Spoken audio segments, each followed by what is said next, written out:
feeling with a movement, a dance movement. Okay, so let's see how you're feeling. I can see she's feeling orange. It's the kids, baby.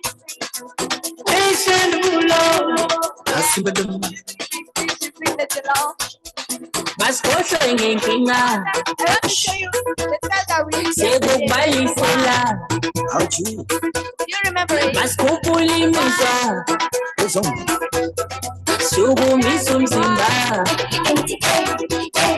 baskotso inginkinga sekubalisela baskupulimiza sukumisa umzimba umasava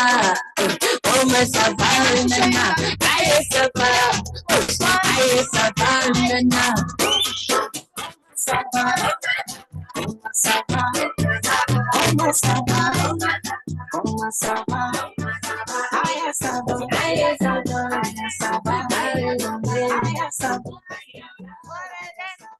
I want you to move at your lowest point.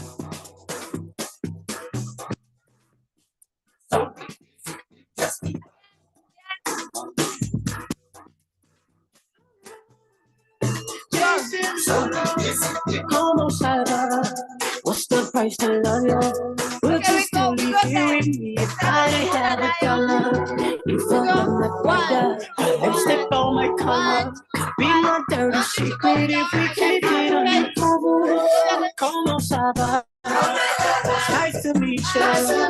You couldn't listen. You said fuck me in the car. What made you walk my way? Cause my smile and my diamond rolling. There's nobody else in place. Como Saba. Como Saba. Como Saba. I want you to do 1, 2, 3 again. 1, 2, 3. I want you to flex now. I want you to flex. You know how to flex? You can't see the camera. Flex. I want you to flex, okay? Let's flex, let's flex.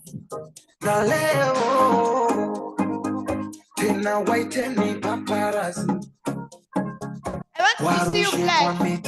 Flex. Siataki mapenzi, nataka jipunge. You're a beautiful girl, like your mom. Your baby, Really? holy moon kipendi, nimshenza kupendi, ama kwa mtihani, mambo mengi dunia na mistress. Okay, so I want us to go in front, okay?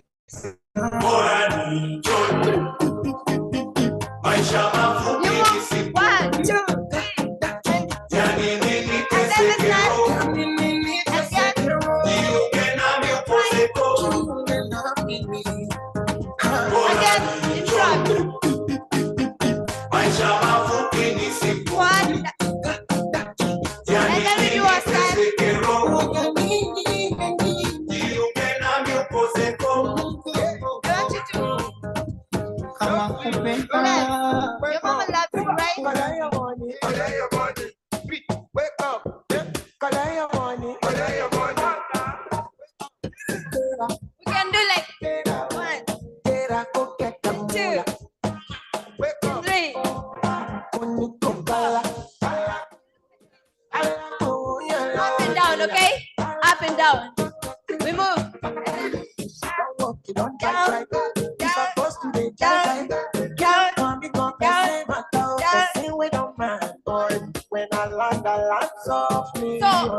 1, 2, 10 people.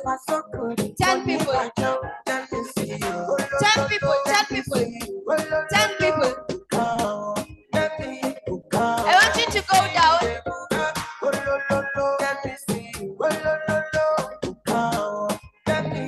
Go to your lowest. Again.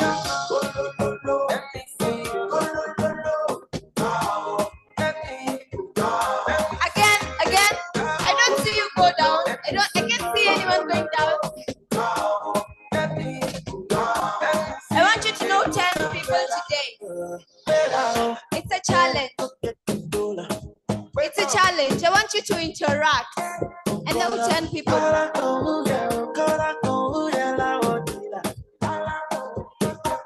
want you to know 10 people. nimekuchagua wewe upende mama, sitaki mwingine, aushi usiniache, usinitende mama, usipende mwingine. Moyo wangu ni mwepesi, umenikalia chapati, nafanya vituko kama chizi, kukupenda sitasizi. Moyo wangu ni mwepesi, umenikalia chapati, nafanya vituko kama chizi, kukupenda sitasizi. Sura yako mzuri mama,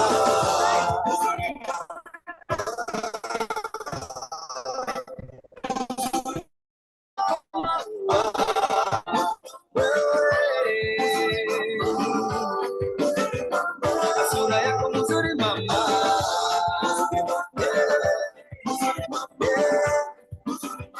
natabasamu lako mama.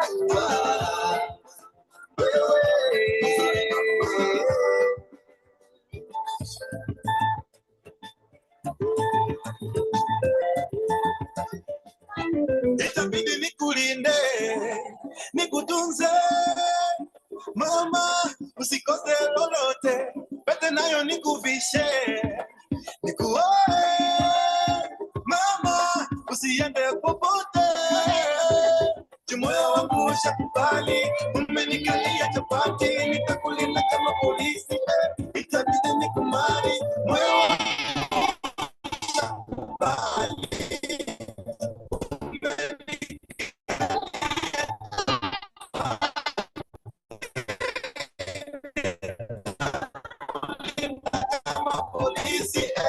Itabidi nikumari, sura yako mzuri mama.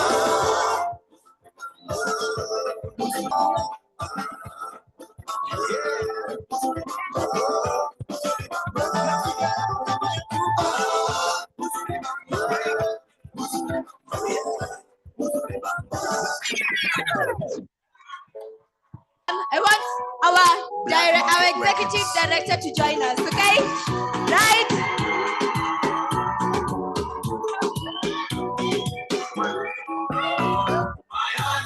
Your ways, my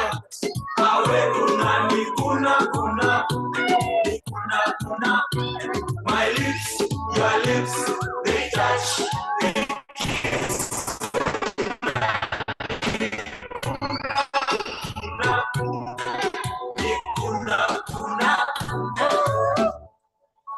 Okay.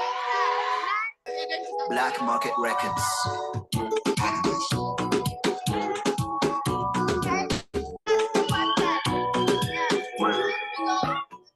My hands, your waist, my hands. Awe kuna ni kuna. My lips, your lips, they touch, they kiss. Ni kuna.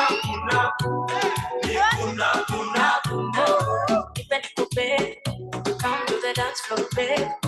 Leo tuna festa banda, hapa tutadu your way. Yeah, wacha nikuse, usiniogope babe. Leo na finesse na ujanja, don't maintain. Kini kuna bad, nitakukuna flow. Baby, you don't let go. Kini pressure, nitakupea ndo. This the kind of love you make me do it. I'm gonna make you show it.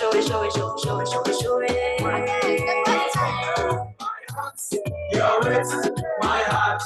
Awe kuna ni kuna. My lips, your lips, they touch, they kiss. Ni kuna. Leo sai,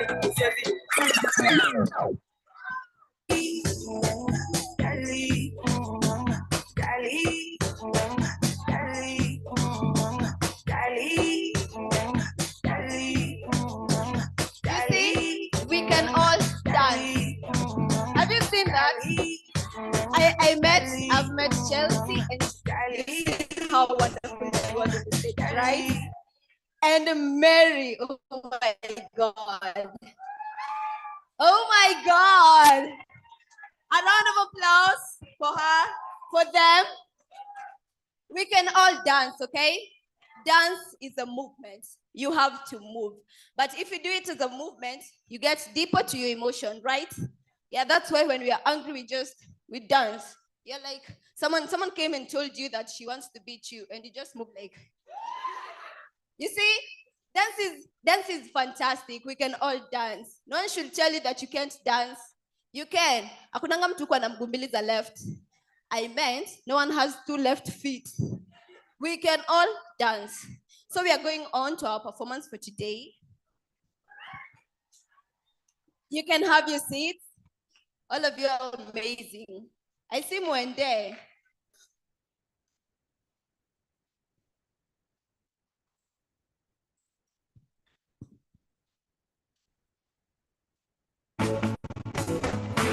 Up in the air, as I get that you give me the you will leave them where for them, my bad thank you. They're gonna love me, love me today. Heaven is a you, shower your grace. I know that you show me the way, thank you. Lord, you are grace, you are simply to be praised. Because you happen as you come from my bad thank you. Lord, you are grace, you are simply to be praised. Because you happen as you come from my bad thank you. Jehovah, oh number, and you be my activity, because you happen as you talk about my thank you. Jehovah, oh number, and you be my activity, because you happen as you talk about my thank you.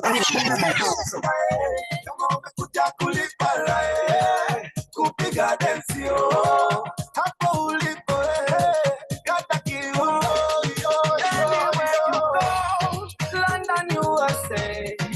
be like Africa, nowhere be like home. Anywhere you go, New York, Chicago, nowhere be like Africa, nowhere be like home.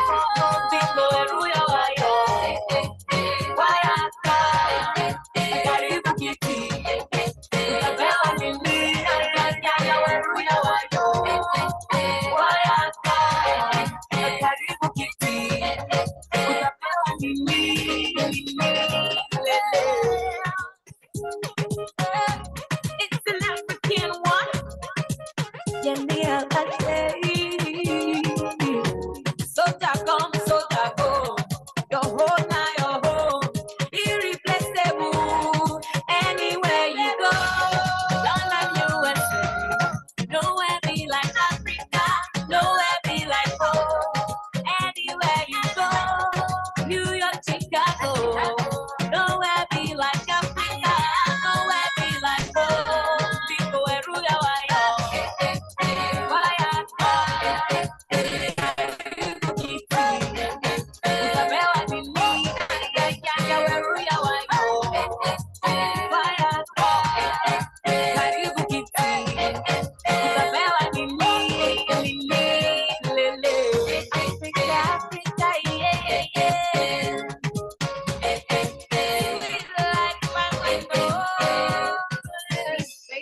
Indeed, nowhere be like Africa. I will know. I've been to 11 African countries this year, but again, nowhere be like Kenya. So here in Kenya,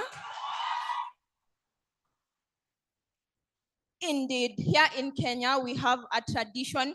I'm sure you've seen us do this a lot, and you're wondering why we are doing that. To our online family, if you can see me, please send us some fire emojis. Send us some heart emojis. Introduce yourself in the chat box. Tell us where you're. Now, ladies, I'm sure you have had it 16 days of activism. And in the same spirit, we would like to tell you what Anguka Nayo means. So Anguka Nayo means down with. It describes our agenda to go down with any form of oppression, from bad governance to gender inequality. And in that spirit, I would like to call Raise on the floor to show you how we Anguka Nayo so that all of us can actually Anguka Nayo. But before that again, thank you, ladies. But before that again, I'd just like to remind us that it is not an issue in Kenya alone. We stand with our sisters in South Sudan. We stand with our sisters in Sudan. We stand with our sisters in South Africa. And most importantly, we stand with Kenya, where the brinks of femicide have, if anything, seen us live under duress. Say it with me. We say no to femicide. Ladies, if you say it like that, no one will hear you. No to femicide. No to gender inequality. No to gender-based violence. Okay, Raise, please come help us anguka nayo. If you want to join them, if you'd like to anguka nayo, please, the floor is yours. Kenyans, we have vibes, we have psych. Where are you? Hello again. Oh my God, I feel good.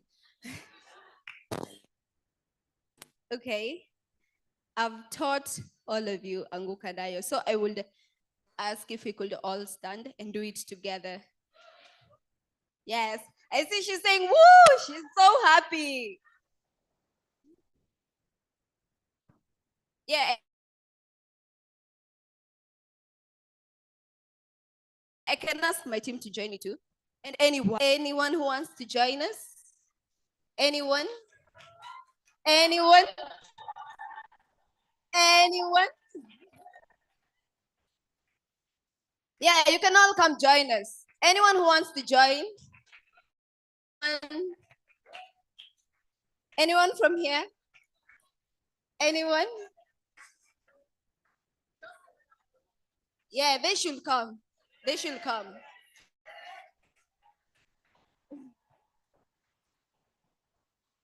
She should come too. You should come too. Yeah, it's fine. Okay, let's continue clapping. You can come. Yeah.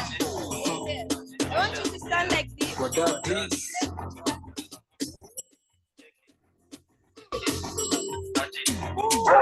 Tushasikia tukiingia niko black huko ngabado nachukiwa madam so anguka nawe tutabaki mflo na vibe anguka nao koko single for now ndaki sindeja patikani hadi late night saa 6 ndo tani wai nikupin location na kufana na hii ukate call niko chomba ya ji mimi najua it is what it is acha nikushow kwanza form yake na twende chini kwa chini akiwa hadi na mimi sasa tunasikiza Shin City tuna feel free video na post pale NGC jina ni Kantel Raps ni talent anguka na check anguka na twende down low now stand up to your feet mikono juu alafu click uliza pesa alafu one leg anguka na one leg you know we can stand don't just to go like one anguka na yes anguka nayo kama uko na new cut anguka nayo kona pati na magwash anguka nayo round 2 kwa hii bash we can applaud them they're doing a good job now we anguka nayo again okay anguka nayo ati ati anguka nayo ati anguka nayo yes you guys are amazing okay now you can Only get us down low on the floor, yeah, that's what you prefer. Put your money where your mouth one day, yeah, that's what we prefer. Alright, thank you, the DJ. Okay, thank you, ladies. Now, you're gonna be seeing me move around a lot because as a Kenyan, I'm a marathon runner, so I can't stand still. Okay, ladies, distinguished guests, welcome to day 2 of the Amazon Leadership Initiative Forum for Young Female Leaders held here in the vibrant capital of Africa, Nairobi, Kenya. Another round of applause for Nairobi, Kenya. To our online family, kindly represent in the chat box. We want to know where you're joining us from. Now, ladies, here we believe in the power of sharing memories. And in that spirit, we would like to share with you a highlight video. So kindly keep your eyes glued on the screen as the tech team shares with us a highlight video.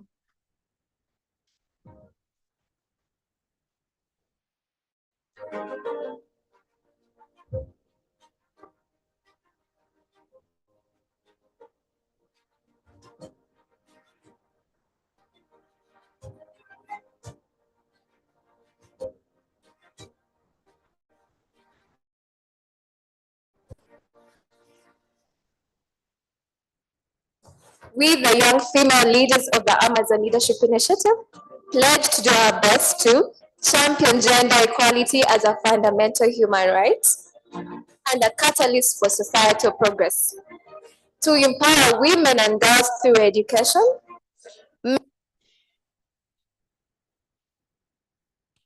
you're not competing with anyone. You are running your own race, therefore achieve your personal best.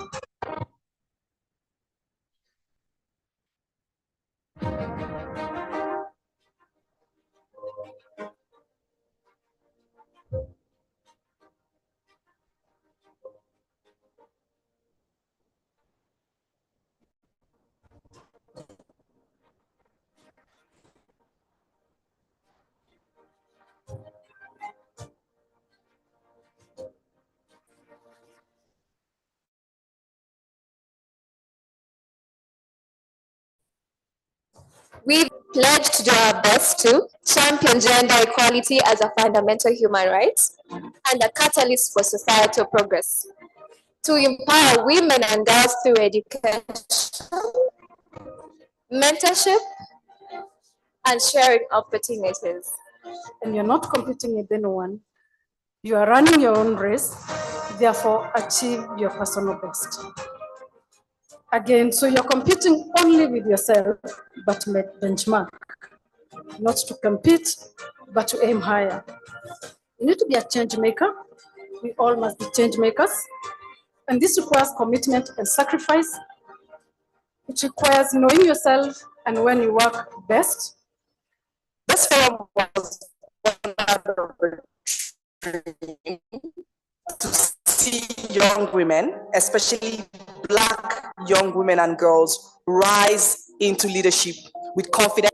Many said that this dream was bold and ambitious, but that your dreams are valid. Today we are gathered here to affirm those words and to lead them, to remind each of you that no matter where you come from, the color of your skin, or the challenges you're faced, your aspirations are not only legitimate, they are necessary. And our aspiration will be valid, and we continue advocating for gender equality, for women empowerment, and more importantly, women participation in development agenda. We do wish you the very best in your deliberation. The biggest take home is first to plan in everything I do, and to also lead myself to be able to first start with me, then I'll be able to lead other people. Today I'll be able to learn how to be self-independent and aware of what things are holding me back in terms of business leadership and management. The biggest lesson I'm taking from this experience, especially from the business leadership program, is that my dreams are valid and that in business, my idea is important and that I should not listen to critics and go ahead with the idea. And the biggest lesson I've learned today is it's good to influence and mobilize others in the community and support each other. The biggest lesson I've learned from this experience is that for us as women, we need to stand up for ourselves. We are the voice that we need, and we are the ones to bring that change.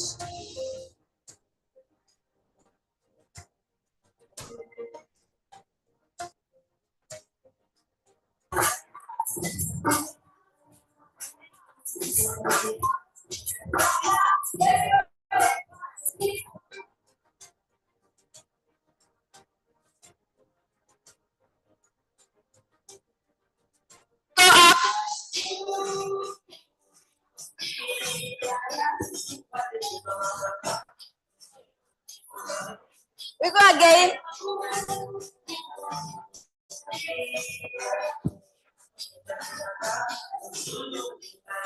Yeah, we go. Anguka nayo. Okay, ladies, indeed, your dreams are not only legitimate, they are very, very valid, because Black girl,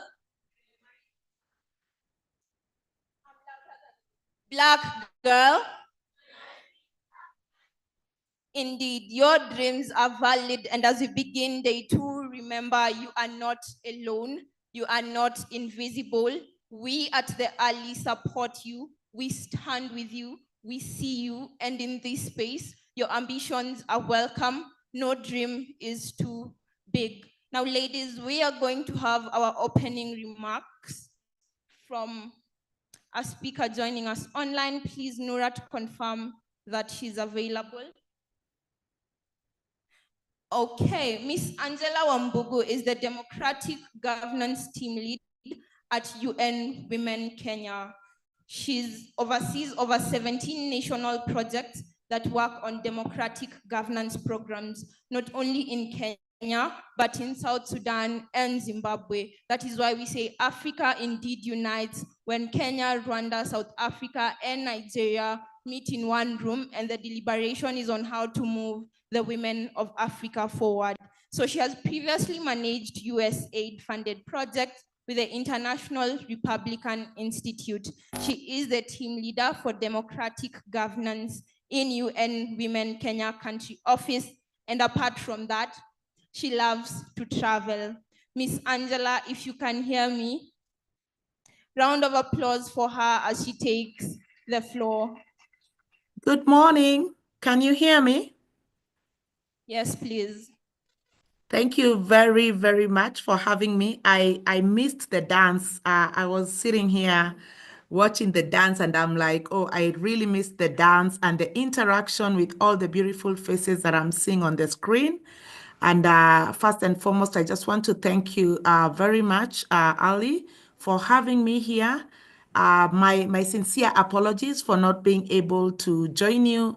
Something came up and I had to travel out of Nairobi for a donor mission, but I'm glad and thankful to technology for being able to allow me. And I see someone saying we can't see you. I'm trying to fix that. I think my camera has an issue, but just allow me to try and see what the problem is. I've been trying to fix it since morning, but for some reason, it's telling me that they can't detect a camera. So give me just 1 second.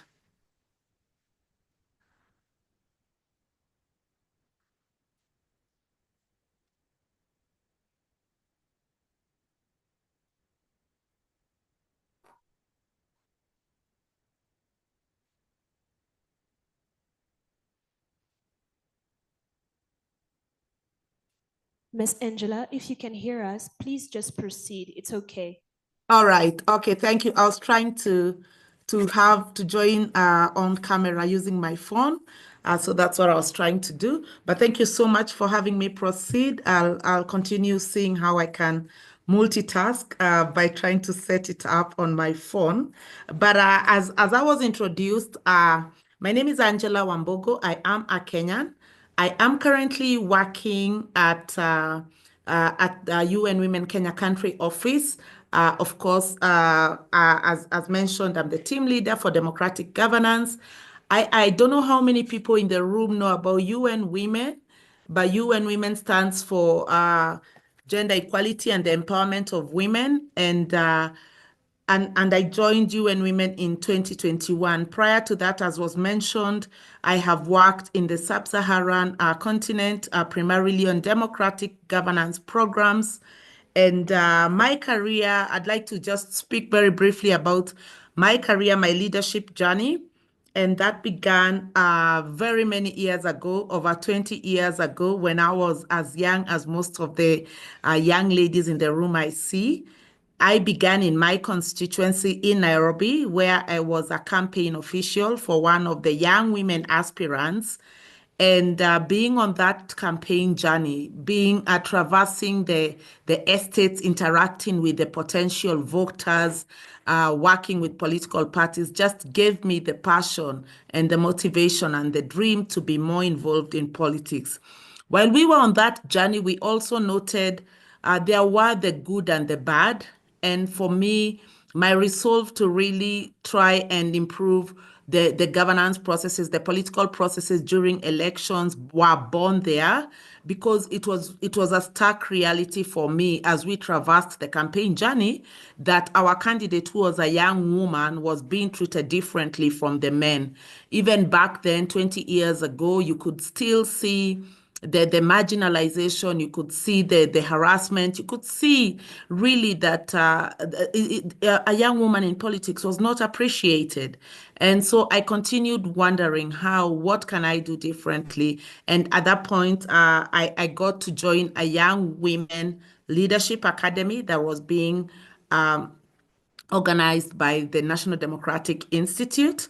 And from there, I've never turned back. I have continued working on inclusive political processes, supporting political parties. I joined the International Republican Institute. I started as a program assistant, very young at that point, but very committed, very passionate, very eager to just see the changes that I wanted to see in our political space. I continued working with young people in political parties. I continued working with young women, just advocating and holding their hands, providing technical assistance as they tried to get spaces in their own political parties, in the governance processes of the country. From there, I then was able to work in other countries, as I mentioned, in the sub-Saharan continent, region of the continent. And I'm glad to see quite a number of sisters here from the region.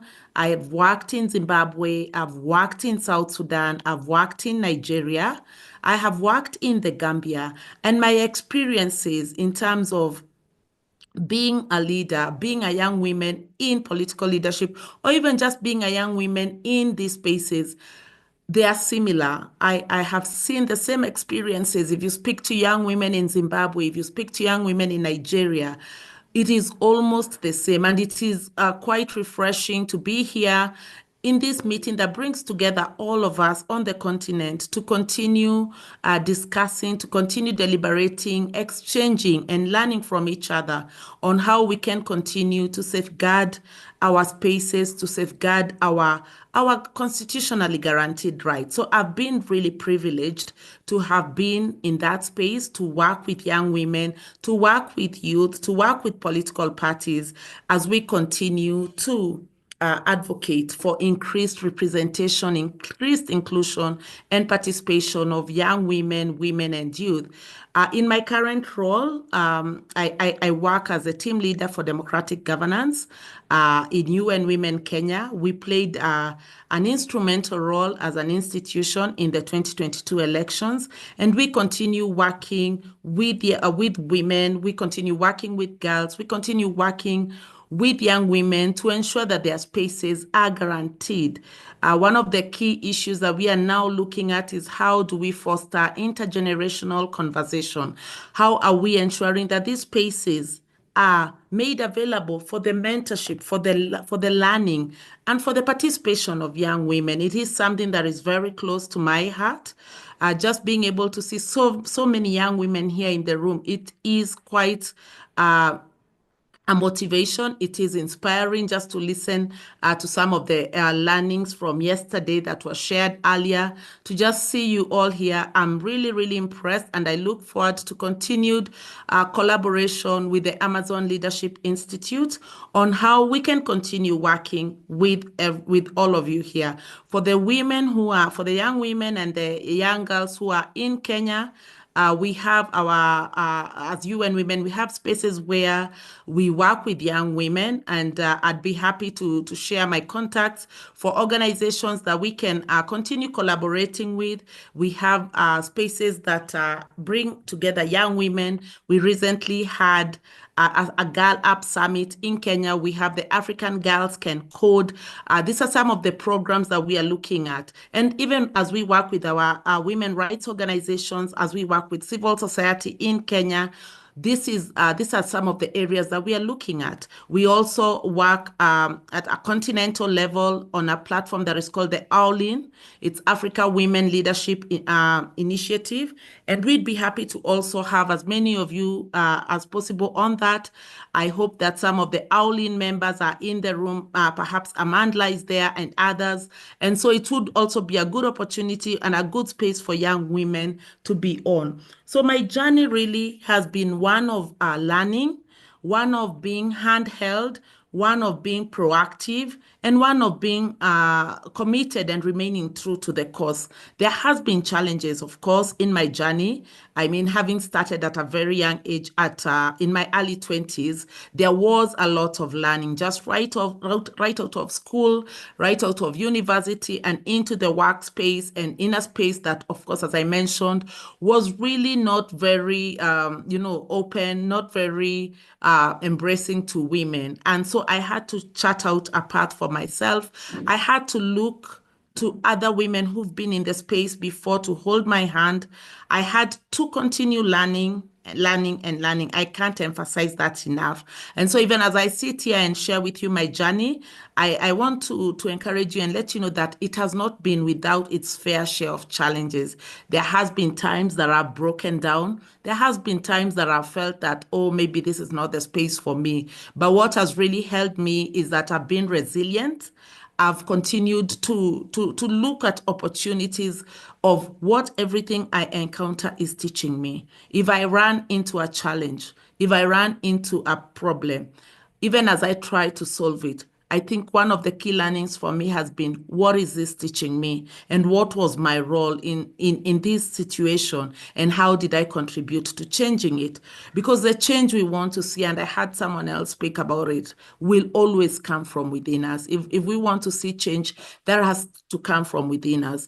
And being able to work in all these different countries has really given me the strength to know that you can rely on the sisterhood that exists on the continent. You can rely on those who've traveled the journey before to hold your hand, to strengthen you, and to just let you know that you are in the right space, even where discouragements come, even where there are low moments, even where you feel that perhaps we are not making any progress. There has been those that have been there before us, and that is why we are where we are today, because someone else was there and they put in their effort and they fought the fight, and it is upon us. The onus is on us right now to continue that journey, and more importantly, to pass on that baton to the younger women, but also to hold their hands and to teach them and to tell them, this is how it's been done, but we look to you to take it forward, even amidst the challenges that we've been facing. So in looking at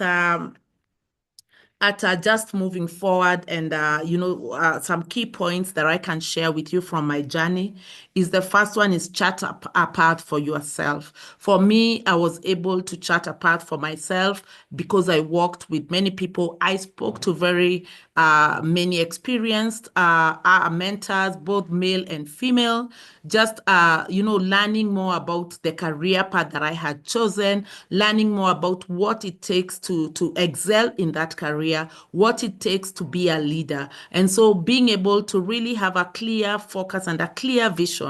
I know most of us call it a vision board, and it is what I had, looking at myself, looking at my path, that very young age, just saying, I really want to be in this space because I know I can make a change. Despite how small or big it is, I can make a change, and I want to deliberately and intentionally be here. So charting a path for yourself is very important. Secondly, what I noted was also key for me is leading in your space wherever you are, and being proactive to take initiative. And I was able to do that quite well. I was able to lead in my spaces. I was able to look at, how do I become proactive? How do I continue to take initiative? How do I be the one who's raising up my hand to ask a question? How do I be the one who's volunteering to do something where one is asked to? So being a leader in my space, be it at school, be it at home, be it in the organization and in the spaces we are at, I think leadership is not developed overnight, but with time, as you grow, as you learn, then you really realize the leadership as key qualities in yourself, because we are all born leaders. As you manage your lives, as you manage your finances, as you manage your studies and your homes, you are a leader in that space. And so I took that to heart, and I really was driven by that. And I was also the greatest advocate for the change that I wanted to see. Even in the spaces that I am right now, even as we look to, advance or to promote gender equality in Kenya, I've been able to really be strong and be a very consistent advocate for the changes we want to see in terms of women political representation and participation. That thing that was key and remains to be key for me is to never stop learning. Never stop learning. Because the world never stops teaching, right? And so keep learning. Every opportunity. For me, in my space, I realized for me to really understand the political context of this country, I had to read the news. I had to listen to the news. I had to really understand the political journey and the trajectory that Kenya's democracy has taken. And when you learn and continue learning, then when you go into these spaces, then you have facts and you have information and people look to you. And so that to me was also critical, even to just encourage those of us in the university, those who are still students, keep learning, keep learning, keep learning. I think for me, that really stands out. I keep buying books. I keep nourishing myself. I unlearn and relearn. There are probably some things that would work for us in the space 20 years ago, but they cannot work now. How do I adapt? How do I remain agile in an environment that is changing very quickly, even in the context in itself? In our country's context, the problems we had 20 years ago, 10 years ago, are not the problems that we have right now. So how are we remaining agile? How are we learning and looking to improve our knowledge so that we can become better at this? Then seek opportunities to grow yourself. Look for mentorship opportunities, role models that can really guide your path. And I think that for me also worked really well, being mentored. And every time I was in a space with someone who was more experienced, someone who was more knowledgeable, I would always ensure that at the end of that meeting, I would seek even just 30 minutes from them, even just 5 minutes of even 30 seconds, to ask them, how have you done it? What is the one nugget of wisdom that you can share with me? And that really worked well for me moving forward. Then fourthly, I've kept a circle of personal and professional networks who are able to build me, who are able to build me, who are able to hold me accountable, who are able to nurture me, and who have provided a space that I can be myself, a space that I can break down, a space that I can celebrate. And this circle of friends, being my family, being my close friends, being my professional colleagues that I've established a network over the years, have been quite instrumental in my journey. And I would encourage you to also do that. Then finally, and I know my time is probably running up, is that take care of yourself. Remain grounded in your beliefs, remain grounded in truth, but also understand and know that you work in a space that has other people.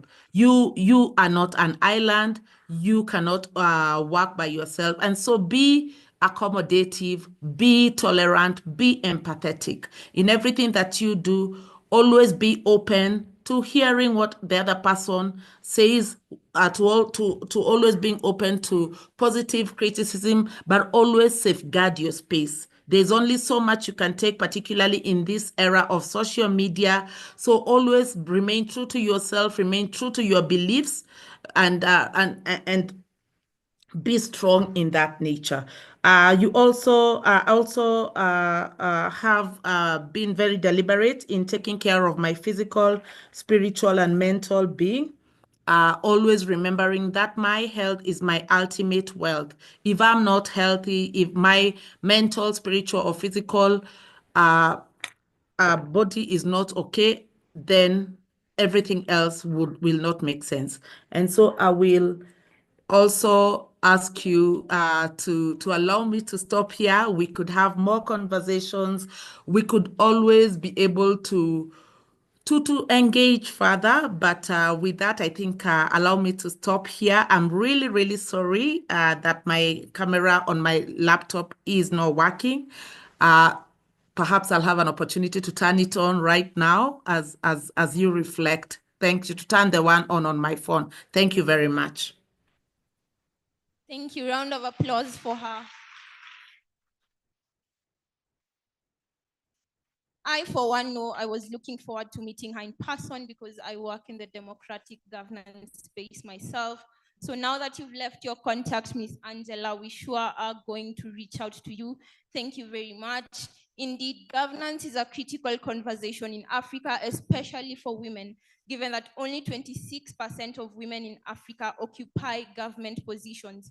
13%, half of that, is in Kigali, Rwanda, because 70% of their parliament is women. So the question then becomes, how can we increase women participation in political spaces? And it is my pleasure, round of applause. It is my pleasure for us here at the Ali to launch the Women in Political Participation program. From the name, you can already tell that our mission here is not only to empower the girl child in one front, but in each and every space. So to help me with that, I'm going to welcome our HR and administrative head, Mary Ukoli. But as she takes the floor as well, I'd like to ask her to dance for us because she's an ex-beauty queen.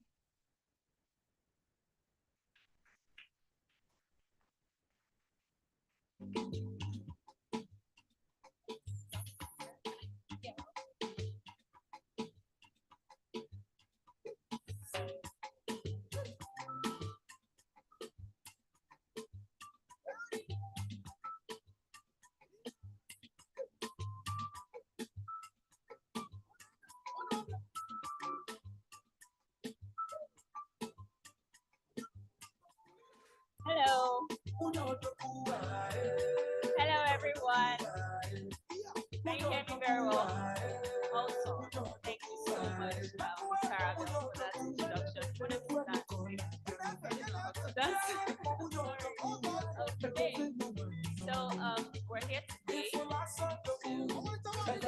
one of our projects, Women in Participation Project.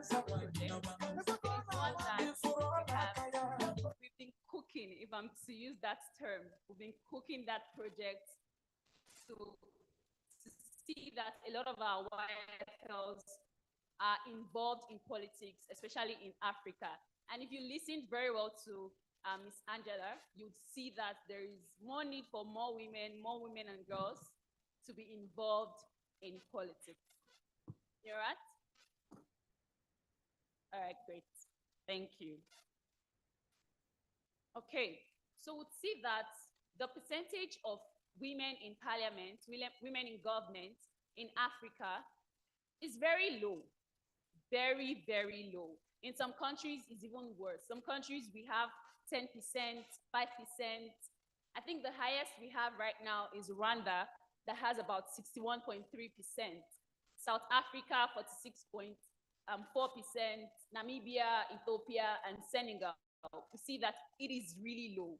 And how do we intend to increase more women and girls' political participation? That is the reason why we are launching this project. So what is it about? The Women in Political Participation Project is one that aims to increase the representation of women and girls in political spaces across Africa. So be it state government, federal government, regional organizations, and the likes of it. All right, thank you so much. So the project seeks to equip girls with the skills, aspirations, and opportunities to engage in politics actively. And the long term promotes democratic governance, encourage civic education for women and girls, and also accountability and transparency in our African politics. We know our African politics. We know how it is. So for us to ensure there is accountability, we need to ensure that more women and girls know the nitty-gritties of political participation. And so what are the barriers that we've noticed over time? For the first one, you see cultural barriers and underrepresentation. The fact that we have so many entrenched cultural norms that excludes women. You know, the bias that women should not be in government, women should not be in leadership positions is a barrier to women's political participation, because, you know, it gives them that consciousness that, okay, this thing is not for me, and I don't think I want to do it. It is a problem. We also have the gender-based violence. Women in politics often face threats, intimidation, and violence, which can deter them from political participation. The worst is cyberbullying.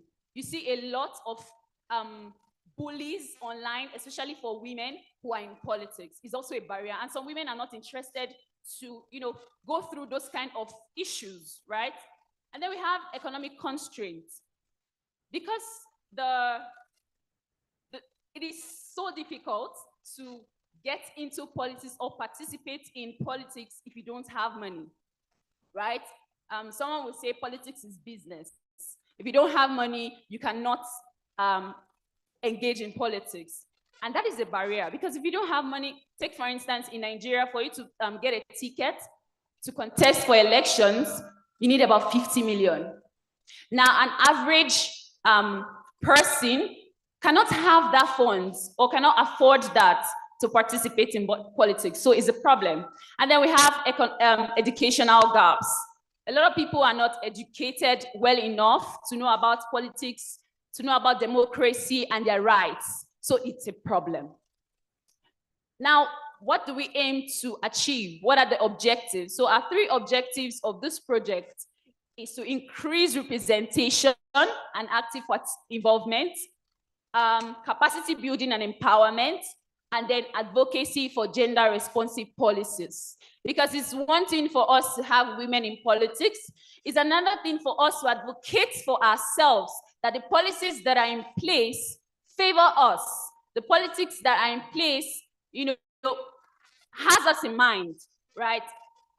Some of the women, African women trailblazers we have in politics, we see Ms. Ellen Johnson, Joyce Banda, Fatima Manda, Ngozi Okonjo-Iweala, a whole lot of more women who are in politics, either in regional organizations, state governments, and federal governments. And I know a lot of people are interested. A lot of people have these people as role models. True or true? True or true? Okay. Great. And then, how do we intend to carry out this project? We intend to have a 9-month-long project where we get to educate girls on the different aspects of government, democracy, electoral processes, lobbying, and their rights as well. And this will be taken by experts, right? Political experts. Then we also have a segment where we get to teach girls on soft skills development, because for you to be a leader, you need to understand what is emotional intelligence. You know, you need to have those soft skills to be able to relate with people. It is very, very important as a leader. And then you have the mentorship session. We'll also be having a mentorship session where we get to merge the participants of the project with women who are already in politics so that they can learn firsthand from them. And then we have the round where they now get to carry out their capstone project. So I would say this particular capstone project is the theme of the entire project. Because after you must have learned from us, from the experts, you go back to your community to carry out a project. So it's either you are lecturing young people in schools or women in your community on how to involve in politics, on how to vote, on how to register to be a politician, to participate in politics. And you should understand that participating in politics does not necessarily mean that, you know, you need to be at the forefront. Yes, it doesn't mean that. For you to vote, it means you are in politics, right? Okay, and then the last part is the final presentation where they get to tell us the outcome of their project, the final presentations, and we teach them how to write their manifestos so that in future, when they are ready to actually vie for positions, they can do that confidently. The eligibility for the application is obviously women between the ages of 14 to 29, and with a demonstrated interest in politics, such as volunteer experience or leadership, have been in leadership positions. We want to see that, you know, as a young person, you are really interested in leading people. And then we'll provide the application link. Applications would start next month. We'll start in December, sometime in December. So we hope to start the applications, and it will take for a period of 2 weeks, and then for another 1 month before they'll get the selected participant. After the project, what then happens? So we have the certification and alumni network. So these persons, this set of persons who will be selected would graduate during our 2025 annual leadership forum. And also they become members of the network for the Women Political Participation, the ALI project. They get a certificate and then the lifelong networks, such that when you're ready to contest for a position, you still have the contact of these persons, these resource persons you've been in contact with for the period of 9 months. And then, how do we want you all to be involved? We want you to be involved as participants, YFLs, and then we want our partners to be involved in carrying out this project, in funding this project. Because for us to do this, it means that we need funding, right? We need funding. You guys are not responding. We need funding. Yes, so we need funding to be able to carry out this project, especially the fact that we want the participants to carry out a local project, a capstone project. So it is very, very important for us. And then the training and mentorship. So we'll be getting, like I said earlier, we'll be getting experts to carry out the mentorship sessions between the participants as well. We'll be having advocacy. So we'll collaborate on awareness campaigns and use threes of media platforms to promote the project. Are we excited? Does this sound exciting? All right. So this is the first time we're doing this. This is the first time we're showing it to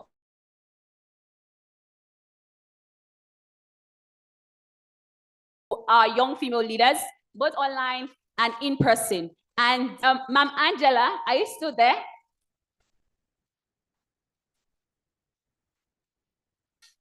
I know she spoke a lot about the women political participation and also the advocacy for democratic governance in Kenya particularly. Are you still there?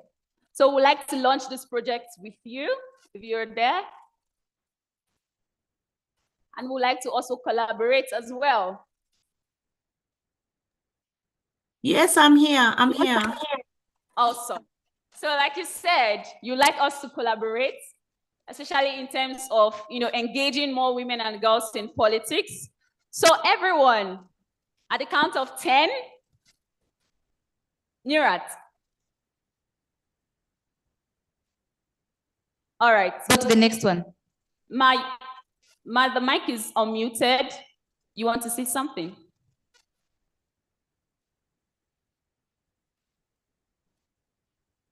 Ma'am Angela. Yes. The mic is unmuted. You want to say something about it before we go ahead to launch? No, it's quite refreshing to just listen in as you launch. Like I mentioned, I just look forward to just having a one-on-one to discuss it further and explore areas of potential collaboration. It's all areas that we work in. And of course, it would be a pleasure for us to just listen into the new ideas, to the new innovation and the different thinking that you may bring on board as we look to continue in this space. So thank you very much. I had unmuted for the countdown, but let me mute now. All right. Thank you so much. So everybody, let's go.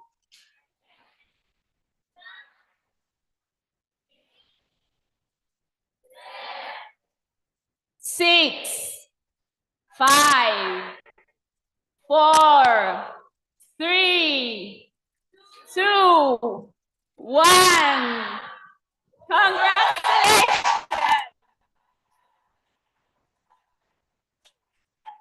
Thank you so much. Thank you so much. And we hope that when the applications open, you apply. And we want to ensure that those who truly are interested in politics, those who truly put effort in the applications, get selected. Thank you so much. And back to you.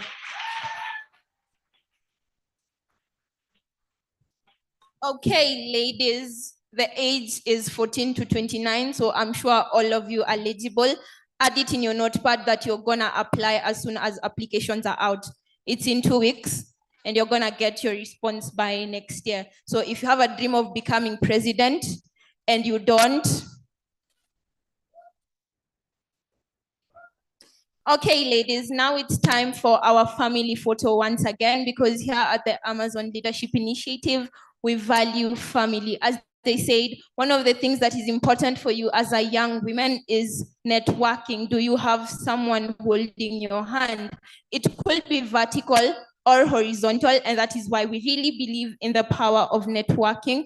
But before that, I'd like to call on Bontle to lead us into the tea break session, and then right after Nurat for the family photo. Round of applause as she walks onto the stage, please.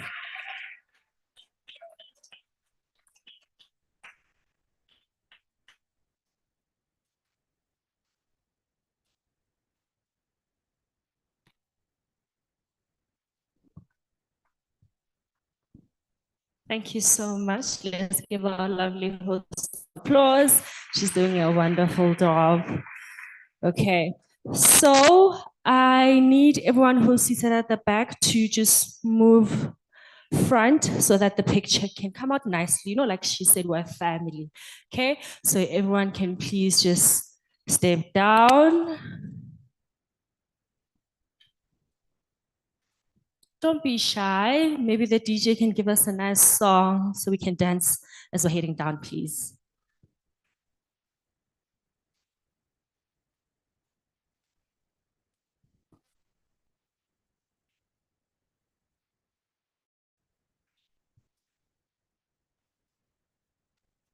And then while we're waiting for everyone to move down, for our online audience, I see that you guys are ready. So maybe we can just start with you guys. Can everyone?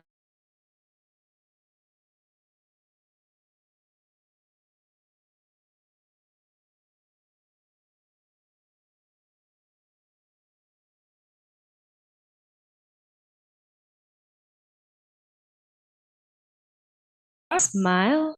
I'm starting to see faces. Maybe also just wave, you know, for the people that are in the audience physically so we can all see you.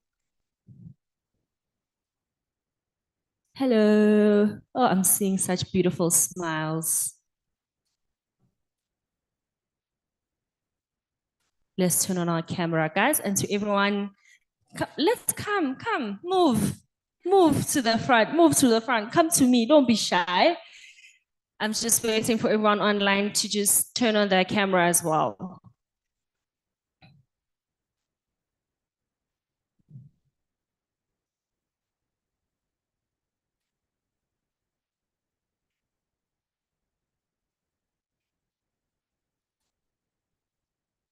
It doesn't matter where you are, guys, even if you're in your room, even if you're in the office, even if you're outside, it doesn't matter where you are, as long as you just want to see your beautiful face, just want to see your smile.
All right, perfect. Thank you so much to our online family. Please give yourself a huge round of applause, everyone in the room. Thank them for their lovely contribution. We're all seeing the smiles. You guys are looking absolutely fantastic. Maybe let me see some nice fire emojis, everyone from all the different countries. Perfect. And now for our in-person participants, we're going to have Nurat, who's going to direct us a bit later on because we're going to do things a little bit differently. But what I want to talk about is how we're going to have our tea break for today.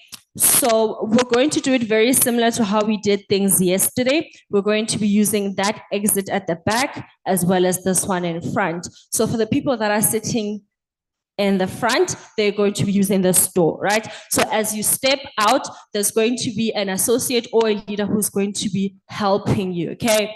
So first, we're going to be getting the food here, but then the tea is going to be served by that other side so that you guys can have your tea and mingle and network. So don't be surprised if there's no tea here. You're going to get the tea by that other side. Does it make sense? Let me get a wave if I'm making sense. A nice wave. Woo! Wave, wave, wave. Okay? All right, perfect. Thank you so much, everyone.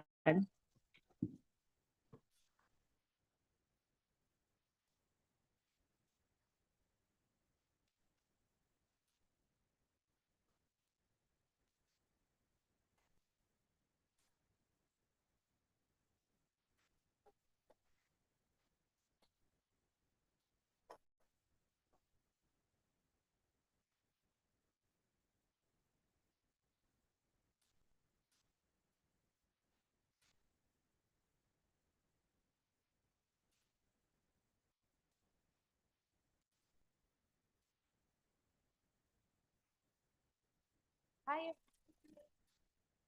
Hi, everyone. Hello. All right, so we want to take our family photo. Please stand, fill the aisles. Pendaneni, as I told you yesterday.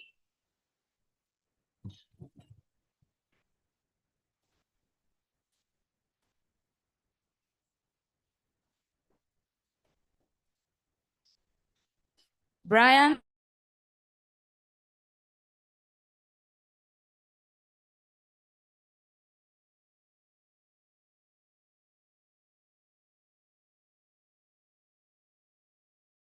I hope you're ready.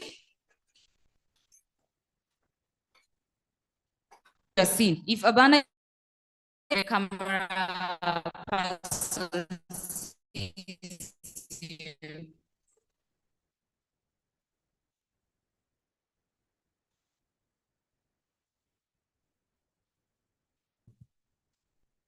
Guys at the back, please just come.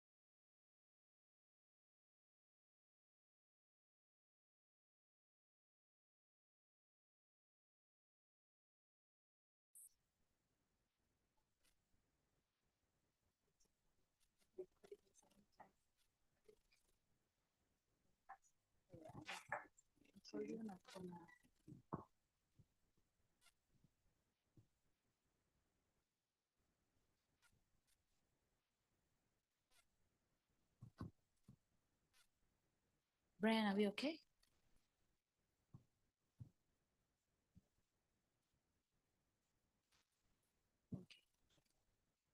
We are okay, ladies. Just keep smiling.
Hello, hi, how are you?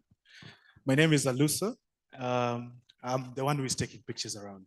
So as we wait for the drone to be rerouted so that it can be able to take off, I'll just take a picture with my camera over here.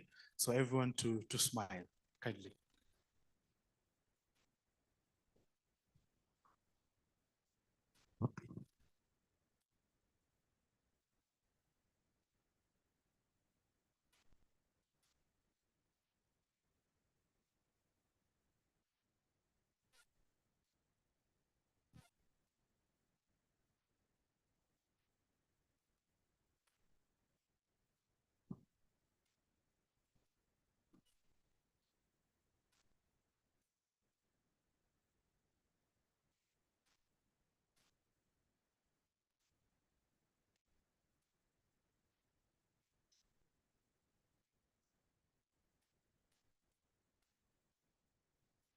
This is exactly how families are, yeah?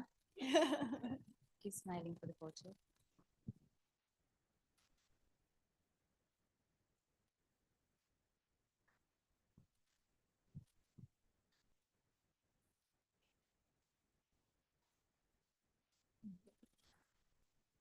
Your biggest smile, biggest smile.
Our YFLs online, we are on a break, so please take a break and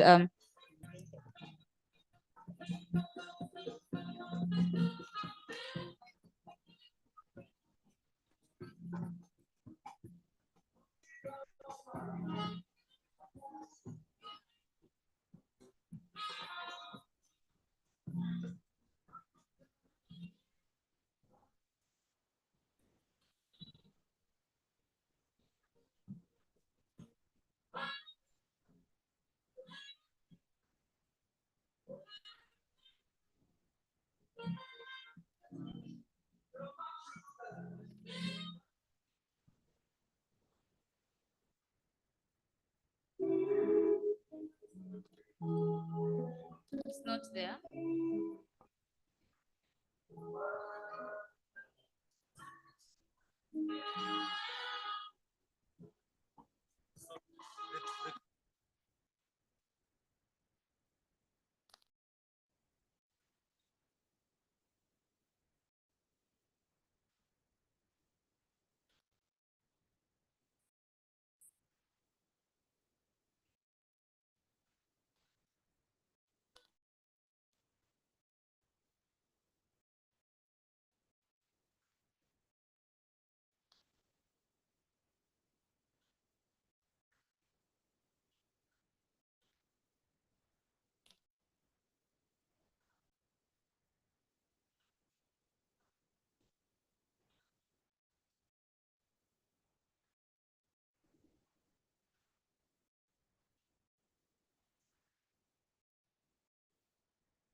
Okay, ladies, if you're outside and you can hear my voice, please, it's time to come back inside and settle in.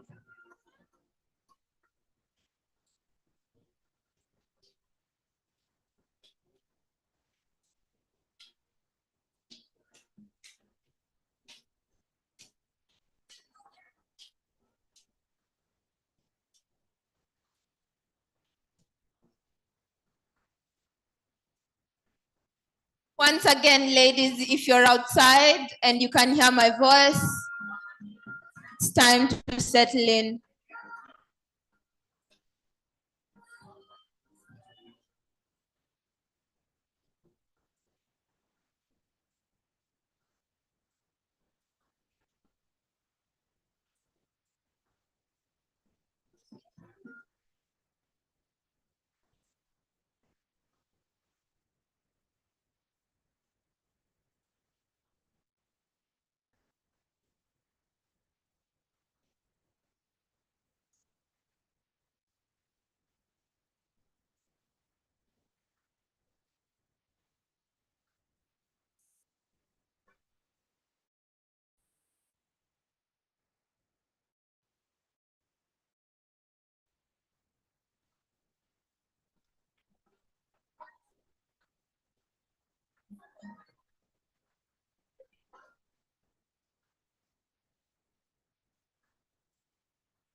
Okay, ladies, we're going into the next session.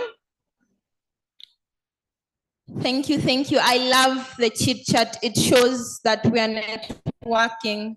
I hope you networked with the speakers as well. Did you network with the speakers? Are you sure? All right, I got a yes from here. So I'm gonna ask you which speaker you networked with and what you talked to her about. Who networked with a speaker? Yes, please, I love the energy. So you're gonna tell us who you spoke to and what you spoke about. Hi, everyone. My name is Kendi Kimodo. I networked with Miss Mary Izoko. We're talking about how she gets to select her team to work together with her in actualizing her passion in leadership for young female. And that you can, she said, despite the English you speak, how you carry yourself, the passion that you have is going to differentiate you from all of that, and that really stood out. And I'm happy to have interacted with her. Thank you. Hearty round of applause for Miss Mary. Who else networked with a speaker? Thank you. Please tell us your name, who you networked with, and what you spoke about. Good morning, everyone.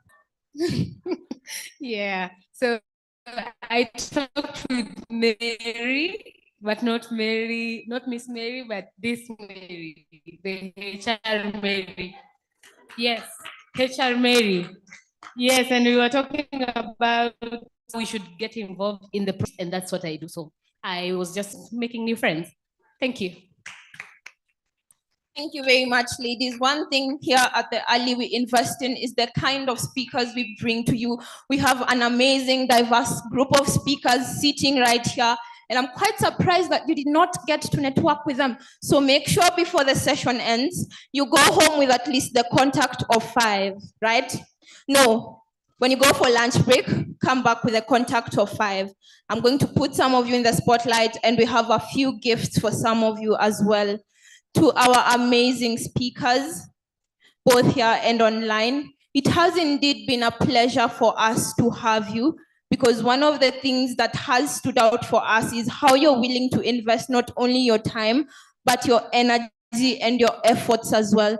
Some of you have gone as far as saying that you're willing to give us your contacts. Most of you, if not all, are willing to take under your wing of mentorship 3 or 2 ladies here. It is not a small feat, because one thing we stand on is having women who hold our hands. I look up to Miss Mary because I'm in the law space, I'm in the governance space, and as such, I would like to have her as a mentor. It takes the audacity to say it before people. It takes the grace to walk to her and ask her, but most importantly, it takes capacity because you have to show her what you're bringing on the table. But most importantly is the fact that they actually showed up. I know women who will not show up because they will say they're busy, but they took their time, they invested in us, and therefore, drum rolls, please.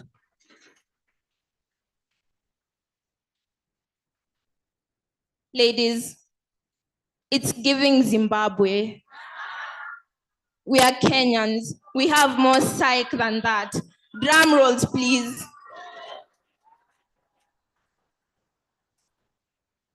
Okay, may the drum rolls continue to get louder as I welcome all of our speakers to the floor. Our speakers, you can please have the floor for a family photo, a speaker's photo session, kindly. We'd love to have a photo with all of you so that our girls can see you as well. Make sure you take a photo with our speakers so that one day when you become president, you're able to say you networked with Miss Mary. All the speakers, please. We're honored to have you. We'd love to appreciate you, a token of appreciation. Just here, thank you. Drum rolls as they walk to the front, ladies. Louder, louder, louder. Don't hurt your hands, but thank you.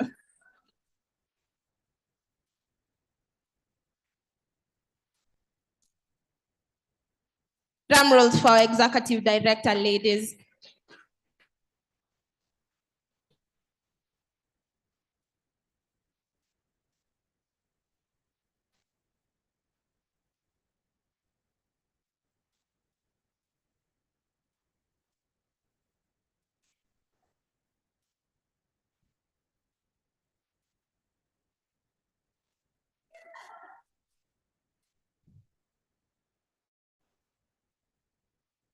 Okay, show us your best smiles.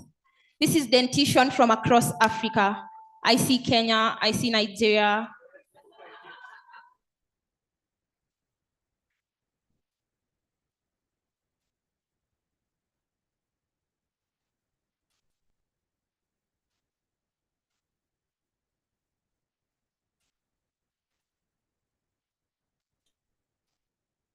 Okay, now please just stay on the stage as I welcome Divine for a token of appreciation again. Ladies, distinguished guests, we just want to share with you a token of appreciation for your hard work, your presence today. Thank you for taking the time to meet with us, to interact with us, and of course, sharing your insights. So we just wanted to give you these as a symbolic token that we appreciate you and we love you, and we hope to continue to connect with you.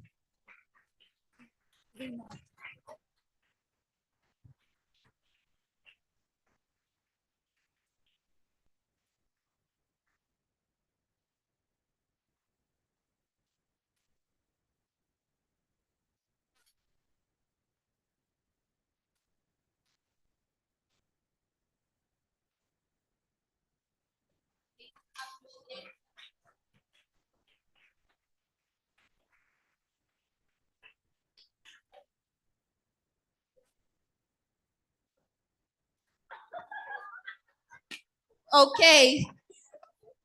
Thank you to our lovely facilitators. This is the team that is bringing to you this initiative, and this is the reason why we are here today. Appreciate them once again.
Okay, thank you to our amazing speakers. You can have your seats, please. Thank you so much.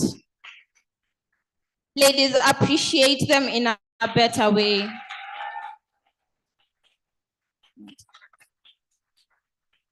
Okay, ladies, so now we have a naming ceremony first before we get into anything. Miss Bagasan, please join me on the stage. So one of the things we are big on here in Kenya is naming, right? For example, one of the names we are big on is Zakayo. So now we're going to give Miss Bagasan a Kenyan name from the floor. So I'm going to go from the west to the north to the south, and you're each gonna give me a name. And the one that is loudest is gonna be her Kenyan name from today. So let's go, ladies, from the south.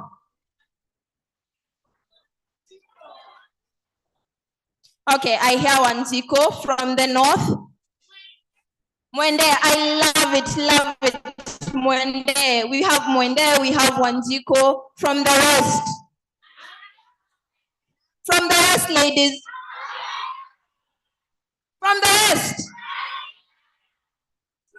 Atieng, amen to that. So which one ranks best? Atieng, Mwende. Which one? Which one, ladies? And it's like I can't hear you, ladies. Which one? Miss Bagasan, from today, we as the girls here at the Ali are honored to have you as a Chieng. Now, who knows? Okay, ladies, now who knows what the name means? The sun. She's sparkling like the sun. Can I hear an amen? Okay, ladies, it is my honor to introduce Miss Bagasen, a Foreign Service officer at the U.S. Department of State. Her work span across civil rights, social action, economic empowerment, education, environmental advocacy. I'm taking time so that it can soak in, so that if you have interest in any of those areas, you know who to talk to right after the session.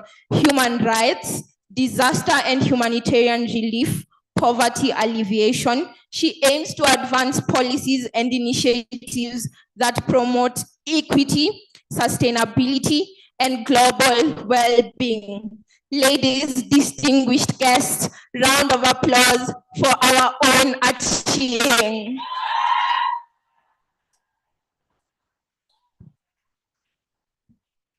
Wow.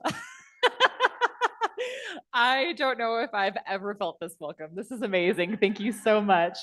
So unfortunately, I need to leave a little bit early. So thank you for giving me the opportunity to make sure to thank you all properly before I need to leave today. Again, I'm Chelsea. I'm from the U.S. Mission to the African Union. We're based in Addis Ababa, Ethiopia. Achieng, you're right. You're right. Well noted. I need to change my business cards now. So I know that we're here today for many reasons, but one of them is to inspire you all and to show you all what's out there and to ensure that we are networking and we're empowering one another and we're growing and we're making real change. But I need to share with you how much I feel and how much I'm inspired and how much I'm ready to go make change because of you all. So I want to take this opportunity to say thank you. I'm incredibly honored to be here today. I'm incredibly honored to be in your presence, to feel your passion, to feel your desires, to hear your dreams.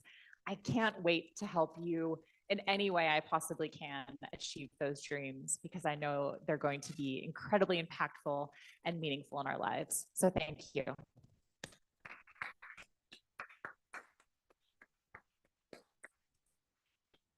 There are a few phrases that have really stuck with me that I want to share with you, that I'm going to take with me and think about for a long time.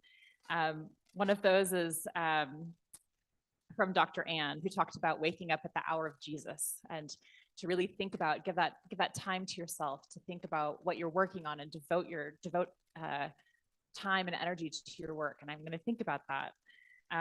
From Professor Hutchinson, and she talked about how obstacles are not the end to your story. Obstacles are not the end to your story. I feel that. My colleague on the Fireside chat, Anita, who talked about leadership starts with yourself and you must lead yourself. Absolutely right. And Ambassador Sullivan, the first time I heard this was, I come in peace, but I mean business. Hear it? I come in peace, but that's right. I think we can be louder than that. I come in peace, but I mean business. That's right. And your political participation program, can I join that? I want to do that. I'm so inspired and so honored and happy to share my contact information, happy to do whatever I can to lift up the women in the room, just as I've been lifted up by women who've come before me. So thank you again from the bottom of my heart, and I cannot wait to see the change you make in our world. Thank you.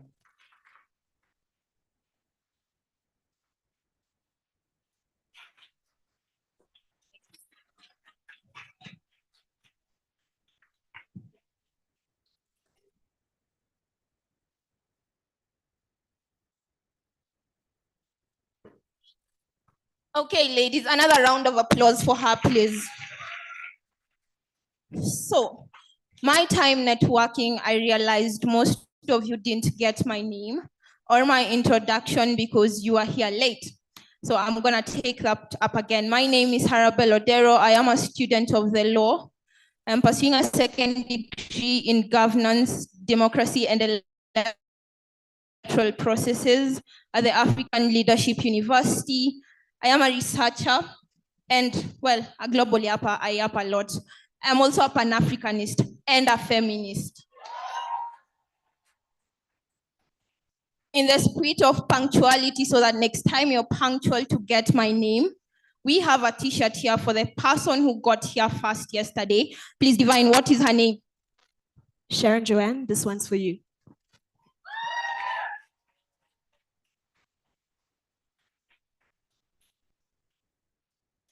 Eyeball ladies, you're not jealous. Round of applause for her.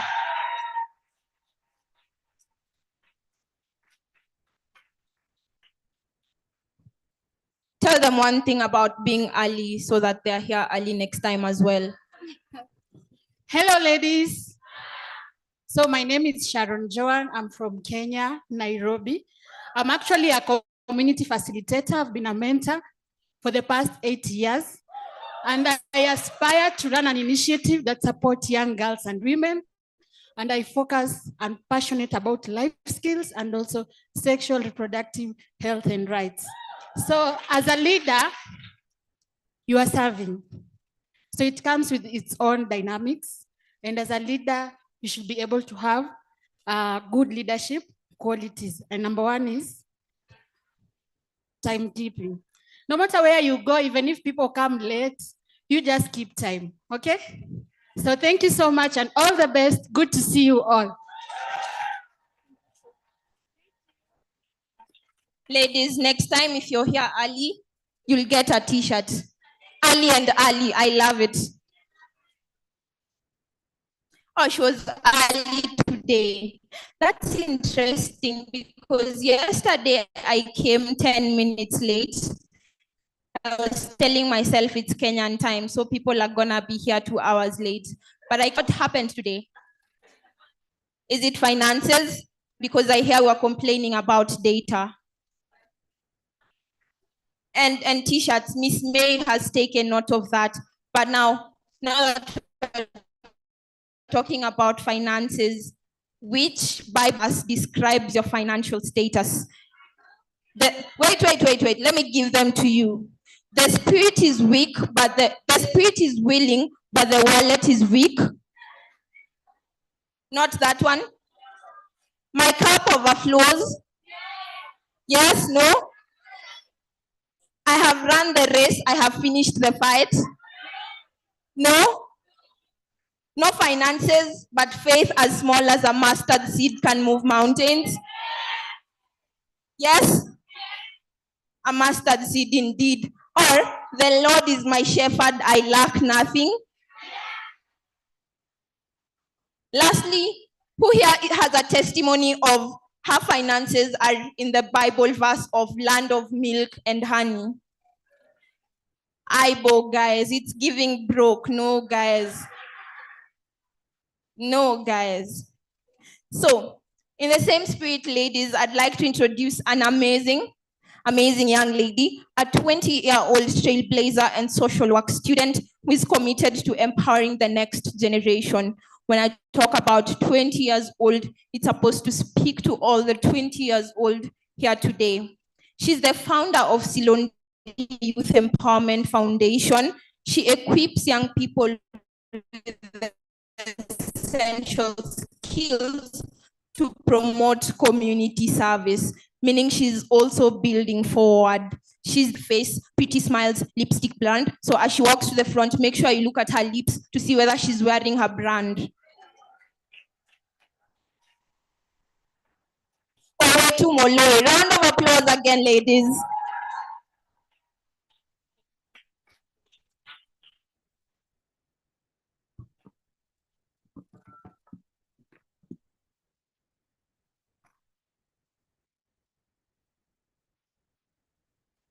Good day to our distinguished guests and esteemed female leaders, and welcome to the Amazon Leadership Initiative Forum for Young Female Leaders 2024.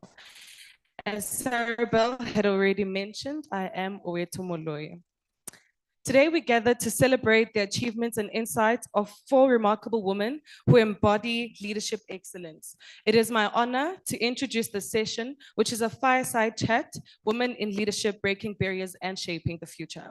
Please join me in welcoming, as she joins us online, Ms. Aisha Dabo, who is a renowned media and communications professional and African civil leadership society leader. She advocates for participatory democracy, freedom of expression, and women's and youth rights. Ms. Aisha co-founded the Activists, leading civic tech projects and advocacy campaigns. Please help me celebrate her as she joins her online. Please also help me welcome Ms. Amandla Ndisi, who is a passionate feminist leader and foreign service officer.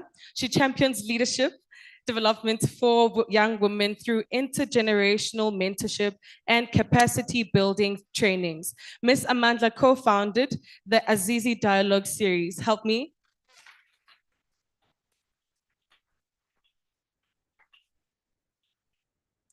Help me welcome, as she joins online, Ms. Madalina Makai, a dedicated humanitarian and project management expert focused on international relations, gender studies, and youth empowerment.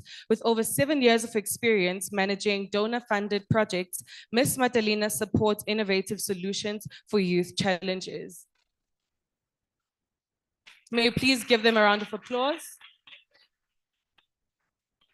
And help me welcome, as she joins us in person, Ms. Nyawira Wahito, who is a visionary feminist leader, empowering girls and young women in rural Kenya. As executive director at the Resource Center for Women and Girls, Ms. Nyawira leads a us in person and online.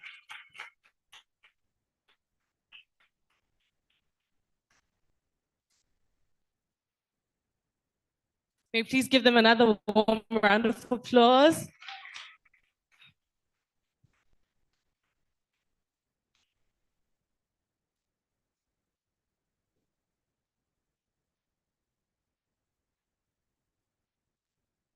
We'll now allow each of the ladies to give us their opening remarks.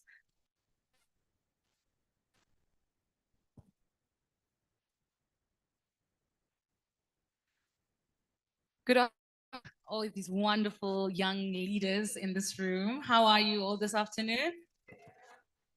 How has the 2 days of conference been so far?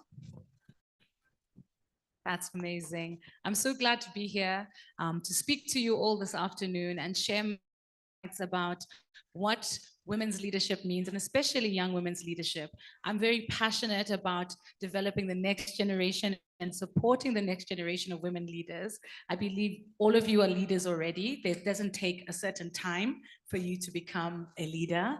You already are. So I'm glad and I'm looking forward to any questions you have so that I can support and share my knowledge and experience with you all. Thank you. Good afternoon.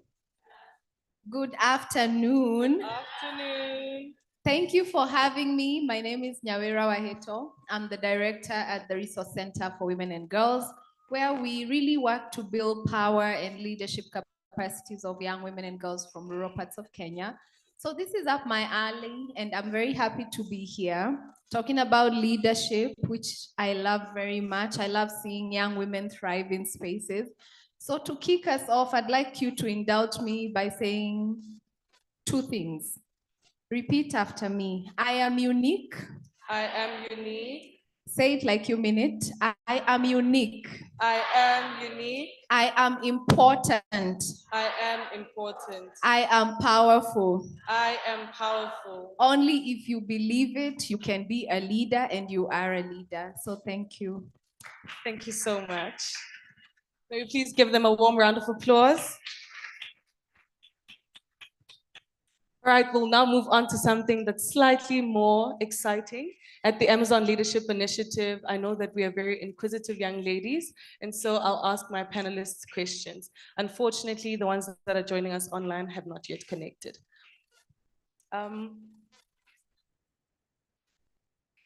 Ms. Dabo, I'd like to ask, how can we leverage,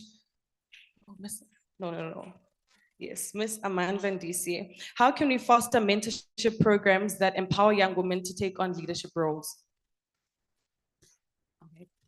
So for me, I forgot to actually introduce myself. So my name is Amandla, and you introduced me. But just to break down a little bit of how she introduced me. So I wear many hats, and in my day job, my 9 to 5, I work in government. I work in the Ministry of Foreign Affairs. I'm a diplomat to be.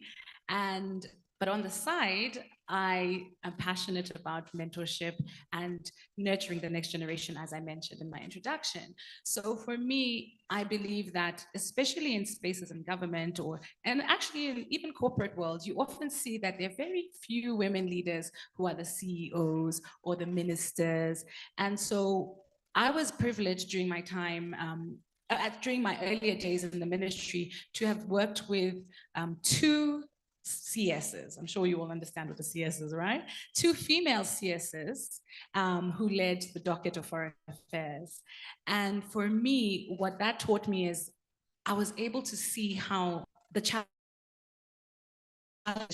as women leaders, and also in the space of international relations, because that is still also very male dominated. I'm sure if any of you followed that Liana is still going on, and if you looked at the family photo that was taken, most of the leaders were men. And so for me, those who have broken the barriers are such important resources to help the next generation, because I have this allergy to this saying that a lot of women do, is that I'm the first minister, I'm the first. We shouldn't be the first.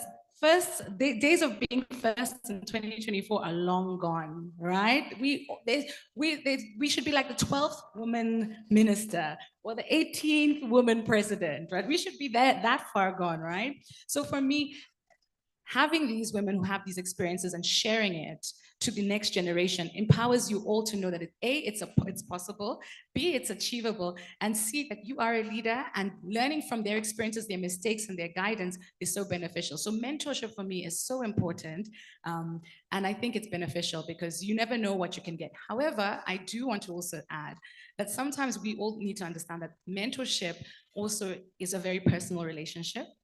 And even though you may look at me and think, wow, I love what she said, Amandla could be the greatest mentor for me, not everybody is compatible. I may seem like it, and you also have to take ownership that just because someone looks good or seems good or you think they might be good, people are also people. And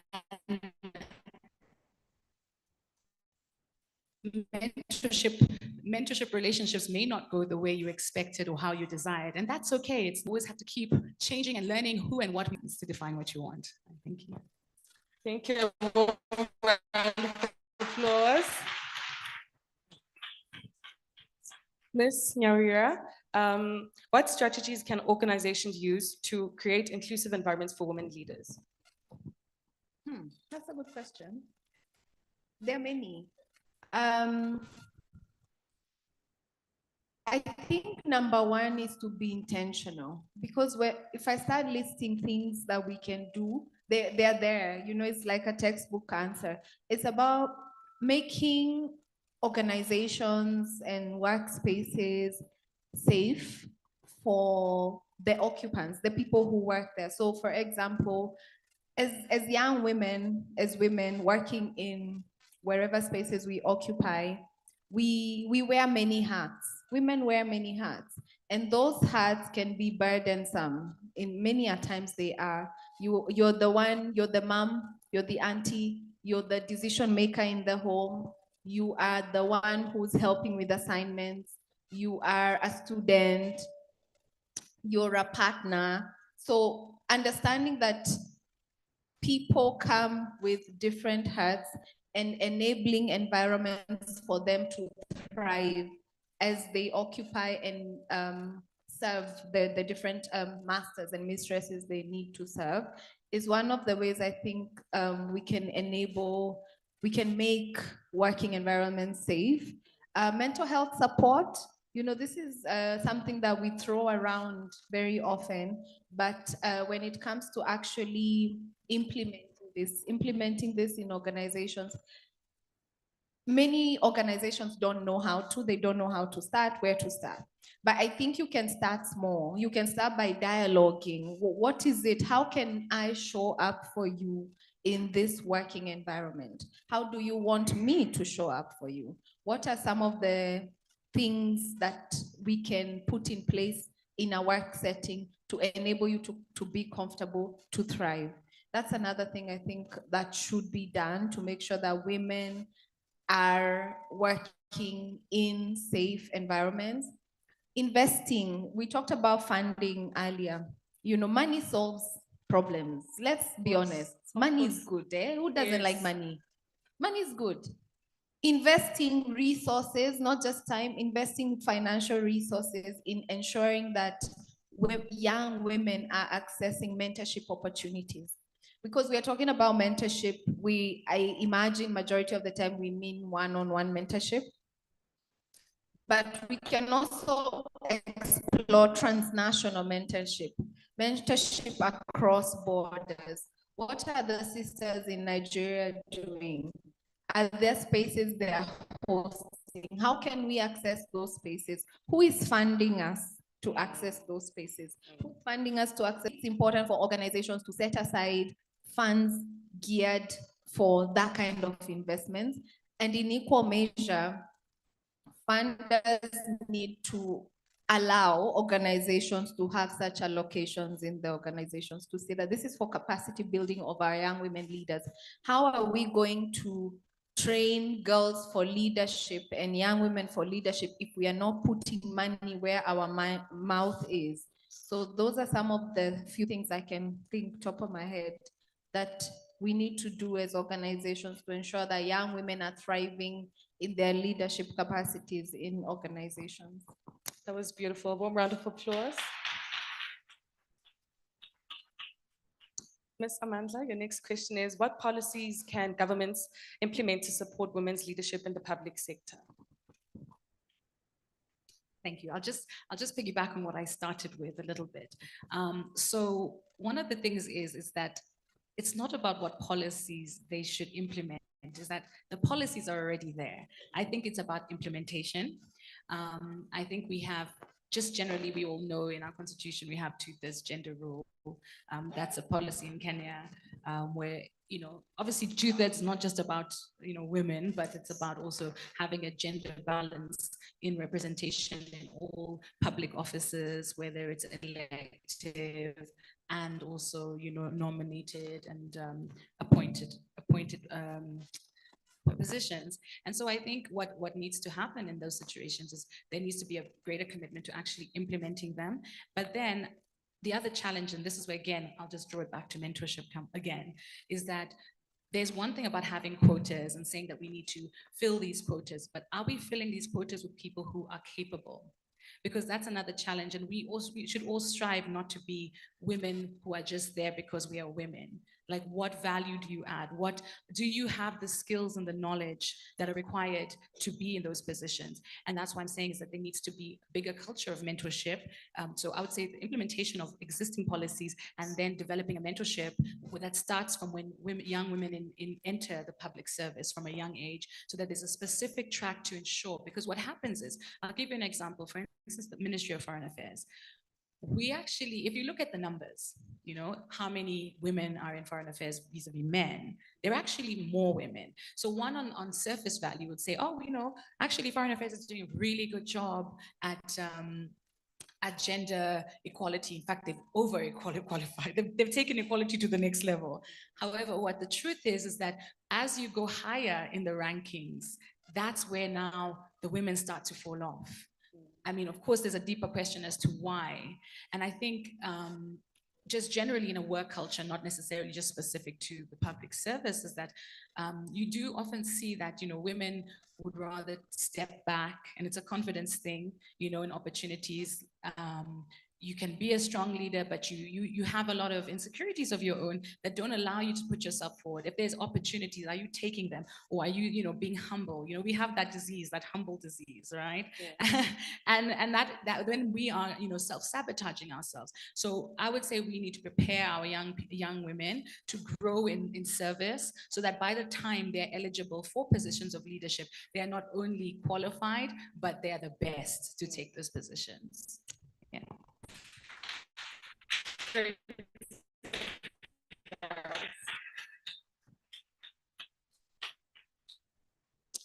Ms. Wahito, how can we address systematic barriers to women's leadership in rural communities? I think that Amandla has already addressed some of those. It's like we need policies, right? We also have to think about how do we understand? We have to challenge our understanding of the word leadership. Because many a times when we talk about leadership, we are thinking, oh, politically appointed positions, CEOs and everything. Fair enough, those are also leadership positions. But as young women and girls, we are born leaders. You know, we are born with that power. It's innate. I mean, do you feel it? Yes. Do you? Yes. It's in you. We are born leaders. And on top of being born leaders, every day of our lives in our homes as an African daughter, you are making decisions. That is leadership. You're taking care of people. You have followers. Your siblings are your followers. They're looking at you and they're following what you do. That is leadership. But our cultural understanding, our cultural norms inhibits our understanding of leadership in that sense. Unless you are sitting in an office with a view, or you're the president, then you're not a leader. So first, to change that understanding, because we grow up as young women having the skills and the tenets of leadership because of our daily lived realities. That's one. So should we change our mindsets and understand that that is leadership, then we can have a seamless transition for young women and girls into other roles of appointed leadership, of elected leadership, etc., etc. So I think that is one thing that needs to shift. We really need to shift our mindsets, our norms, and our understanding of leadership. We have to have the political will to implement policies if anything is to change, if we are to address those systemic barriers. We need policies that are set and are and people, because people who implement policies are human beings with their own cultural inhibitors. So if you think about voters and how someone talked about women political leaders and the violence they experience online, the hate. These are individuals who do not see you as someone worthy of that position. And if they don't see you as worthy of that position, they will do whatever it is possible within their power to make sure that that message of hate reaches you and tears you down, right? So we need policies that are implemented. We need the political will to implement those policies. We need to eradicate gender-based violence. Honestly, we really need to. Every corner of this world, every corner of this country you go to, women are being killed, women are being abused, women are being harassed. That is a systemic issue that has to be eradicated if women are to thrive in their leadership positions, because they're already there. It's the thriving that needs to happen. For us to thrive, we need to eliminate that kind of misogyny that we are seeing in this country, in this world. Just the pure hatred for women, seeing women win is something that it's not normalized as it should be. And I think that will play a role in addressing some of the systemic challenges that we are seeing which inhibit women. Yeah. Great, thank you. Wasn't that great advice? Can we give them a better round of applause? And I'll ask a question to the entire panel. What do you believe are the most significant challenges facing women in leadership today, and how can we best address them? You may start. I think we've already talked about them: the violence, the cultural norms, the funding. Again, money solves problem. If women have money in their pockets, a lot of problems we see now will be solved in one way or another. So just eliminating the economic barrier and striving towards achieving economic justice will really be a big factor in addressing some of these issues. Teaching our men and our boys, because truth be told, we need them. We need them. We need them as allies. We need them in the fight towards liberation. However, with the kind of mindsets they have towards women, it's a big hindrance towards our liberation and towards our leadership. So already beginning conversations, and someone may be sitting and thinking, how can I do that? In your own spaces at home, talk to your boys, start them small, because they will be regurgitating the kind of nonsense they hear outside based on who maybe an uncle said something. Put such sentiments to pause. Zima hiyo moto.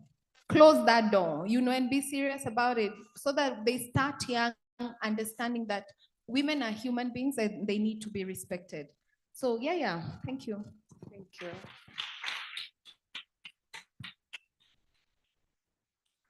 Thank you. So I will also just stand on what she has mentioned, and some of the challenges, and I think a lot of my responses are to do with our capacity building and our abilities. It's not that we don't have the abilities, as Wahito had mentioned, we are born leaders. We are leaders, you lead every day in your life.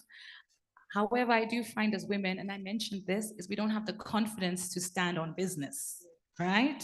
You know your business, but you'll be mansplained, gaslit, let someone take your ideas. And I think one of the big qualities of a leader is to have the confidence, because if you don't, you may have all the skills, as we say, you already are the package, but if you can't sell the package, if you can't communicate the package, and if you can't use your leadership qualities to lead. So I think one of the challenges is being able to have trainings and capacity buildings to really enhance people's ability to connect the idea that you are a leader and how that translates into leading. I think as you go higher on in life, and I'm not to diminish, maybe some of you are mothers and married. I think one of the challenges is perception, and I think that's social norms, so that you will face certain challenges that are really unique to the fact that you are a woman.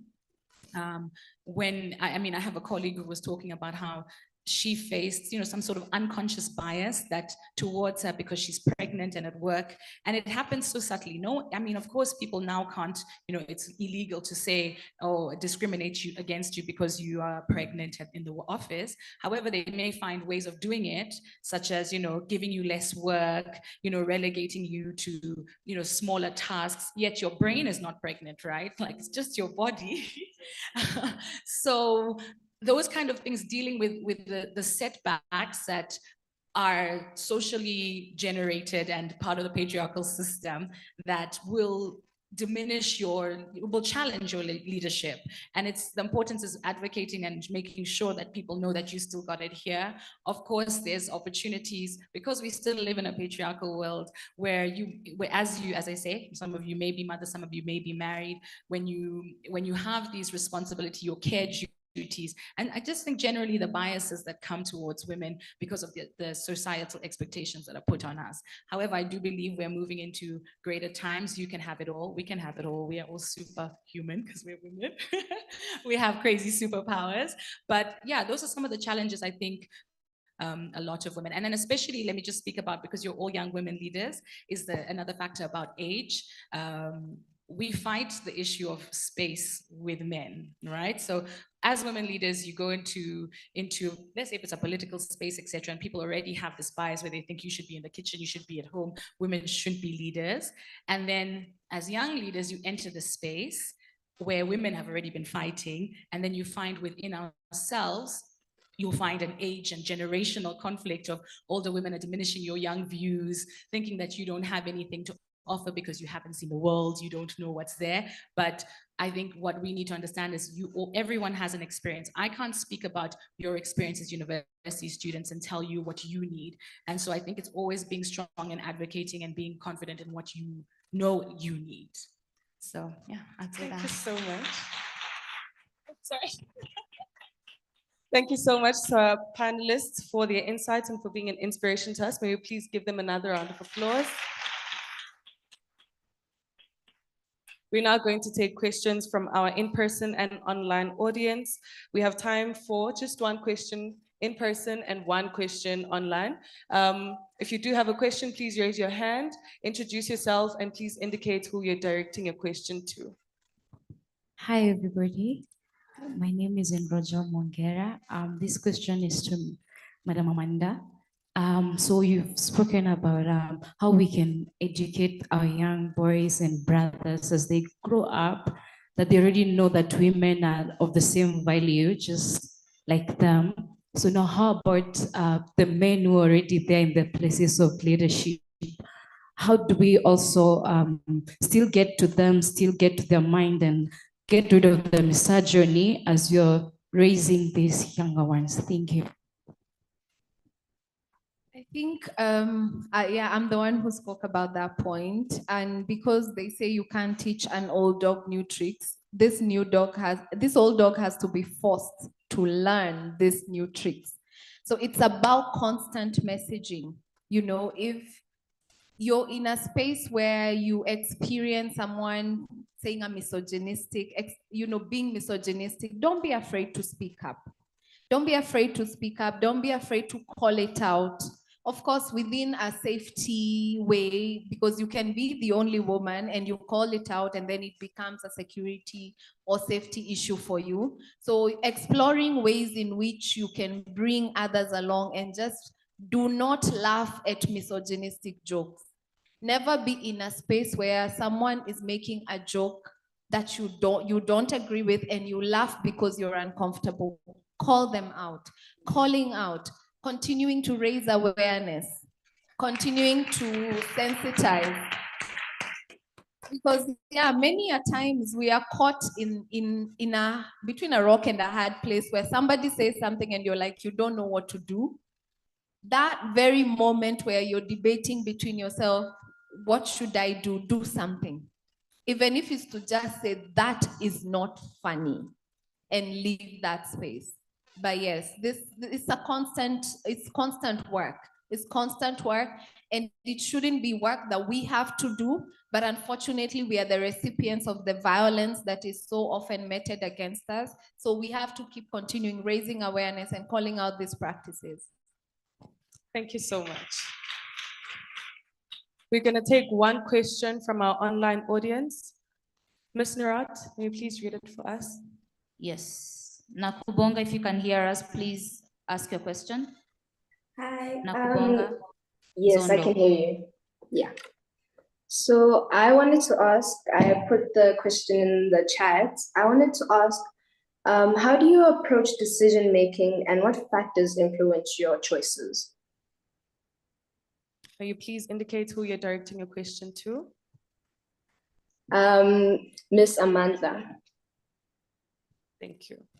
So just repeat, how do you approach decision making? And Nokbonga, may you please repeat your question? So my question was, how do you approach decision making and, sorry, trying to get it right now. How do you approach decision making and what factors influence your choices? Just to clarify, in which context? Just in general? Just in general, yeah. I think, of course, that is also subject to what decision I'm making. If it's a personal decision about my life, I think you always have to make sure that whatever decision you make doesn't affect you badly. But as a decision as a leader, you have to make a decision based on your community and the greater good. I was having a conversation that when you're a leader, especially a community leader, you have to lead, your decisions are guided by the benefit of the greater community, right?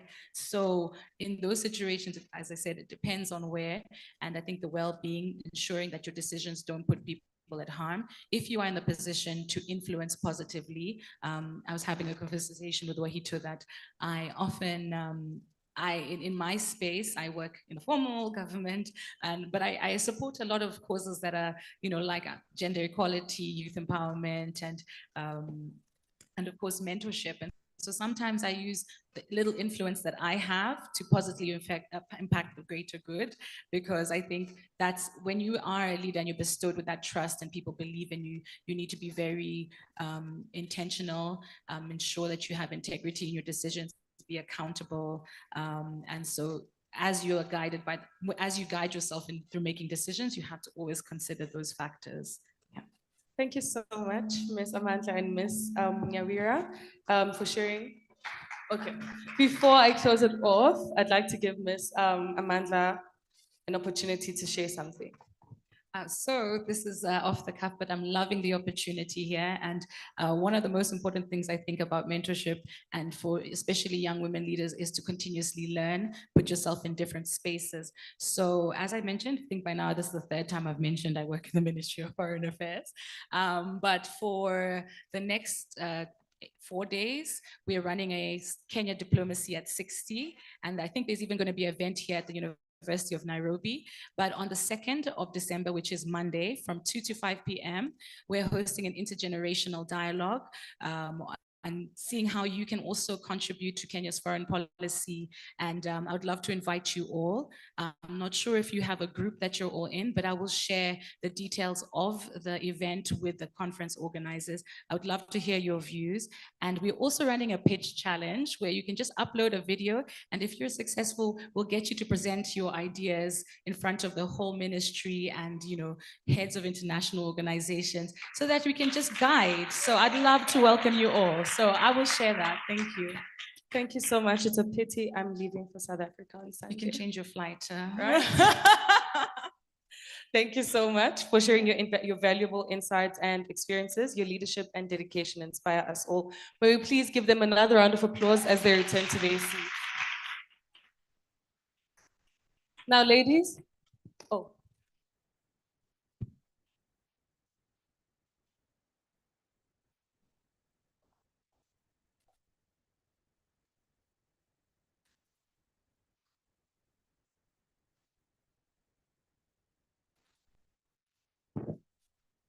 Now, ladies, let us continue the conversation on social media using hashtag Women in Leadership, hashtag TheALILF2024, hashtag Black Child, Your Dreams Are Valid. And ladies, if there's one thing we can take away from this session, it is that regardless of who you are, where you're from, and under which circumstances you grew up in, your dreams are valid, and so are mine. And so when I say Black girl, you say?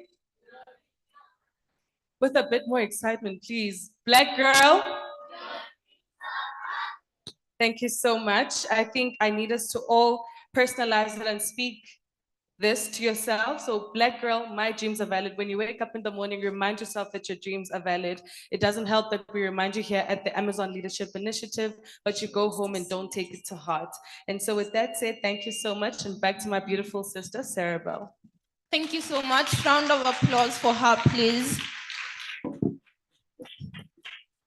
Now, ladies, I have a question for you. If this is me and down here is business, what am I doing? Wow, IQ 100. I never doubted for a second. Okay, ladies, so here in Kenya, we boast of over 47 tribes. Now, there's this thing we say, just give me my money. Hi, guys, just give me my money. Louder, just give me my money. Okay, ladies, thank you. In the spirit of talking about money and finances, we have a session on business leadership and management facilitated by Joy Chiamaka Ogenyi. Please turn your faces to the screen as I confirm whether she can hear us. Joy, please confirm that you can hear us.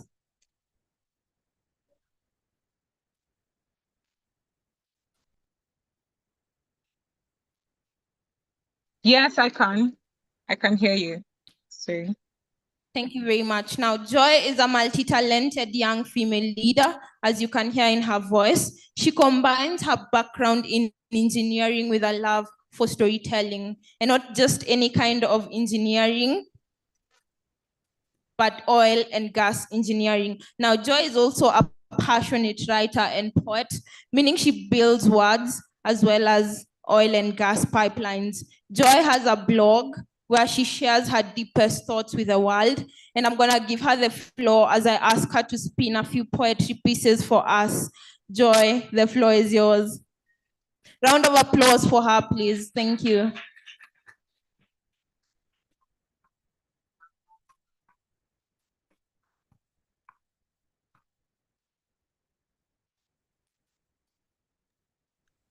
Okay, thank you. Thank you so much, Miss Arabelle, for that warm introduction.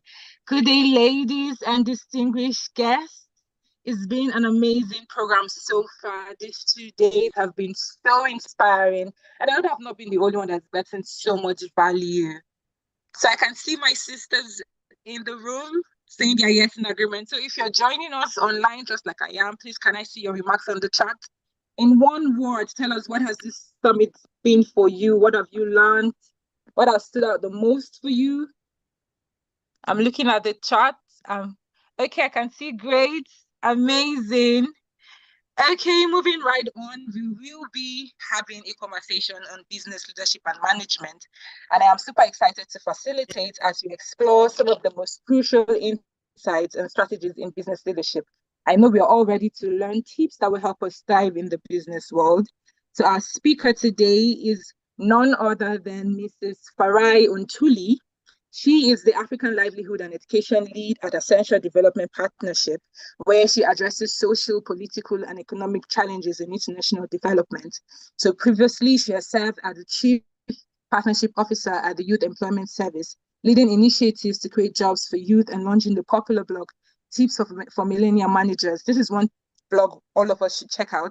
So Mrs. Farai has also worked at the Orem Institute, managing the Youth Health African Project, which focused on HIV prevention and youth unemployment. She holds an MSc in Political Economy of Emerging Markets from King's College, London, and she co-founded Africa Matters, a youth-led organization empowering youths, young Africans through leadership and community projects. So Mrs. Farai has been recognized as a Queen's Young Leader, a TEDx speaker, one Young World Ambassador, and one of the top 100 influential young South Africans. Mrs. Farai is also a Dalai Lama Fellow and the 2021 Stellenbosch University Exceptional Awardee, and also the 2022 TransUnion Rising Star. So ladies and distinguished guests, with a round of applause and with a show of your favorite emoji on the chat, can we please make welcome Mrs. Farai Untuli. Ms. Farai, welcome, ma. Thank you very much, and it is so great to be here with everyone. I trust that you are all well. I have to have a disclaimer, which is that I'm technically on maternity leave. I just had a baby a few months ago, but when I got the invite, I was like, there's no way I can miss this. So I really appreciate being able to spend some time with you all this afternoon. Welcome, ma. We enjoy having you join us. Thank you so much. So we're looking forward to your session. Super. Thank you so much, Joy. I really appreciate it. And so my session today is on business leadership and management. And how I thought we could spend our time is that I know we've got about half an hour, so I can spend 15 minutes just sharing with you all some of my perspectives. And then another 15 minutes for Q&A that Joy, I know that you'd be amazing at facilitating. And so I really want the session to be as interactive as possible. So I'm going to use very little theory and more of lived experiences, because I find that that's the best way in which we can learn from each other. And so if we start with the theoretical part, right, which is what is business leadership? And when we think of business leadership, we often think of finances and financial management. And that is one component of business leadership. Business leadership as a whole speaks about the ability to guide, to motivate those that you are working with so that you can achieve a common goal. And this is incredibly important for organizations. And when we are looking at what are characteristics of business leaders, these include someone that is a visionary. You know, do you have a vision for your organization? Are you working towards it? This includes someone who is decisive. When you are put with decisions in front of you, are you able to make quick and effective decisions? This includes someone that is motivating. How do you motivate those around you? How do you inspire them to take action? Someone who is communicative. Are you able to communicate what you're saying effectively so that it's being understood? And someone who is holistic, you know, looking at how do we create a positive culture? Because we know that if you've got an ultimately good culture within an organization, you can achieve really high financial results. So when we speak of business leadership and management, to zoom out from just the finances part, this is the overall view. And from that, which I've shared with you, you can clearly see that business leadership, although it often refers to your CEOs, your CFOs of companies, your chief operating officers, your leaders, it should actually apply to each and every one of us. So regardless of where you are in life, whether you are a student, whether you are an employee that just started in a business, wherever you are in your journey, you should strive to display business leadership, because those characteristics are so critical and will be even more critical when you find yourself in leadership positions. So business leaders lead holistically, and it's not only about financial results, but about overall, how are you inspiring a good organizational culture? How are you inspiring those around you? And so now that we've got an understanding of what business leadership is more holistically, I want to share some of my journey with you. So I recently turned 30, so I'm like technically still a youth. It just depends on who you ask. If it's the UN, I'm technically a youth. If it's the African Union, I've got another 15 years of being a youth. If it is youth as per the definition in South Africa, I've got another 5 years of being a youth, you know. And so hopefully you'll find some relatability in what I'm sharing. And I knew from a very young age that God put me on this earth to make an impact.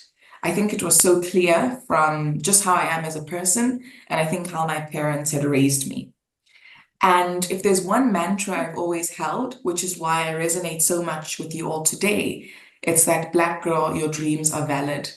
And there are so many times when people have tried to discourage me, when people have told me that I am too much, when people have said, no, you are way too ambitious, you're making noise, you're just a young person, what do you know? And if there's anything you take from me today, it is that you need to understand, Black girl, that you are here for a reason. And never let anyone discourage you from what your purpose is. So to share my story with you, in high school, I was the first Black head girl of the school that I was at. It was a predominantly white school. I remember when I became head girl, there was so much controversy. People thought that they rigged the votes, but when they checked, it was actually a very fair process. I was bullied in high school a lot because I had terrible skin growing up. I had a stutter. I still actually do have a stutter, but I love to practice and work on myself so that when I'm speaking, I can speak so confidently that one can't pick up that I have a stutter. So I was bullied a lot for having a stutter, and I involve myself in debating and public speaking. So I'm forced to really improve how I speak to others. When I got to university, I studied financial accounting. And hence I'm saying we can go into finances, but holistically, it's so important that you build key characteristics because that's how you can maintain yourself and sustain yourself. In university, I became the speaker of the student parliament at a really young age. I think I was 19 years old when I became the speaker of the student parliament. I served on the student representative council. They had various roles, but what's quite funny is that I didn't like any of the roles, so I made my own once I got elected. And I realized there's no role that focuses on women empowerment. So I created a portfolio for women empowerment. After university, I went to work for one of the top 4 accounting companies. I worked for Deloitte. I did some consulting there, really based on finances. And I realized 9 months into my work that, hang on, this is not actually for me. My parents were not too happy because they were like, no, we want you to become an accountant. And I was like, I get that, mom and dad, but I went to university. I did my qualification. I passed with flying colors, but I don't see myself being a financial accountant for the rest of my life. So I decided to apply for scholarship opportunities, and I got a scholarship to pursue my master's in the UK, which is where I got my MSc at King's College London. I absolutely loved being there. It was so great to have so many different experiences. And it's being in the UK with a very diverse class that I learned that, you know, I can make a lot of money being an accountant, but I also want to have impact.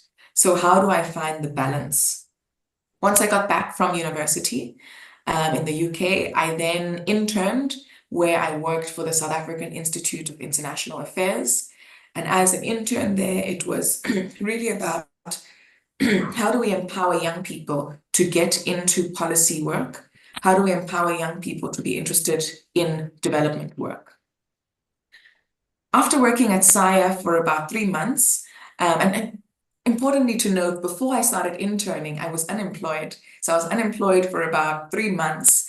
And at the time, and I'll be honest, I was so arrogant because I thought I've got a UK degree, a UK master's, I'll find a job in South Africa in no time. and I actually struggled to find a job, which is why I always tell young people, it doesn't matter where you got your qualification from, you have to be humble in how you're approaching your journey. So I did my internship, and then I was approached by the Aurum Institute, which is one of Africa's leading TB and HIV organizations. They were launching a program that is focused on employing young people in the healthcare sector and asked me to lead it as a junior project manager. Note, I had no project management experience, but I was like, I'm going to take up the opportunity. We have a saying, and I hope it's okay for me to say it and that no one will be offended, but we have a saying that says, have the confidence of a mediocre white man. And the reason I highlight that saying is that often as women, we second guess ourselves consistently. There's a study by Forbes that highlights that men apply for a job if they meet 50 or 60% of the criteria. Women only apply for a job if we meet 100% of the criteria. And when we do that, we are holding ourselves back. So I thought I'm going to have the confidence of a mediocre white man. White men are always very confident in who they are. So I'm going to take up this opportunity. I took it up. I Googled what is a project manager. And on my first day, I was absolutely soaring. I did so well that after I showed the company that I had so much success and value for them, I then sat down with my boss and said, I need a promotion. I need more money because I'm doing really well at my job. And I was very clear. I put everything on an Excel spreadsheet. I showed what exactly the deliverables are. I showed why and how my salary should increase. And he was so overwhelmed with how much I prepared. He said, you've got it. It was a 30-minute conversation. And hence I say, as women, we need to be so intentional about who we are and our worth and to go for things. Note that I got a promotion without actually having project management experience. I did so well with my role at the Aurum Institute that I led large teams, very often with people older than me. I had a team member who at the time, I think I was about 24 at the time, he was 48. And everyone that worked with me was significantly older than me.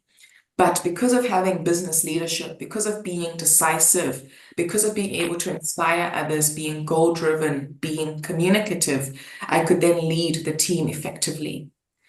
I was then poached from the Aurum Institute to work for the Youth Employment Service, which is one of South Africa's largest youth employment organizations that aims to empower young people through giving them quality work experience so that they can enter the job market effectively.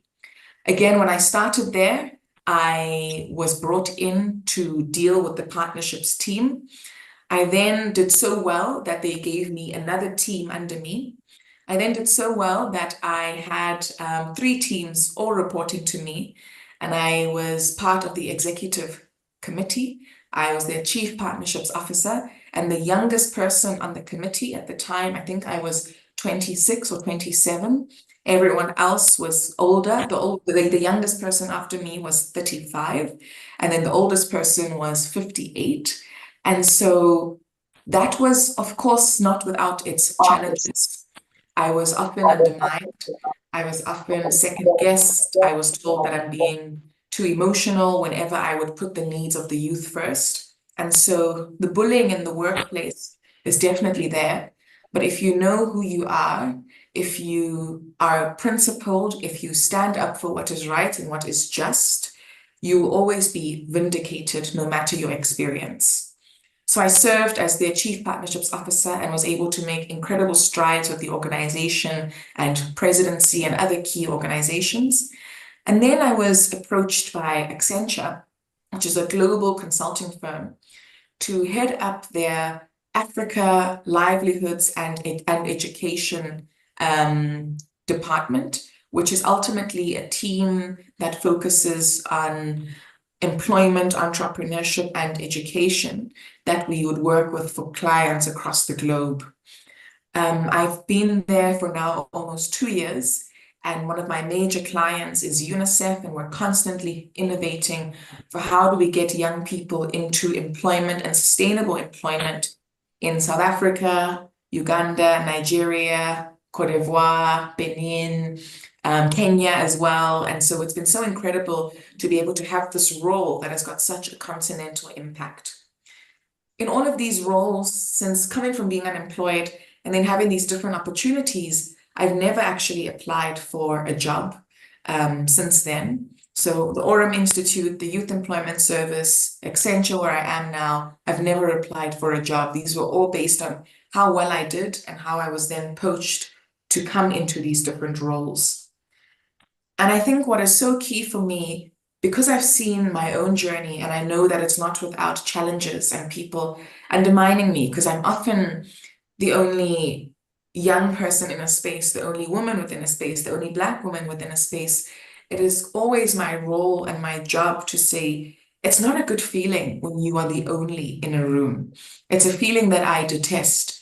And I know some people would say they are proud of being the only or the first, but that's not something I'm proud of, because it means that I haven't done enough to get more people around the table with me. And so I spend so much of my time mentoring young Black women from not only across the continent, but from different parts of the world, to say, how do you step into your power? How do you acknowledge who you are? How do you gain critical skills so that you don't wait until you're a lot older to display business leadership, but that you're displaying it now already? And so this session like this is so important to me, because this also serves as another session or opportunity of being able to mentor and inspire. I use my LinkedIn a lot to do that. So if you check out Farine Dooley on LinkedIn, I share so much about leadership, about the job search journey, about confidence, because that's another way and a platform that I can inspire those around me. On my Instagram as well, I use it very holistically, where I don't only highlight aspects about work, but also aspects about my personal life. I am married, I am a mom, and I know this conversation is about business leadership, but so important to highlight, to say, ladies, do not settle. Do not settle at all. As you are journeying, you will meet different people. And I really want to encourage you to say, you know, often men are threatened by women who are confident, by women who know themselves, by women who know their abilities. And there's a time in my life where I dated frogs, up until I met a prince who was like, actually, I love the fact that you are confident. I remember I had a conversation with my husband where I said, we were still getting to know each other. And I said, I want to actually pursue my MBA. And he was like, let's get you to the best universities. Let's check out Harvard. Whereas previous partners before, when I said I want to do my MBA or I want to do my PhD, they were like, no, a woman mustn't be too educated. And so don't settle. It's so important, and there's so much value in being with someone that meets your confidence and that is growing your confidence and that is growing with you. And so lastly, to say, as you journey through life, as you develop your business leadership skills, you will find yourselves in positions of power. And it's so important that you are responsible with that power. And if we speak briefly about the financial aspect, one thing we as young people don't do is to save and to invest. I work with a lot of young people every single day, myself being a youth, and very often the first salary that a young person will get is, you know, I want to go and get a new weave, I want to go and do my hair, I want to do my nails, and there's nothing wrong with that, because self-care is important. But how are you prioritizing your finances so that you don't get paid on the 25th of the month, and then on the 1st of the month, you are broke again? It's so important that you can plan and you can prioritize accordingly. And so look at how much of your finances are going where, how much are you saving, but not only to just save, how much are you investing? You must have an investment account. It can be with the bank, it can be with the unit trust, it can be in agriculture.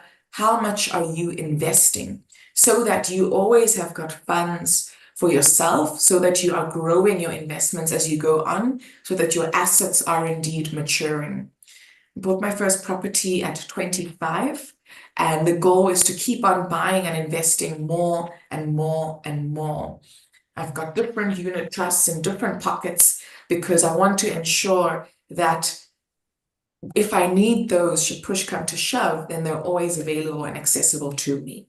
And so I really hope that in sharing my own journey and my story, that you have been able to learn. I'm so open for questions. Please do ask tough questions because it really hasn't been an easy journey. And I think prayer has got me through a lot of the difficult times, but also having a strong support system. I'm very grateful to have an incredible husband, to have an incredible support system of friends and family that are continuously building me up when the world at times will break me down.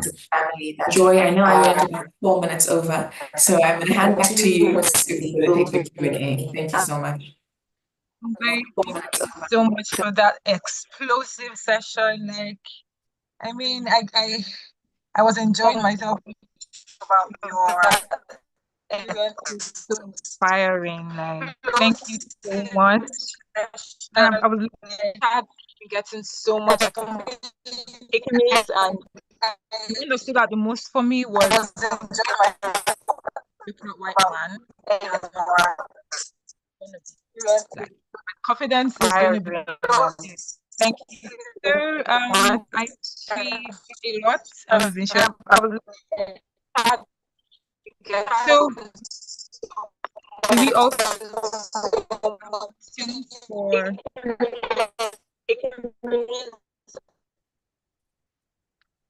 okay, so I think that is settled. So I'm sure we have questions for Mrs. Farai. Please, can we have those on the chat? Our sisters on site, help us. I'm very sure I can almost feel the room vibrating because this session has been so explosive. So please, our sisters in the room, if we have questions. Joy, we can't hear you. Okay, how about now?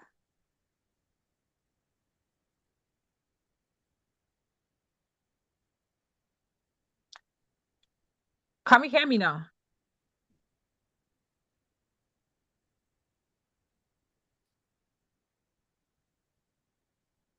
Can we hear me now?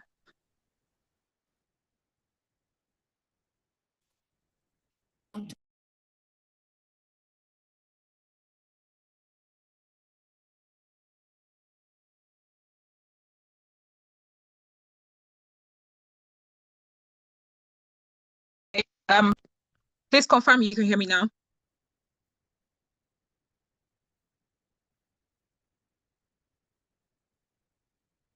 Okay, amazing. So I'm pretty sure we got so much. Chat. We got so much from Mrs. Farai's session. So please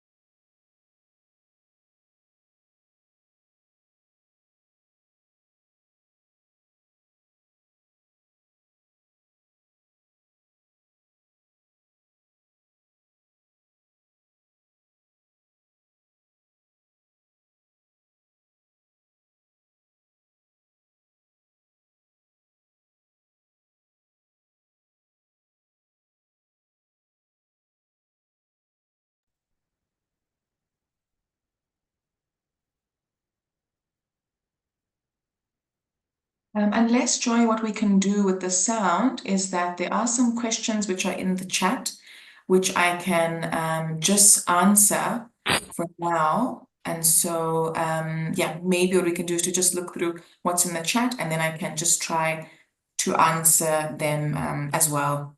Would that be okay? Ms. Farai? Yes. Ms. Farai, can you hear me? Yes, I can hear you. Can you hear me?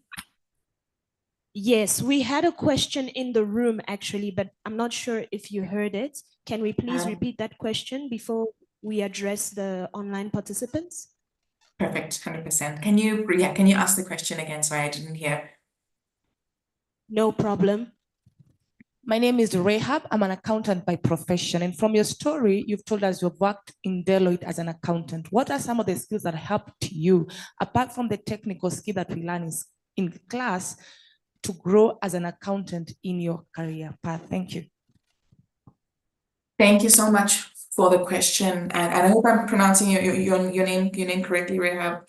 But I think that, you know, what is so important, and I think the issue, or rather the mistake that we often make as young people, is that we focus so much on technical qualifications.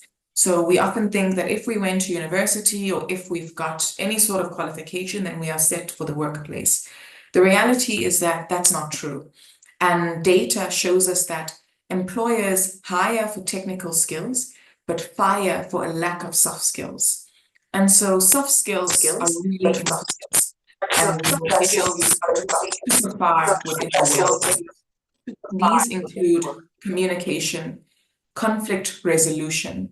It also includes aspects like teamwork. It includes time management. And so I'd say that what's been so helpful for me is knowing that I've got strong technical skills, but balancing that with having really strong soft skills, because soft skills are what most employers struggle with. So work on your communication, how you work within a team, what your time management is like. I used to have poor time management. I remember there was a few times in one of my jobs where my boss would get to work earlier than me, and I was like, this is too embarrassing. I should be there earlier than her. And so, you know, how are you driving that you've got excellent soft skills? Are there any more questions in the room? I believe we have a question online. The question states, how can I measure my success, the success of my platform beyond just finances? How can I measure the success of my platform beyond just finances? Mm-hmm. I think in answering that question, I would need a bit more context in terms of, you know, what platform are we talking about? What are the intended objectives? But to share based on the information that I know, or on perhaps very broad terms, it would be one, looking at what is the intended goal of your platform? Is it to build a larger customer base? Is it to inspire people? What is that intended goal? Two, how many people are then being reached by that goal? And then three, what are your finances then looking like?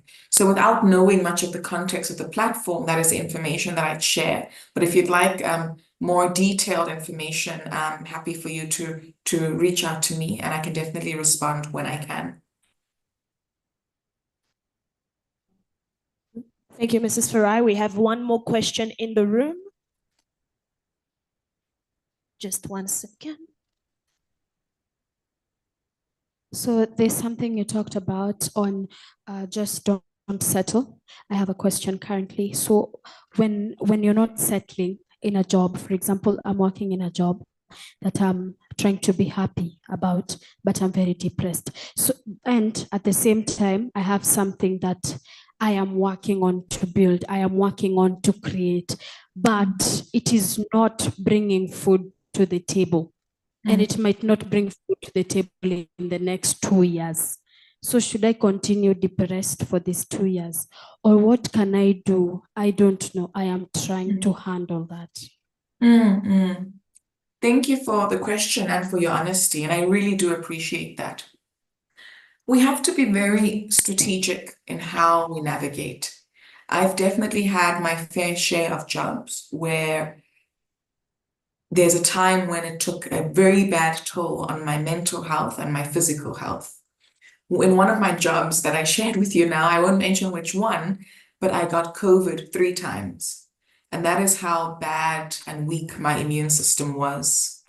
My mental health was so badly affected that I had to be on medication because of just how toxic the work environment was. So when you speak about being in an environment that depresses you, I completely understand. And so many times I had wanted to just resign without a plan. I had a side hustle like what you're describing, but that side hustle was not lucrative enough to bring food to the table, exactly like what you've said. I worked with a few friends that decided to just resign and pray that they will find something along the way. That was possibly the worst decision that they could have made because they struggled so long to find something. that their anxiety or depression from a toxic work environment became exacerbated anxiety and depression from being unemployed. And I think that is somewhat a worse off feeling, because that also affects your sense of self-worth. I was encouraged, and again, I'm really appreciative to my husband and to my community, to say, don't resign without a plan. Stick it out so that other opportunities will come forth. So what I often encourage people who find themselves in unhappy work environments is to say, don't leave without a plan. Make sure that your ducks are in a row so that you're putting food on the table for yourself and for whoever else you support. But this means that you need to be active in what you're doing on the side. If you've got a side hustle, actively looking for financing opportunities for it or collaborating with others. If you want to go into a new workplace, actively seeking out that workplace and saying, where can I work? What are the opportunities on LinkedIn? How do I then get this role? I remember that before I got the Accenture opportunity, I was actively applying for different roles to try and find something for me. And that opportunity came as such a blessing that I did not even have to apply for it. So ensure that you have got plans lined up so that you're always moving with a plan. And the goal should be to say that when you get to a point where one day you're like, I've had enough, I want to resign, you can then resign and have at least 3 months worth of your salary that you've saved up so that you can still live the lifestyle you've built comfortably. So ensure that you build up enough financial resources so that should you get to a stage where you can't take it anymore, you can still live comfortably within that time. But have a plan and always be strategic. Don't act out of emotion.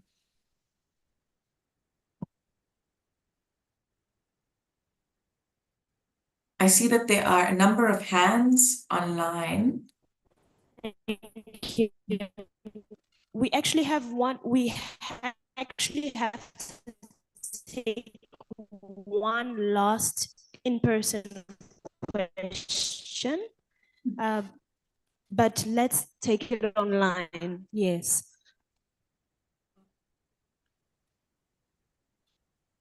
Okay, super. Okay. Stacy Ashieng, would you kindly unmute? Hello. I don't know if you can hear me. I'm Stacy Achieng. I'm from Kenya.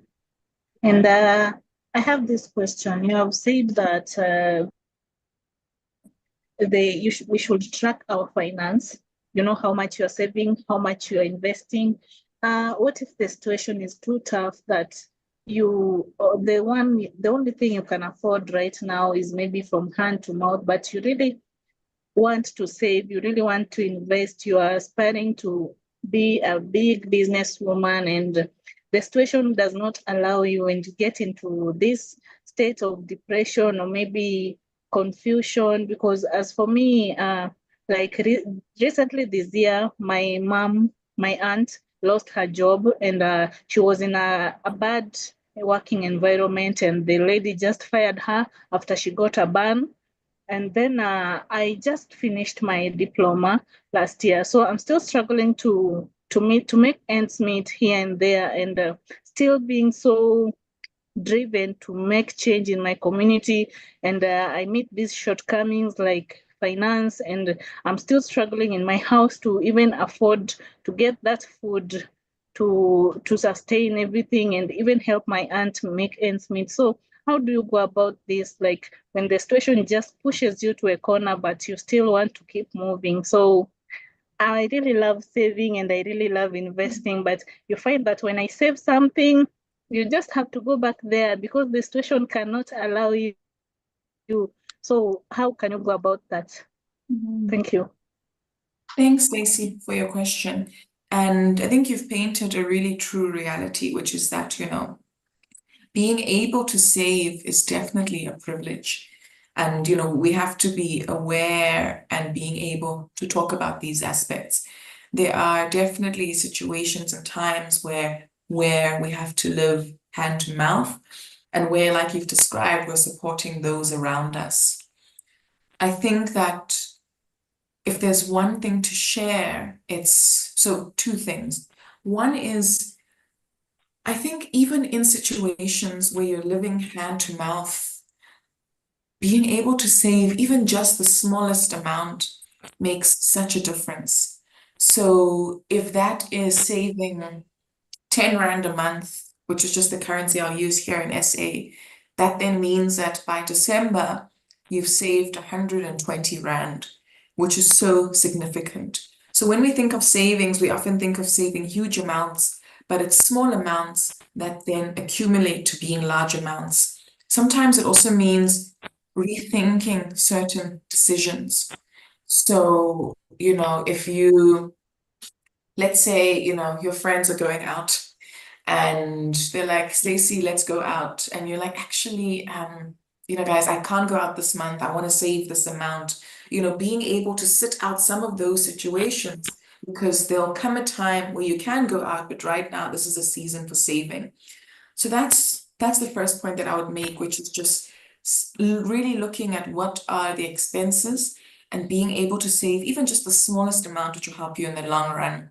The second aspect, and exactly what you mentioned, when you dip into what you've saved, you have to be disciplined about where you're putting that savings. And I completely hear you. There are so many times when I've saved such a large amount and then I dip into what I've saved, then the next year I've got nothing and I have to start again. What I now have done is to put my savings into a 90-day notice account with the bank. And of course, banking systems are different with different options.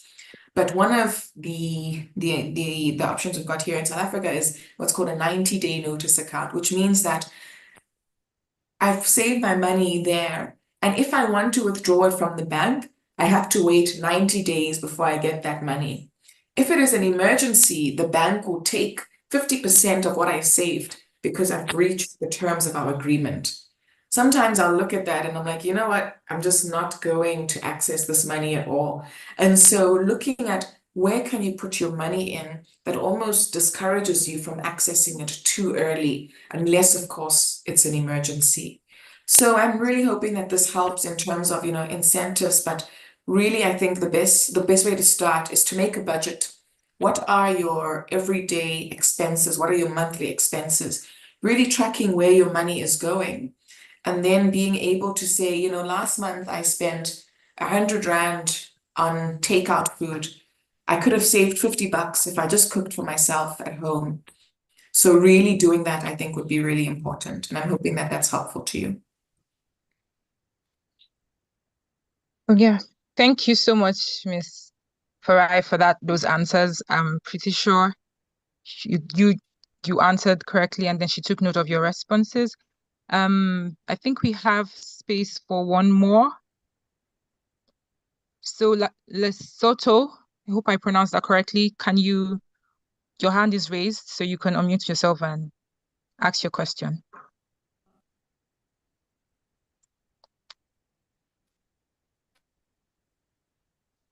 Lesotho, can you hear me? Okay, so since she's not here, so thank you so much, Ms. Farai, for being with us today. Your session has been so explosive. We learned a lot about not just the business side to it, but just listening to your experiences about your life in general has been so inspiring. So thank you so much. So ladies, can we appreciate our speaker? Can we say thank you, Ms. Farai? Can you type on the chat? Thank you, Ms. Farai. Thank you so much. Can you also say a big thank you to TheALILF for putting this summit together? Come on, pour your love on TheALILF on the chat. Okay, thank you. So this is where we'll wrap this session. It's been an honor to have facilitated. You have been an amazing audience, and I practically enjoyed myself. So this is where we'll move it back to our host, Sarah Bell, to take us through the entire program. All right, round of applause for her once again. Joy, your session did indeed make me joyful. Now, ladies, how millennial are you? I'm seeing Gen Zs in the house, but how millennial are you? So I'm gonna do something, and as I do it, you just have to say Z, right? Right. Okay, Z mpaka Z mpaka Z. Niliamka asubuhi na usingi, nikakunywa chai ya tangawi na manda.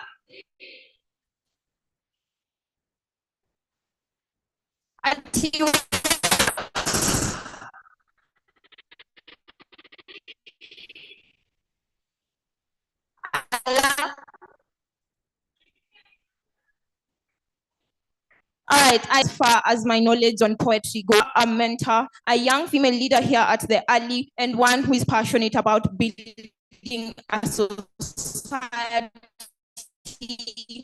where vulnerability is becoming women in male-dominated fields. So we are not talking about our feelings, but we don't do that here. Here we get vulnerable and we talk about our feelings. So ladies, drum rolls, please, as I welcome Miss Daphne Ambuso to the floor. Drum rolls, drum rolls, drum rolls.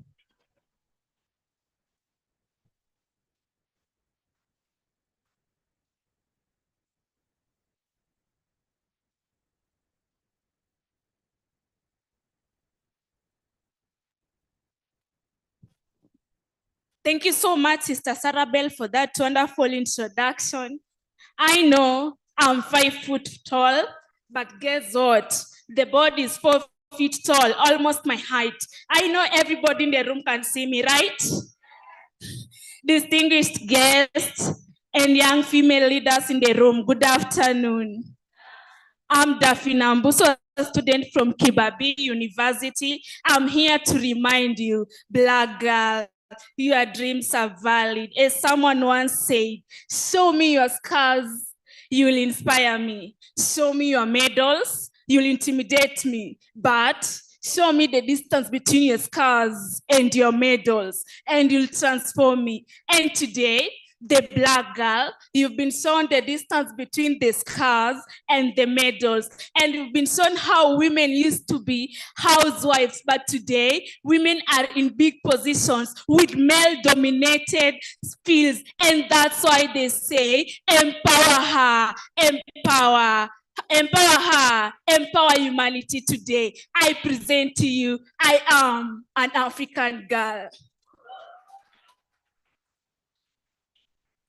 I am an African girl, a girl whose dreams remain shattered under society's stereotypes, caged by the whispers. Education isn't for you.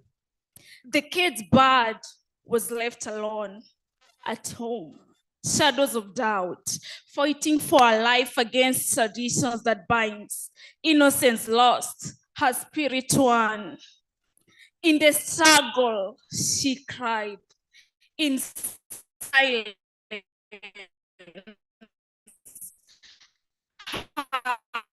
hopes bled.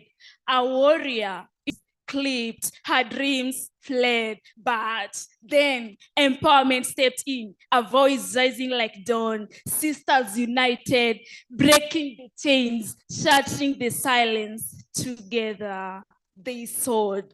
And now the Black girl stands tall with books in her hands, her future bright.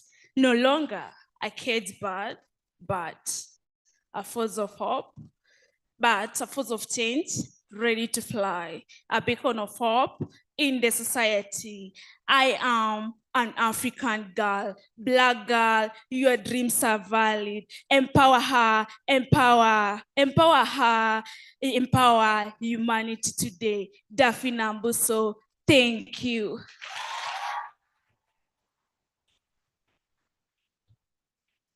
Ladies, I was waiting for you to not clap so that I can see the jealous in the house. But now that we're giving each other flowers, turn to your neighbor, tell her neighbor, lunch is almost ready. But it's not now. We have one last session because we love you guys like that. They don't love you like we do. So ladies, we have a session on civil leadership and management.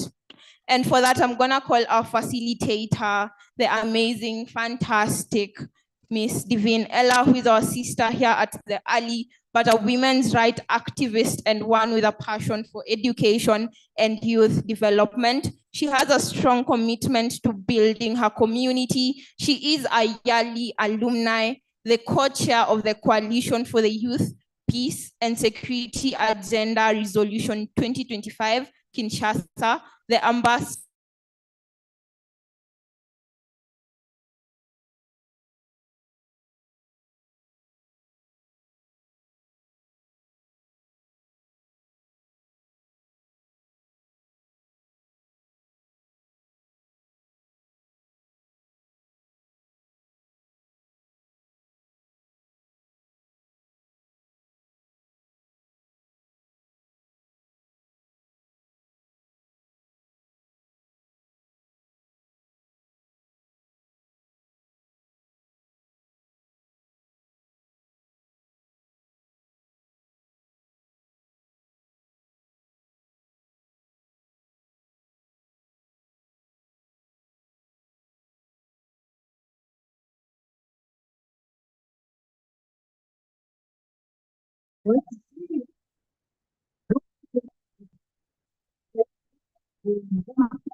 You guys, are you fine? Are you fine? You know, there's so much energy in this room that is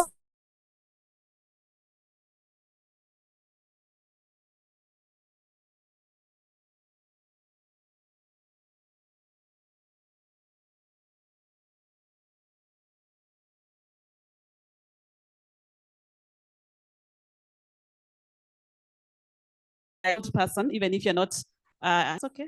Oh, okay. No, and I don't want to infringe on your mother of two boys. One is an adolescent, and just the other day he told me, "Mommy, you're a parrot." I asked him, "What do you mean, Mommy, you're a parrot?" Because everything you tell Dad. And that's the first thing I learned about life, that before you speak, you need to find out what are people expecting from you, so then you don't make a mistake. So before we proceed and I tell you more about civic leadership and civic engagement, I want two people who are here. You are seated here because there's something that you want to learn, and I want to hear first your questions before I think that I'm addressing your issues, yet you want to hear something else. So from this side, and you have only 2 slots. So the mic goes to the people on the ground. So 2 questions. You sat, you were invited for this forum, you have come, and you read the profile, and there are 2 things that you're hoping can be answered and addressed to you at a personal level, but also as a group.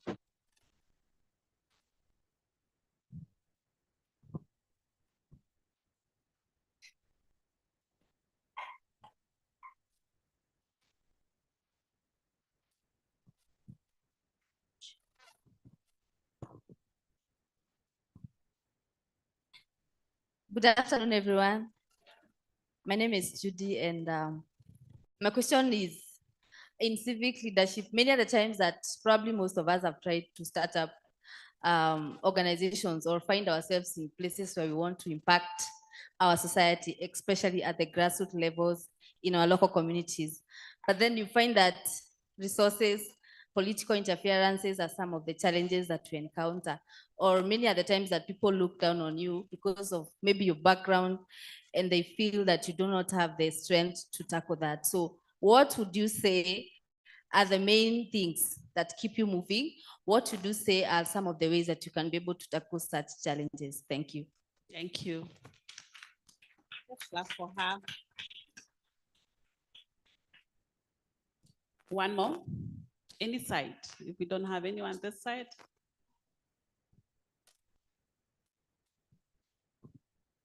Good afternoon. I have, it was supposed to be, I don't know how to frame it. I think I talk a lot, so it will probably be a rant. There's something I was doing recently with a friend, work for enumerators there, and we were dealing with the poor demographic. And we came across families, and these were women, old women, some are paralyzed, some are disabled.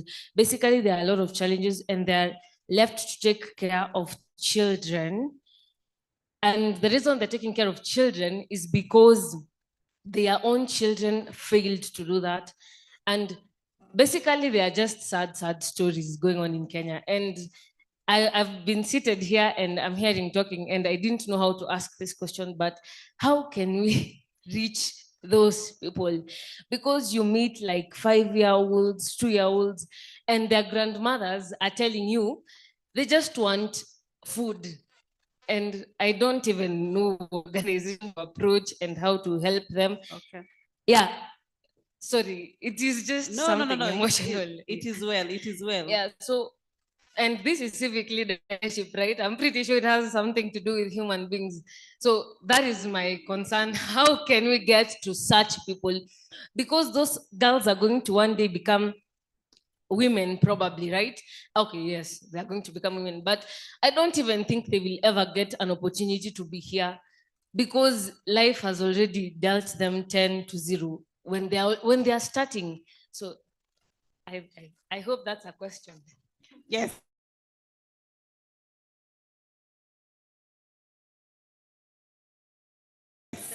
That's a very good question. It's a very civic leadership or civic engagement and participation is all about getting involved in the affairs of the community to solve the different injustices that are there. And I think one of the ones that you're talking about is, it's about those children, and you're wondering how do you deal with some of these things.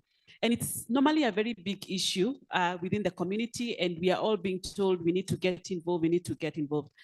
The moment I say civic education, civic engagement, for us as, now I assume I'm also a young woman, for now I'm a young woman, we feel like this is not our space, it's a space for men. Civic, every time we talk about civic, you don't want to touch it because you feel like as if it's something also very political, and it's not a space for a young girl who is thinking about makeup and those kind of things. But civic engagement and civic participation has different forms. And the first form is, of course, the electoral process, which we all know we get involved. How many of us vote? How many of us do not vote and don't want to ever vote? There are quite enough. There are few, of course. So there are those who engage in electoral processes. And of course, you take a voter's card, and I don't want to get into that space. But the most important civic engagement space is around advocacy and activism.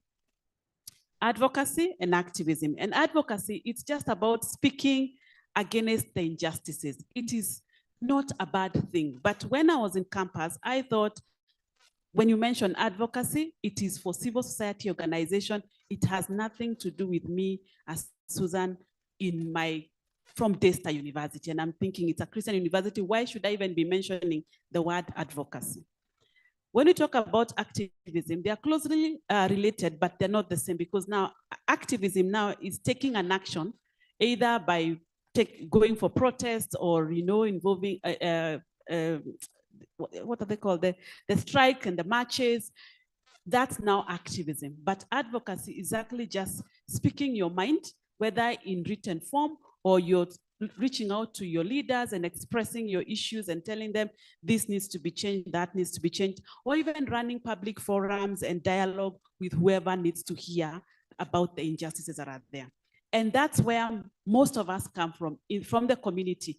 You feel there are this organization, including whether it's UNICEF, and you feel, I think you're addressing children's issues, but not the way they should be addressed. There is nothing wrong with that, and that's advocacy. You're actually just advocating for something to be done better because you feel as if there's an injustice there.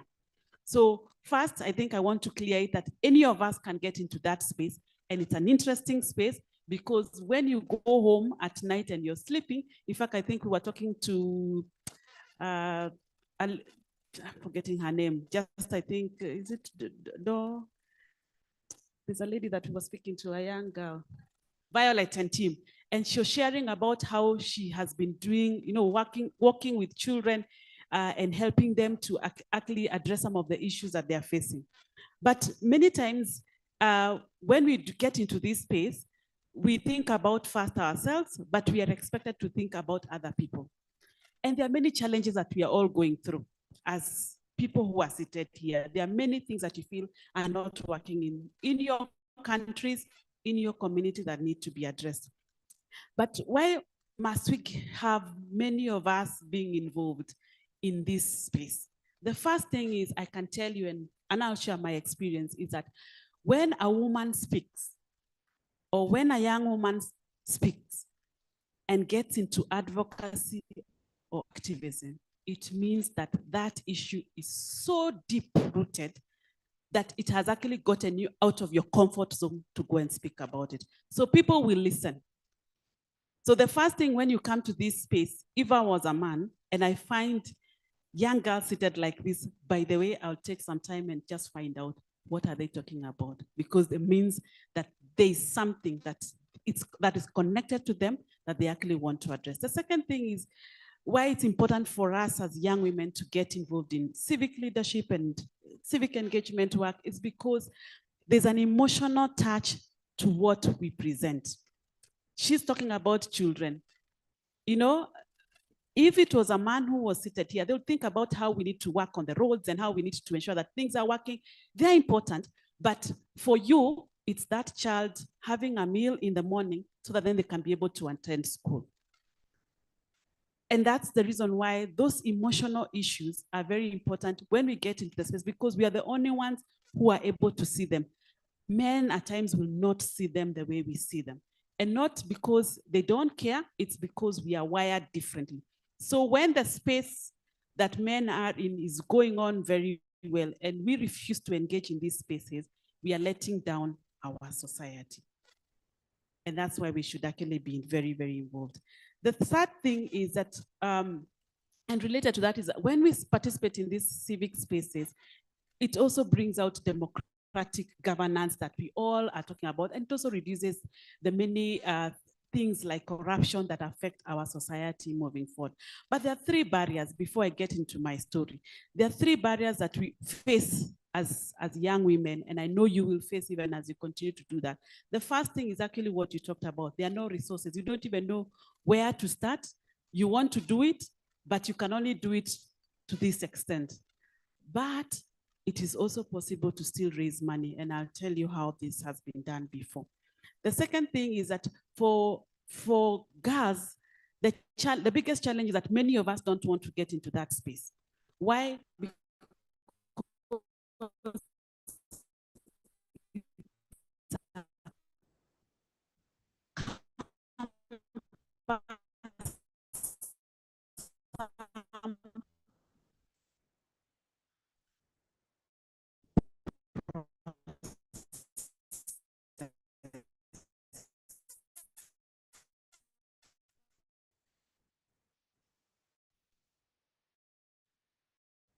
you will raise education, you talk about it today, you talk about it tomorrow, keep repeating that message over and over, never tire from doing it. As you keep talking about it, you must ensure that times when we go into these spaces, when you don't have your facts very well, you'll be locked out. I started by telling you how my son told me that I'm a parrot. And I've been sharing it because I know he genuinely said it, that you're a parrot. And it's true, I'm a parrot because I am married, so I have to tell the father the things that he says. But now I have to, I think, learn how to do it in a better way. The point I'm trying to make is that having a better understanding of the issues that are required to be addressed need to be done with a lot of wisdom when you're doing our advocacy. And it's because many times people will look down upon you as a young woman when you're speaking in meetings. I think I was among the first CEOs who were young in civil society. I became the CEO of Youth Agenda. It's a youth organization, advocacy organization in Kenya at the age of 28 years. I was small, tiny, and beautiful. Not that I'm not beautiful right now, but I was small and tiny. And of course, you know, I was looking really nice. But many times people would look down upon me because of my body. But what worked well for me is because I knew my issues very well. So when I would stand and speak, you had to listen to what I am saying. Even if I'm not yet there, you need to listen to me. And it wasn't easy. So of course you work with mentors, and Professor Hutchinson, who was, I think, our acting VC here, was actually one of my mentors. And she kept telling me, Sue, just do it. It's not easy. You don't have to speak loudly like the men, but just do it in the civic space. So, and you know, for a youth organization, it meant that I was leading a team of men, but also mobilizing the community, because it's a national organization, for us to engage in big issues that required us to have sessions with the CSAs, with the ministers, of course we call them cabinet secretaries in Kenya, with the ministers, with the prime secretaries, and even going into media to talk about the issues that we were going through. Because for us, they were not community, there were others that were doing at community level, but most for us were at the national level. So the first thing is get your facts well, understand your space. And then the other thing that I learned when I was in that space is that they told me, avoid sitting behind, try and sit in front so then people can actually listen to you. Because you see, as a CEO, you'll come and you want to be timid and then you want to sit behind. No, just walk in front. And in one of our political leadership programs that we were in, we learned that when I come and find that this seat has been reserved for maybe a few CEOs here and there, and you're also a CEO of that level, come and occupy it, not because you want to disrespect, but because you're also as important as them. And then organize for someone to come and provide another seat for that person to come and sit in when they arrive. So then again, you're not left out. And that helped me a lot because it made me be able to engage in that space. The second thing I want to share about young women is that you need to have your gender clear. I remember when I was again in that space, we used to advocate for affirmative action within affirmative action. Because what we wanted is that because we had secured positions for women, to get affirmative slots, we now were saying, let's not repeat the same mistake that has been done before. And we started saying, can we have affirmative action within affirmative action? I can tell you that I'm sure you all agree it's a good thing, isn't it, for young women? Because it means that when you're thinking about the older women, also think about the young woman because you need to empower them. But the older women kept saying, no, we already fought for our space, so you fight for your space. And that kept discouraging me as a lady. But I said, no, you have to, let's keep doing it. We have to keep doing it until we get it right. And I can tell you that we were able to actually secure those slots for the young women to be nominated because the slots were there. And we have a number of them. We have so many of them in Kenya because of those things. I'm sharing that story because those are the challenges that you will face when you get into the civic leadership spaces. You will have to be consistent with your message. You will have to mobilize men also to help you with the advocacy work and the activism work that you're getting involved in. And you cannot get tired in that space because it's very, very important. The third thing that I will tell you is that now that you have the energy, please do it. If you Google Susan Kariuki online, you will find very many things I did that right now I would definitely not want my son to see me doing them. You know, I'd carry placards saying, I don't know, you're not man enough if you don't vote for a woman. Many things, you know, would sleep on the floor and just demonstrate and remove all the stresses. But we had the energy to do it. And it worked well for our country when we were young. And in fact, there are many people who would even tell my husband, are you sure you want to marry that advocacy and activist lady?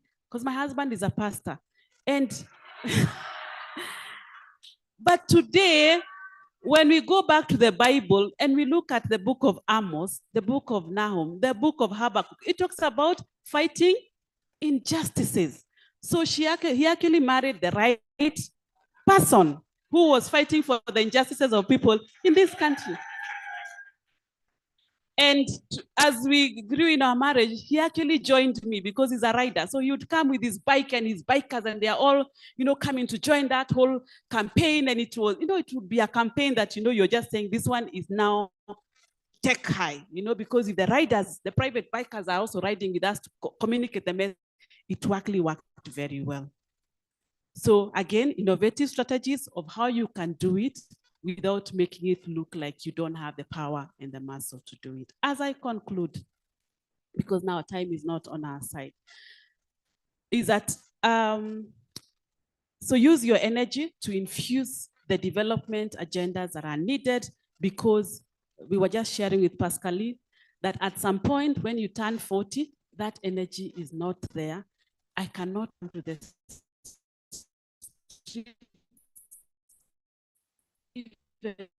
If you called me, I'll just be behind the guide you and give you the words of wisdom to do it. So do it when you have the energy. And of course, is that as you get into this civic leadership and management, it's about your voice, it's about your skills, and it's about your energy.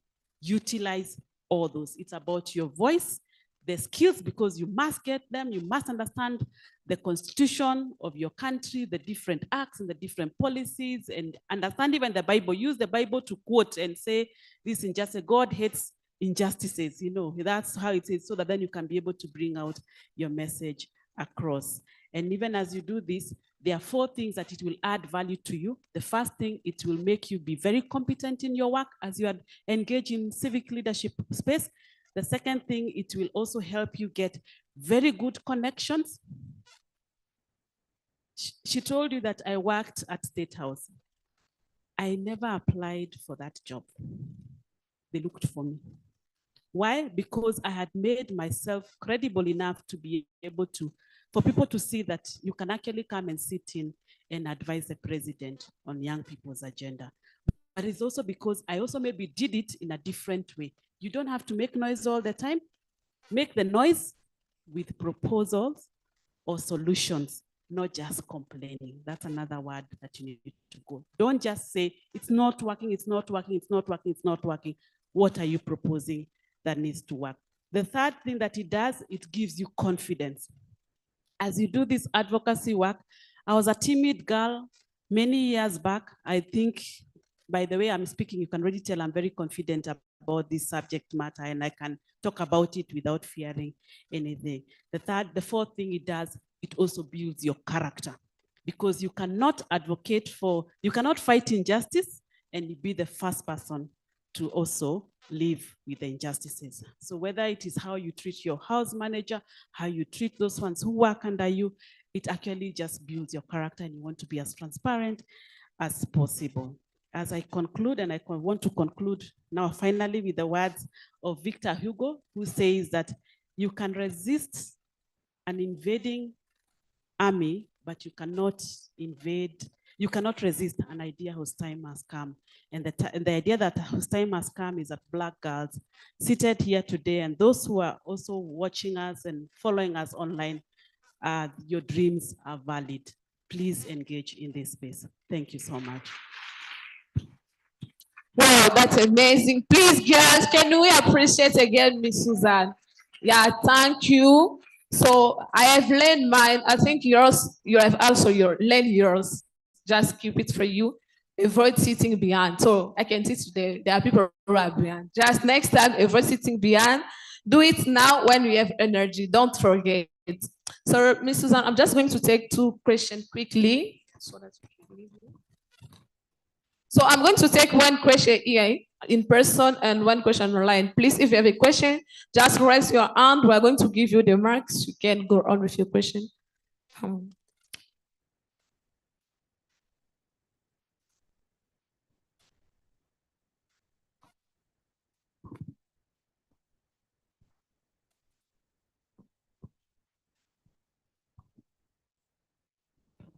Hi, I'm Jacinta Margaret, and my question is, in the community, normally for like the schools, there is something called tender whereby you supply foodstuffs to school and all that. So in most cases, we have, let's say, the principals coming from different counties to a particular county. Like when you're giving these opportunities to people, you aim at the community. For instance, if my community is in Kiambu, I'll aim at building the Kiambu people. Because if in Kiambu, for example, if they have potatoes and the school kids need potato, I'll look out in the society to have people from there supplying the potatoes to the school. But we find instances where the principals do not give people in the community this opportunity. And one day I was just hanging out with some old people and they were complaining about it. Like, what can we do to ensure that even within the school setup, like as low as that level, we are still empowering people within the community as opposed to going far away to get resources that we have within us.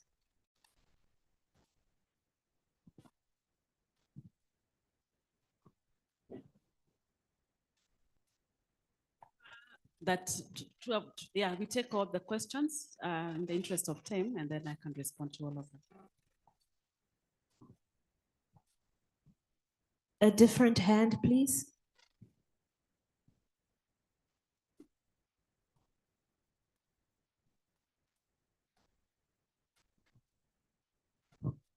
All protocols observed. Good afternoon. I'm Beverly Lois. I just have a question concerning the adolescent girl. Civic education, it deals with community, and community, mostly we are girls, and adolescent, it deals with girls below 35 years, girls who are going menstruation. And currently in Kenya, I have observed in the social media that we have this type of pad that is trending and it is affecting us girls. I want to address this question to you so that you can go and do some researches. If it is true, kindly help us because it's so painful. Thank you.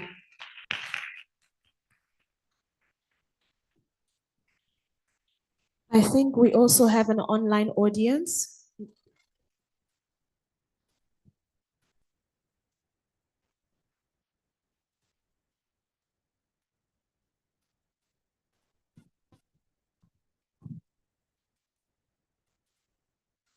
Cynthia Chepchirchir, if you can hear us, please ask your question. Cynthia Chepchirchir.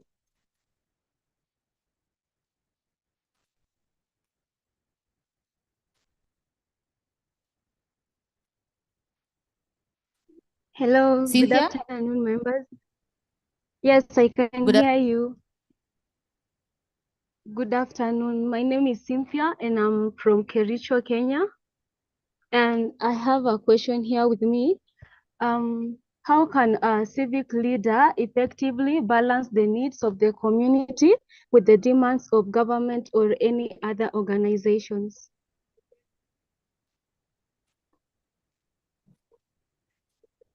Thank you so much for the opportunity. That's all.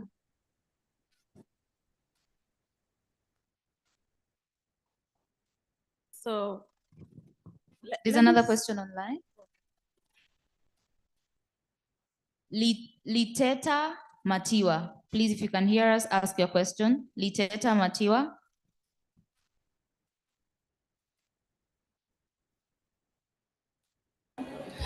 Greetings to you all. Greetings to you all. My name is Liteta Matiwan from South Africa.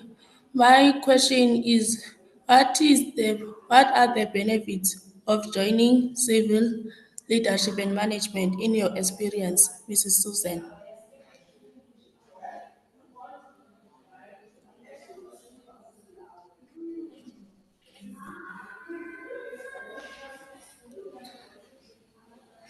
I think let me start by responding first to the first question that was asked, and I think I forgot to talk about it, the issues of resources. How do you build an organization? Where do you start and all that?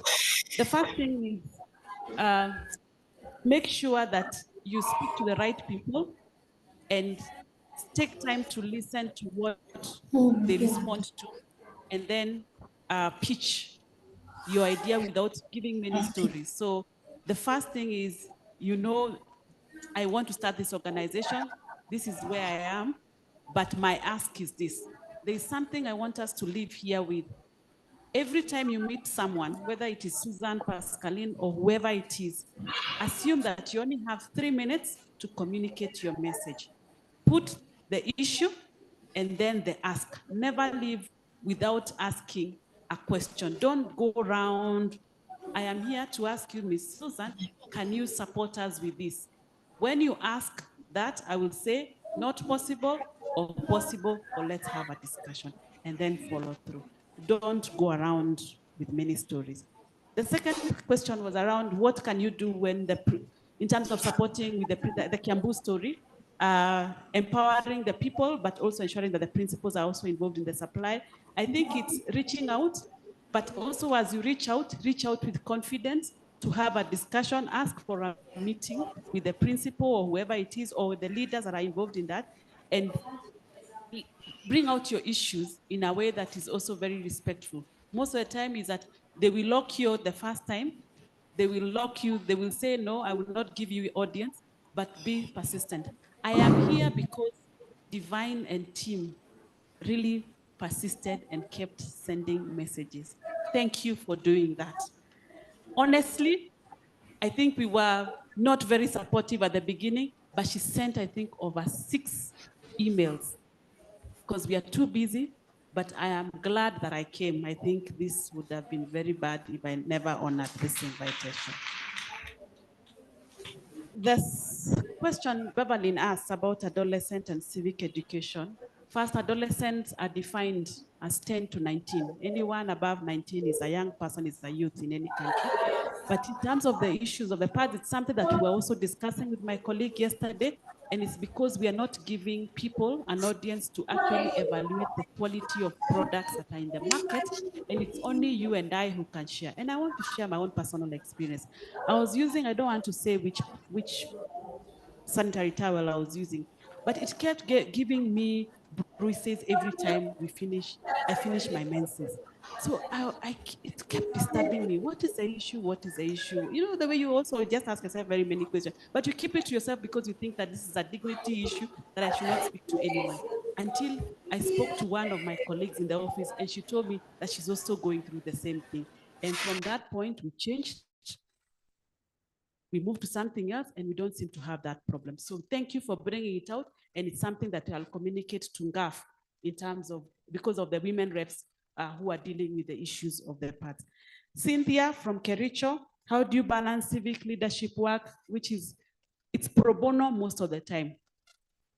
You will have to spend your money and your time to bring a change. But remember that anything that you get into, the reward will follow you. I might have been among the lowest paid CEOs in Kenya those days, because it's true, it was very low. But look what the Lord will do many years after. So keep doing it, girls. do it, do it, do it, do it, do it, do it. Your reward is in. The final question from Liteta. What are the benefits of being in this space? Connections, my friend. The connections you will get are good because every time you come for these meetings, you get to meet many people. It will also shape your character, as I said. It will improve your social capital in terms of the connection, but also your competence in the work that you do because you always learn and you have something to offer. That's all I can say. The benefits are bigger than you think.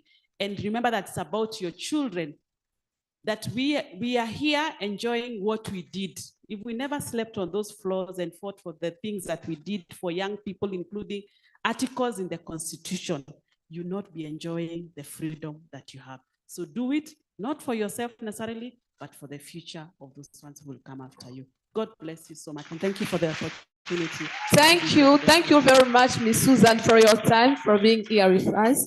So thank you all ladies as well, even those who are online, thank you for your participation. So I think everything that we have learned during those 2 days, we are going to implement it in our community when we will be back, so that we can be the great leaders that we are. So Black girl, thank you very much. I give the floor back to our sister Sarah Bell so that she's going to help us. All right, ladies, can I get a oh yeah? Oh yeah. All right, it's fine. I know you're hungry. So it's time for lunch.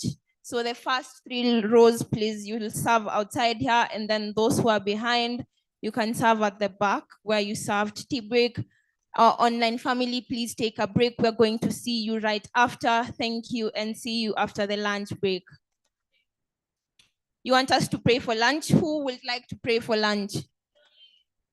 You'd like to pray for lunch? All right. Okay, let us pray. Our dear Heavenly Father, we come to this time. We thank you so much for the time that you have given unto us, for enabling us to meet here, my dear Lord. We thank you for the food that we have. We thank you for your providence, and we pray that the food may be of benefit to our body. In Jesus Christ, I pray and believe. Amen. Thank you, ladies. See you after the break. Let us meet here at exactly 3:30. 3:30, not 3:35 Kenyans, 3:30.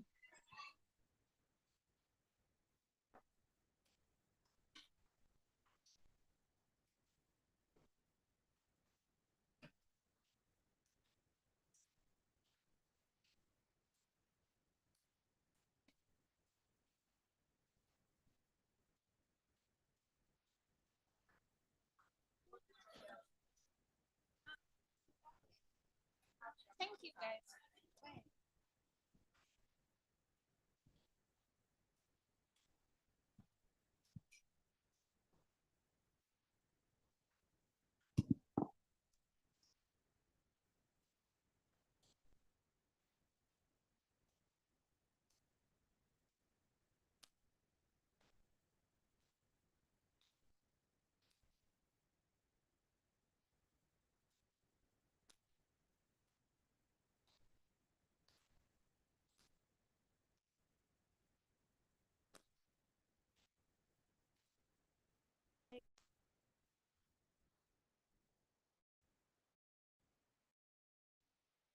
Want to?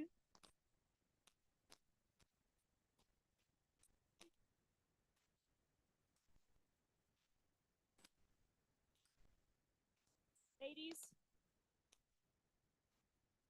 1, 2. 1, 2. Ladies, can you please take your seat? We're going to do this row by row. Please take your seat. Please take your seat. We know you're hungry. We're going to do this row by row. It's going to be quick.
Welcome back, ladies. I love it. You guys are so quiet. Anyways, so as you wait for the people who are outside to come in, if you came with a friend and they're still outside, kindly ask them to come back. My time says it's 3:30, so I'm right on time because I'm Kenyan like that. But since we don't want other people to be late, please ask them to come back in.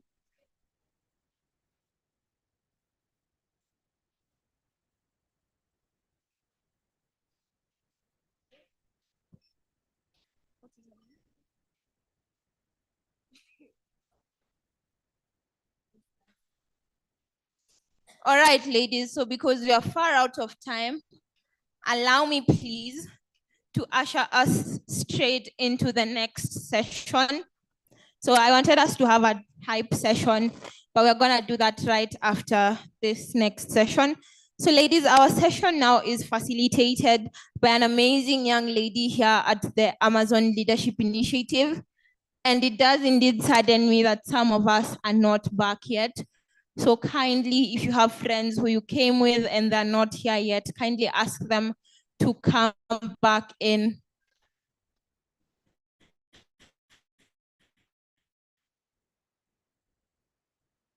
If you're at the door, please, we've been waiting for you.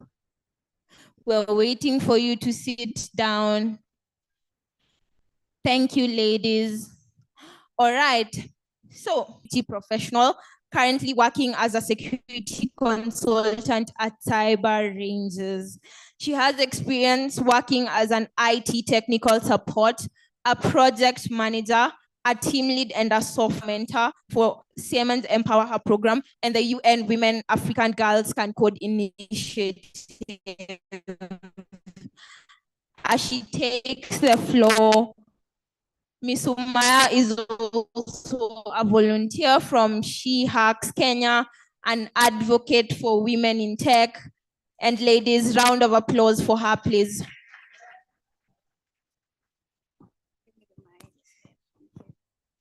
Thank you so much, Sarah Bell, for the warm welcome. Good afternoon, ladies. It's a pleasure for me to be here today and taking this space and speaking as a tech enthusiast and a tech advocate. I would like, kindly allow me just a minute to touch on one of the initiatives that Ms. Angela Wambugu mentioned early in the morning, the African Girls Can Code Initiative. I'm an ambassador of the UN Women African Girls Can Code Initiative, and what UN Women does as AGCCI is empower young women between the age of 18 to 25 to get into the tech space. So if you're a young woman here or you know someone who would love to get into the tech space, this is your chance. You can reach out to me and I will give you guidelines on how you can do that. For this afternoon session, we would like to introduce none other than Ms. Nancy Maloantoa, who holds a Bachelor of Social Work and a Master's of Arts. She is currently the Senior Program Manager at Porticus Africa. She is a seasoned social justice advocate with over a decade of experience championing the rights of marginalized communities, particularly women and youth. She leads initiatives supporting migrants' rights. Ms. Nancy's journey began as a clinical social worker in East and Southern Africa, and her impressive career includes role at the Ford Foundation, UN Women's Generation Equality Forum, and Open Society organizations. And she joined the board of LVA in 2023. Ms. Nancy is very passionate about diversity, equity, and inclusion as she remains dedicated to driving impactful change. Ladies and gentlemen, a round of applause to Ms. Nancy Malontoa as she approaches the stage.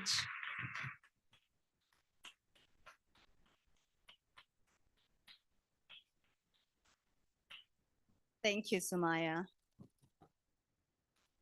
Two very different people here, Sumaya in tech and me in the humanitarian sector.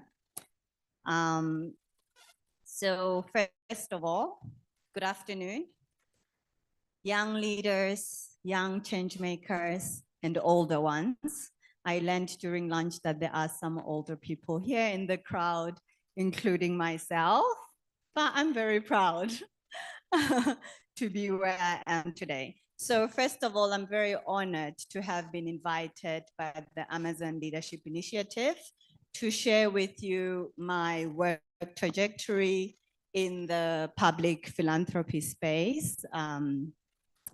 So my name is Nancy, as I have been introduced, and I'm a senior program manager at Porticus. I also realized in having conversations throughout the day with some of you that people don't really know what is private philanthropy. Anyone has any idea what private philanthropy is? Please raise your hand. No? Online?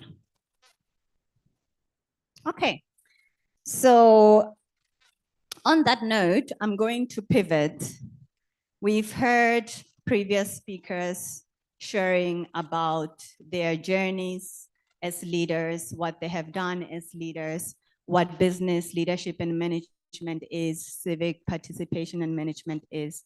And I was meant to talk about public leadership and management, but I've decided to pivot to talk about private philanthropy because I think maybe it will be better for you than to hear how I got where I am. And the reason why I'm not sharing that is because it is similar to what some of the previous speakers have shared.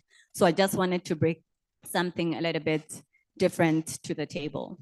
So first of all, I'm going to talk a little bit about Porticus. So Porticus, as I said, it's a private philanthropy. It's a global philanthropy. We work in Africa, and I'm the representative of my portfolio in Africa, Asia, MENA region, the US, and in Europe. What we do is we aim to create a just and sustainable future where human dignity flourishes. Our work seeks to strengthen communities' resilience so that all people have ownership over their future. We realize our objectives through our local presence and strong networks of partners, including local and global NGOs, communities, people with lived experience, policymakers, and other funders. So from the last part of that, you can tell that we are a funder. In simple terms, it means that my responsibility, I have a budget. My responsibility is to take that money, identify partners, and give them the funding, financial resources to help them to do what they do best. In that introduction of what Porticus does, also says we work with local communities. So at the moment, my portfolio is on migration, and I support organizations that specifically work on alternatives to detention, because a lot of migrants move and they get detained in host communities. So we're trying to bring a human rights lens to that.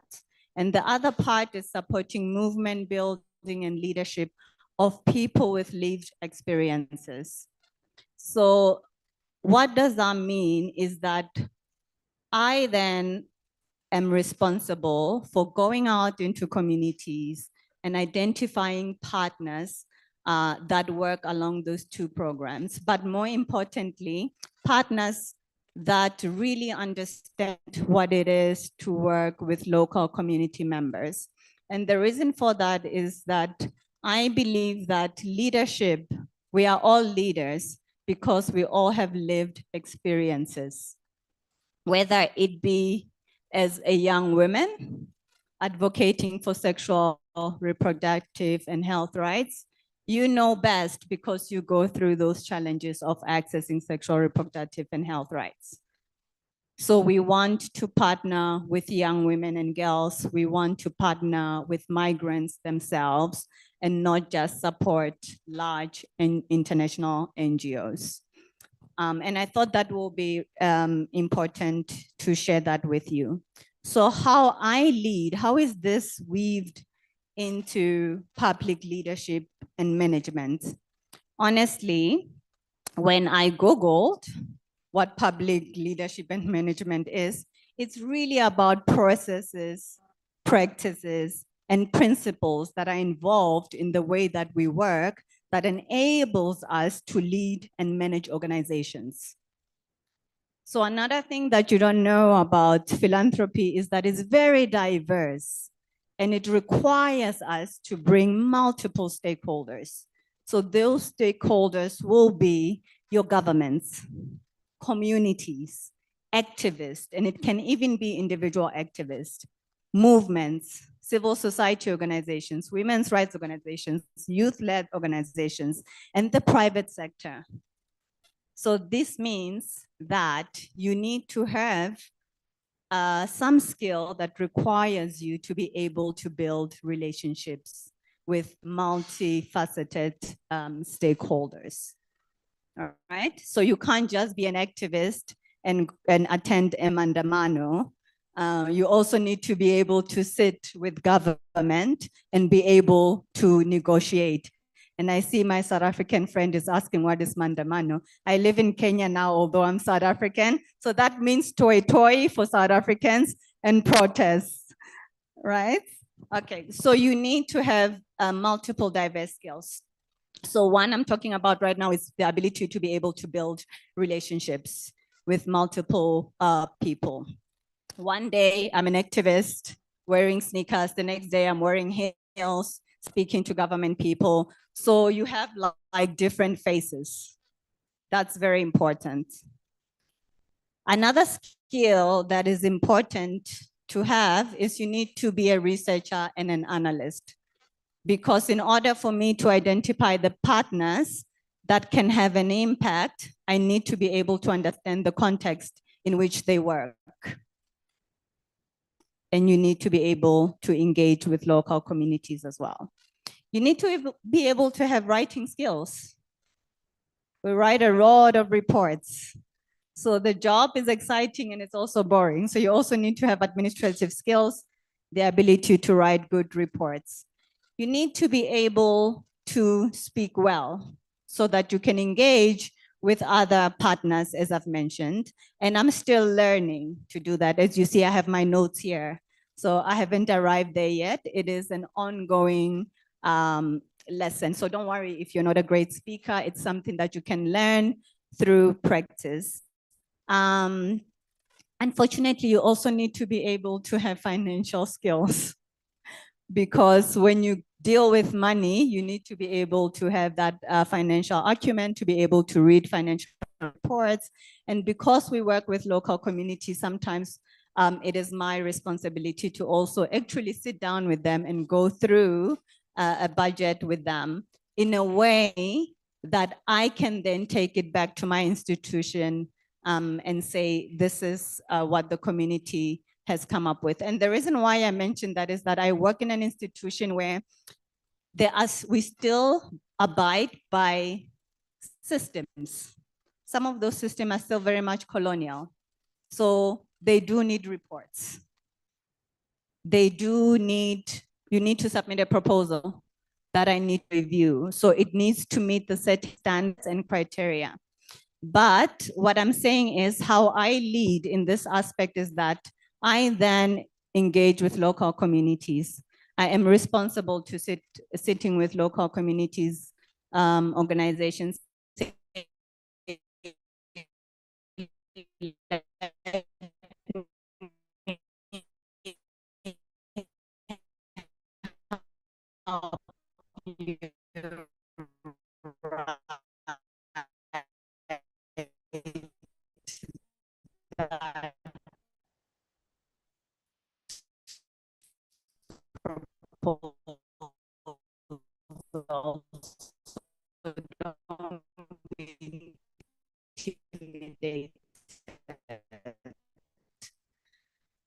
Let's sit down and go through this budget.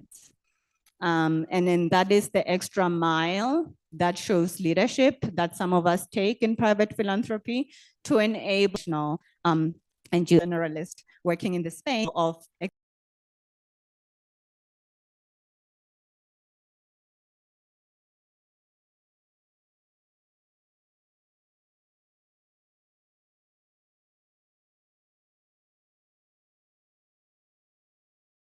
You all know we have the National Strategic Plan on Gender, to say that I'm an expert in migration and in gender. I want to stop here for now and allow you to ask me any questions. If you want to find out how to apply for funding, anything you want to ask, basically, yeah, I'll hand over to Sumaya. To our online family, you can put your questions in the chat. Miss Nurat, you can assist us with the questions online. Ladies in the room, anybody who has a question for Miss Nancy? Yes, right at the back. Can somebody please rush the mic?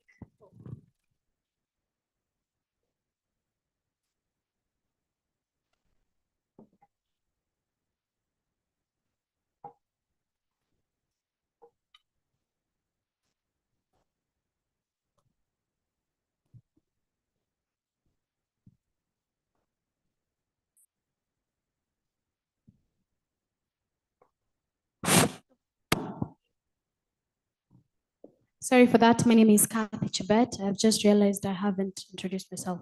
So my question is on the aspect of funding, and being a person that I've asked for funding a lot of times, and like we rejected the bill, mine was rejected. So what is the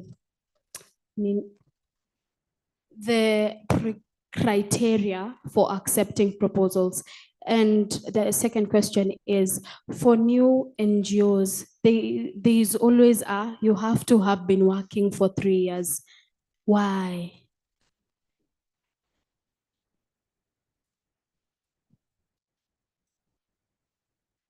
Do we have another question?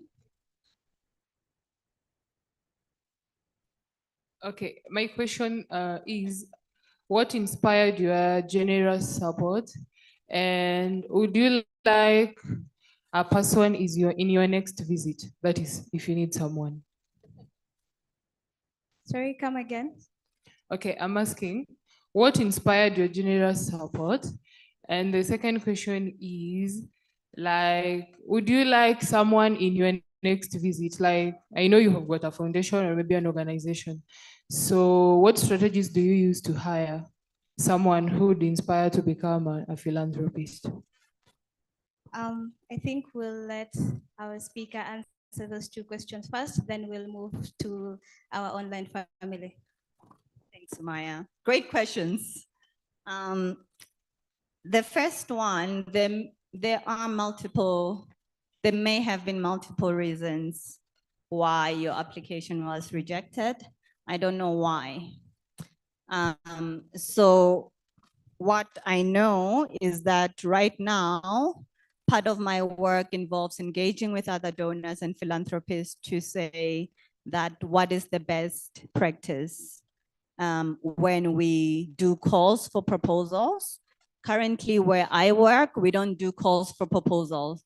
So I identify partners, and I don't just do desktop research. So it's very important for me to be on the ground so that I can really see in action what communities and organizations are doing. Because I did say that we prioritize local communities because of their lived experience and their knowledge. So if one of the reasons why we engage as philanthropists is because we're also trying to change that system that I said is still very much colonial, right? We do calls for proposals and we say apply, and then we don't come back to you and tell you why your application was declined. That's not right. So we're trying to change that. I can venture into multiple reasons why your application was not accepted. We look at multiple things. We look at, unfortunately, philanthropy has strategies. Unfortunately, we don't do the work, but we have strategies. So for example, let's say if I say I work on gender-based violence, I want to support youth that work on sexual reproductive health and rights, your application needs to meet those objectives. So it may have been rejected because it didn't align with the philanthropic organization's objectives. Or it could be, you mentioned that why do I need to exist for 3 years? Maybe you didn't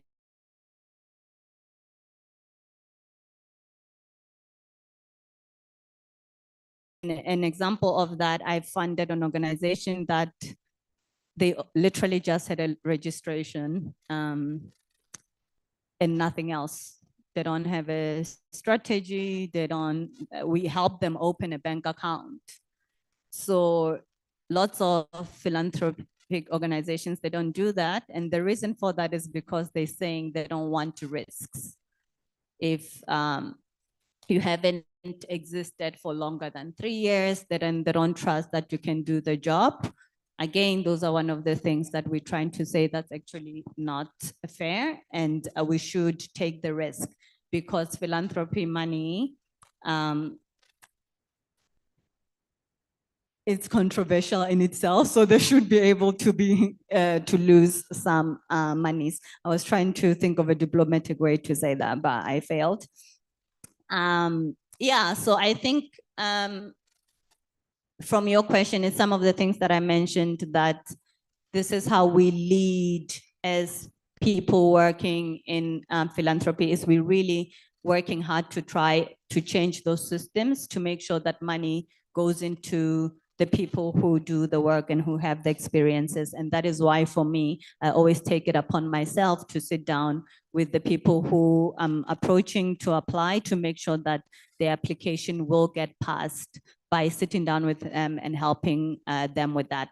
One request we also got from talking to other partners as to what can philanthropy do better is to say that, you know what, you actually need to pay us to submit proposals, because we understand that it takes a lot of time, and also maybe hire a consultant to help organizations that we want to partner with to be able to submit good proposals so that the rejection is less. Sorry for that long-winded answer. What inspires my generous support? I don't think I'm generous. I get paid for what I do. And honestly, I heard other speakers saying, you know, sometimes you have to do this work for a long time without getting paid. I'm very against that, because I believe that this is work and people should get rewarded for it. So I think I'm a nice person, but ultimately I do get paid for the work that I do. I just try to do it better. And because I understand the challenges, I've also previously, I worked at a civil society organization myself, where I had to fundraise. So I understand those challenges, and I'm trying to always think, how can we make it better for other organizations, especially youth-led organizations, to be able to get the money, and how we support them. We accompany them, and we're not in the leadership for that. And one element of generous support is that we also at Podcast try to give institutional and core support, which enables organizations to be able to channel that money to well-being. This work is very hard, and normally some funders just do project support. So institutional support enables you to fund or do activities around well-being, personal staff development, and pay people salaries. And then the last one was like, if we're hiring, so they post online. This is how I first got into philanthropy. I was saying to someone, I didn't know also what private philanthropy was. I applied for a job at Ford Foundation, and I started as an assistant. I worked very hard, and within a year I was promoted to become an associate. And after 4 years, I had a nice mentor who was my boss, and I said to her, I need to become a program officer. And then she said, there's no position, but I'll help you leave. A round of applause. It's okay, no problem. Ms. Nurat, perhaps you can assist us with the online questions. Bridget Gaki, if you can hear me, please unmute and ask your question. Bridget Gaki. Hello guys, I'm Bridget Gaki from Kenya, and my question was, can an organization truly thrive and scale without external funding, or is it destined to remain limited by its own resources and self-sustaining growth? Thank you so much, guys, and I love you so much. Thank you. I'm loving these questions. Idealistically, I want to say Yes. Someone earlier, one of the speakers says, we do need money, let's be real. So I think funding goes a long way, but I think the way we think about financial resources also needs to change, because I feel Africans, it is inherent in us to be philanthropic. So how are you counting the resources that you have right now?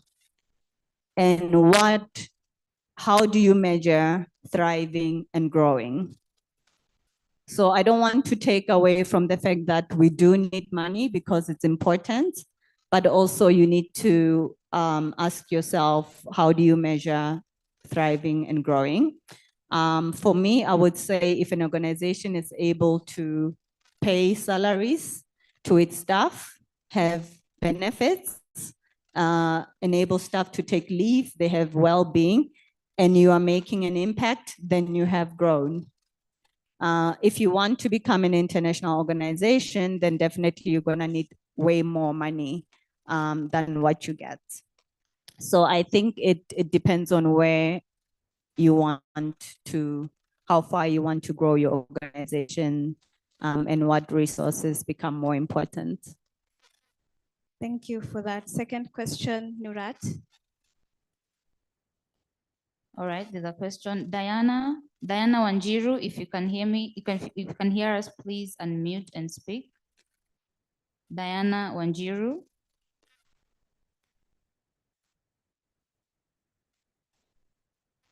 Diana?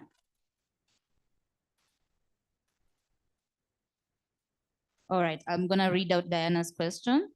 Diana was asking, Mrs. Nancy, what makes you qualify for the funding? What makes an organization qualify for funding? Yes. It differs from one donor to another. Ford Foundation, where I started my philanthropic journey, used to, I think they still do, give really large grants like $500,000. So it means that a local organization will not be able to compete and get and qualify for that funding. OSF was a mixed bag where you will have smaller grants, medium to large, and so. And at Porticus, I literally gave someone a grant of $50,000 over 1 year, because that is how much, if they've never received funding, we also look at that respecter that I talked about to see the contradictions, that can they really do with 200,000. So I think what is at the core of it is what the donors are looking for. Like I said, for us at Porticus, we're on the ground. We will be sitting with you and say, okay, you do a good work. And we also ask, we're not arrogant, do you want to partner with us? Because our values needs to be aligned for us to be able to work together. So it differs from one foundation to another. So you qualify based on what you do. So please don't ever change your mission, fit into a donor organization. And I know that is very difficult when you're looking for money, but otherwise you're going to change your organization's mission, vision, and value and lose your identity just to get that money. I don't think it's worth it. So also think about that when you want to be competitive. I think another strategy that we use is to identify intermediaries. In cases where we can't give large monies, we try to identify intermediaries that work with smaller organizations to be able to channel that monies. So there are different ways where you can qualify if you're not a large institution. And I'm very happy to connect with some of you if you're interested, to link you with those intermediaries that we work with, or to also connect you to other donors. Thank you so much. I have a case scenario. So assuming there's a cybersecurity awareness initiative and they've been running online sessions and they would like to go to the grassroots level and they're looking for funding. What are some of the things that they should consider when they're sending out a proposal? Unfortunately, we don't do emergency funding.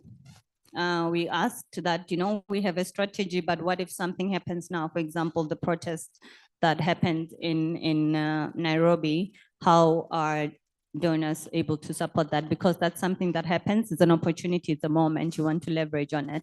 We don't have emergency funding, but in my previous work, we have funded human rights defenders.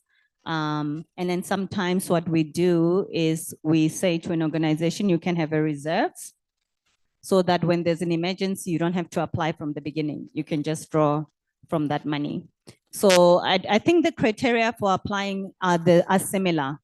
Like I said, most organizations send out calls for proposals. So they will tell you in that proposal what it is they're looking for, right? So if you are soliciting support, that starts with a conversation. So I will tell you before you even submit a concept note or an application that this is not going to work or this is going to work, because now we're having a conversation and you're telling me, look, Nancy, there are people protesting here. We need to provide them with PPPs, right? So we need money quickly. We've also learned as Philanthropy during COVID that we had to dispense money very fast. Again, this is something we're not doing at Poticas. Ford Foundation accepted applications, literally video of people saying we need money for this and this and that, and they approve them. So it's very different, but the key here is to be able to have and know funders. So it's all about networking, unfortunately. And especially now, I wanted to talk about Poticas because people don't know Poticas. We're very low key. So how would you have known? So now you know, you can harass me and I'll say no if it's not working. So yeah, but I think this is also the little that I can do to share with everyone what resources are available. If we're not able to give those resources, direct you to other organizations. Last thing, philanthropy organizations change strategy so much. One year you'll find that we're funding something and then the next year we change. So don't lose that contact just because at that point in time there was no alignment. Keep it, you'll never know. And I don't know why we change strategy so much. Thank you so much. Don't change your mission to fit the donors. So do we have one more question? There's a hand.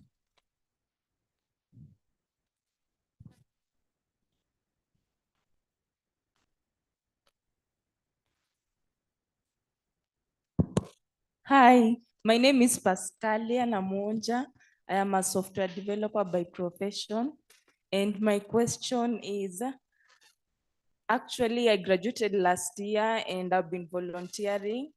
And where I've been volunteering, we've been trying like to be just like to be sponsored with upkeep, but they refused. So my idea was, I've always wanted to be a CEO of my own company. And I'm trying to come up with a business idea. So my question was, how do I validate my business idea to ensure that it's actually something that is being demanded in the community? CEO, round of applause. Speak it to existence. Hi, Pascali. I think business ideas, if it's in the public space, if you're working in the social justice sector or community, it's validated by the community. Why? What are you starting your business? It's coming from identifying a need, that there's a gap. And if everyone in your community supports that and you see that, then it will definitely surely survive. Right? It may not be picked up immediately. And this is what Sumaya wrote about the mission statement. I think it's similar, is that don't try to change it because someone else wants it to be a different way. If you believe in it, then you should push Practical example is I review proposals all the time. So I know what is a good proposal and what is not. The only difference is that if I really want to work with the partner, even if it's a bad proposal, I will sit down with them until it's good. And the reason why I do that is because I still work for an organization. The final approval doesn't sit with me. So by the time it gets to the investment committee, I'm confident that they're gonna get money. So I don't want to disadvantage you to get the money. So get someone who deals with business proposals, ask them to review it, but your idea, as long as it's original, it will surely thrive. Thank you so much for that. It has been an informative session, something we've learned this afternoon about philanthropy. And what I would like to urge you, the online family and those of us who are here in the room, let us all connect with Miss Nancy Malontoa on LinkedIn. You can shoot out any other question that you have, private chat her, and she'll be happy to answer you. And I'll be personally reaching out to you for some proposals, ideas. Thank you so much. Yes, sure, please. I'm very slow at responding. Divine knows that, but I will respond. And if I commit to something, I will do it. Just bear with me. I just wanted to say something because based on the discussions, I'm an introvert, and I want to say that because it's not easy for me to sit here and talk to you. And it's not easy for me to network with governments, with UN, bilateral institutions, but I do it nonetheless because it's required. And even though you're awkward, I just want to encourage the introverts in the room that there's something very special about soft power. So don't think that because you're not a you can do it. And another, I've written a few things when other speakers were talking. I just wanted to say to you, be visionary, be ethical, be tactical. By being tactical, sometimes I don't speak a lot, but I'm smart. So you need to know where your leverage is, right? And when to use it. So be very tactical. And also be authentic and cause trouble. Like really ask the difficult questions. Cause, the feminists in this space these days, they say, cause good trouble. Otherwise, we'll never get to the change that we want to see. Every day I say something in a meeting at work, I'm like, this is the day they're going to fire me. But I said what I said, and you know what? Most of the time, it makes other people also think. So, Black girl, your dreams are valid. Black girl, cause trouble, be ethical, and be tactical. Thank you so much.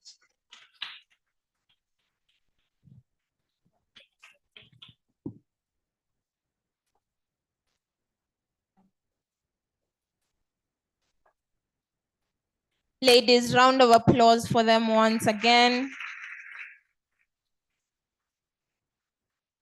Keep clapping until they take their seats, please.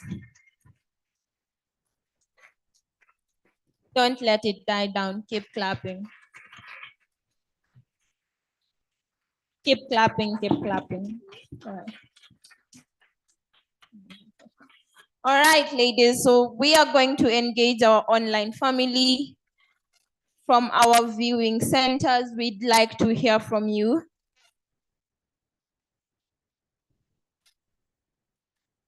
I'll start with the Kingdom of Lesotho. Please confirm that you can hear me. I can see you smiling, amazing ladies. Please confirm that you can hear me. I can see you waving as well. I am waving right back. We'd love to hear from you, please. We can hear you. Thank you.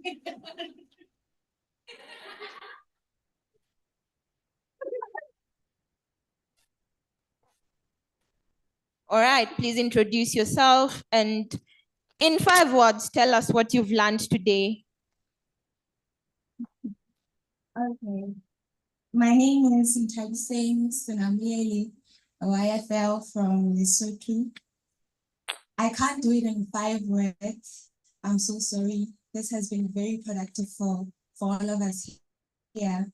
But I would like to highlight something that stood out to me today from today's session, which is all the issues concerning women's participation in the political space. I think when we look at the political climate with what's going on in Afghanistan, what's happening with women there, it's very heartbreaking. So to be here with all of you and to learn about the importance of our participation, what it does for us, the importance of cementing our rights in the constitutions of the nations we live in, protecting our rights, that is key for us and for future generations.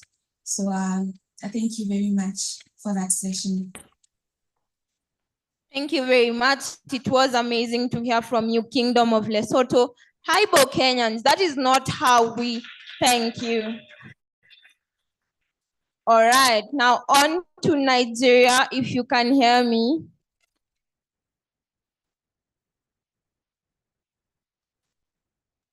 Wahala. Nigeria, can you hear me?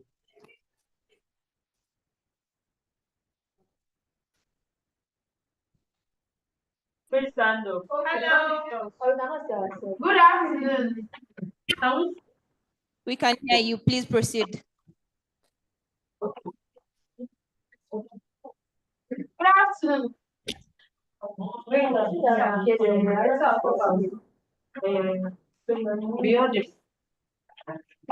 everybody. Can you people hear us? Yes, please proceed. My name is Obiati Westa from the Nigerian Viewing Center, Lagos. Our take home for today's forum is that as a lady, we should not give up on our dreams. We should always find ourselves in circles where we'll be motivated and not being looked down upon. And also, we should never allow our background to put our back to the ground. We should never give up on our dreams, no matter the situation, no matter the condition, no matter the circumstances we find ourselves. Thank you.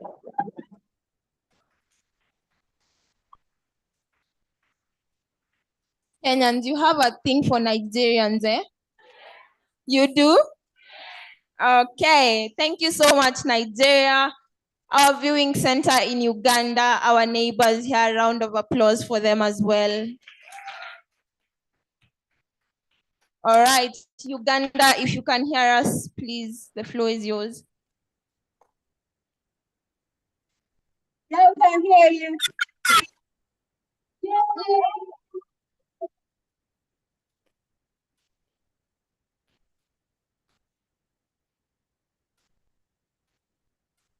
We can hear you, please proceed.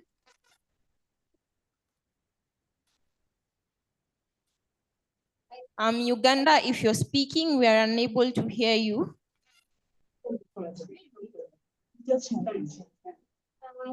Good evening from Uganda. We are at the north. You can please tell us.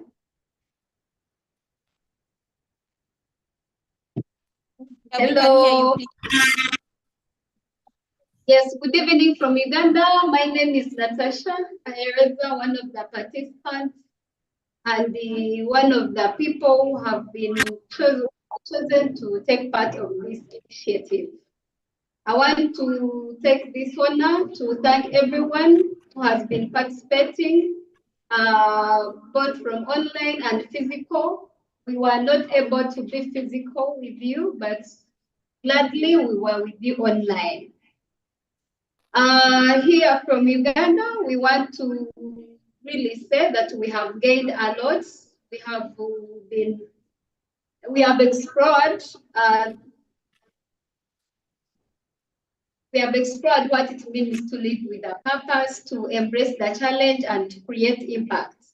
And also we have learned that as emerging leaders, we are reminded that leadership is not about title, but influence, vision, and ready to act. Therefore, I encourage every one of us that as we go away from here, we go and do action and ready to work. Yes. Thank you so much. We cannot hear you. Okay, that was it. Round of applause for them, please.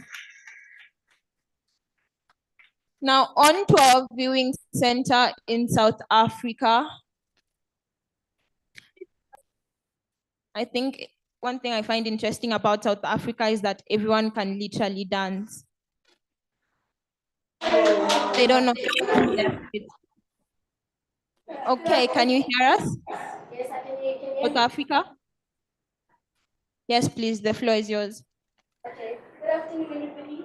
My name is Ngabazozwane, and today I'm representing South Africa. I just want to stay here and grateful for the opportunity that we got for this event and also to be part of the event. I just want to say that we, as South Africans, we learned a lot today. One of the key things that we learned is that women need to be in charge and learn to take charge and leadership and be part of the decision makers, right? And we learned that women are already leaders, they just need to thrive and take up the space. And this is not only just gonna be something that we learn today, it's something that we're gonna over and over continuously.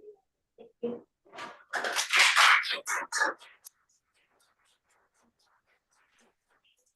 All right, thank you, South Africa. Thank you, Nigeria. Thank you to the Kingdom of Lesotho, to our online family. We see you. Unfortunately, we cannot give all of you the floor, but be well assured that we see you and we very much feel your presence. Now, ladies, we have a call to action from our Vice President of the West African Caucus. Another round of applause for West Africa. All right, so Jacinta is a quantity surveyor with over 5 years experience in youth leadership, a dedicated advocate for gender equality in male-dominated STEM fields. So to the lady who was asking me about whether we have people in STEM, please make sure to speak to Jacinta right after. She is the founder of Mission Queen Girl Up Ghana, where she spearheads impactful projects that promotes over 500 girls to pursue STEM. She's the Vice President of the West African Caucus, and she embodies the spirit of a change agent. And because she looks lovely, another round of applause for her, please. Hello. Thank you very much, Sarabo, for such a very warm and humbling introduction.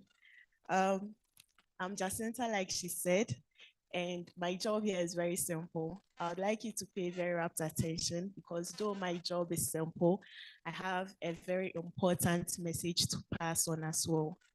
So 78%, 73%, 34%, 80%, 70%. These are not just mere numbers, trust me. These are representations of figures of young people in the various countries of Africa. We are talking about Uganda, Ghana, Nigeria, Kenya, South Africa. In Ghana, where I come from, 38% of the country's population, representing 12 million of the 30.8 million of Ghana's population, are between the ages of 15 to 35 years. I was not surprised at all when I researched on Kenya and I realized that the story was no different. Because in Kenya, according to your own National Council for Population and Development, I was told that we have a population, a very young population with 48%, which represents 21.9 million of the total 50 million population below the age of 18 years. And then we have those between the ages of 10 to 19 years, which are the adolescents, constituting 11.6 million. Now, what is the essence of all these figures that I've been spewing out since I took the microphone?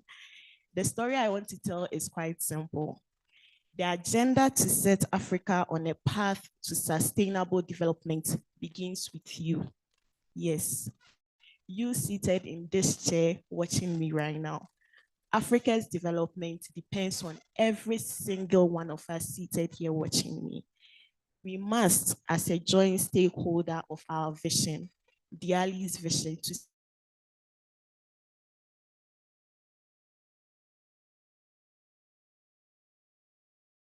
see a world where every young girl's dream is valid, and female leaders, to ensure that we pull our collective strength, our ideas and resources to push Africa forward.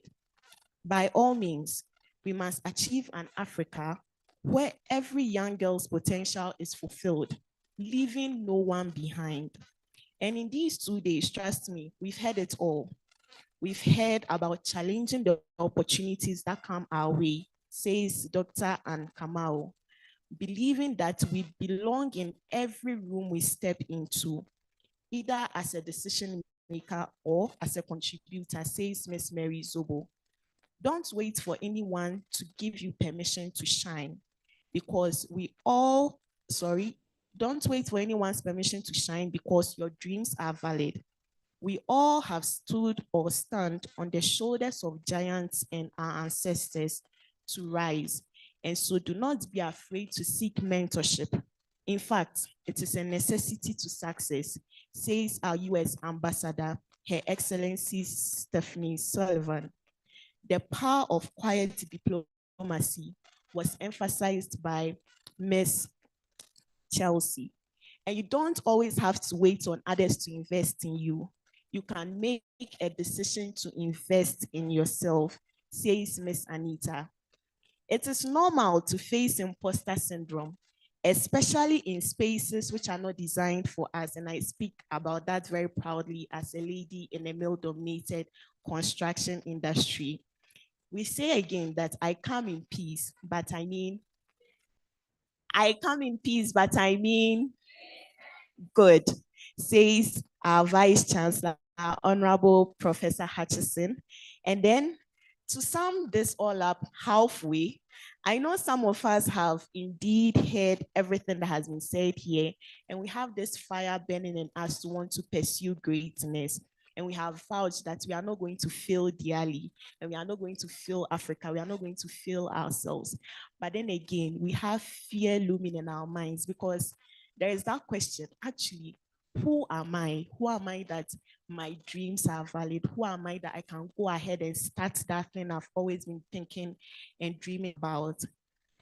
But today, I will tell you who you are. Let me tell you who you are in the words of one female torchbearer who is known as Marianne Deborah, whose words has most often been attributed to Nelson Mandela. It is our light, not our darkness, that most frightens us. Our deepest fear is not that we are inadequate.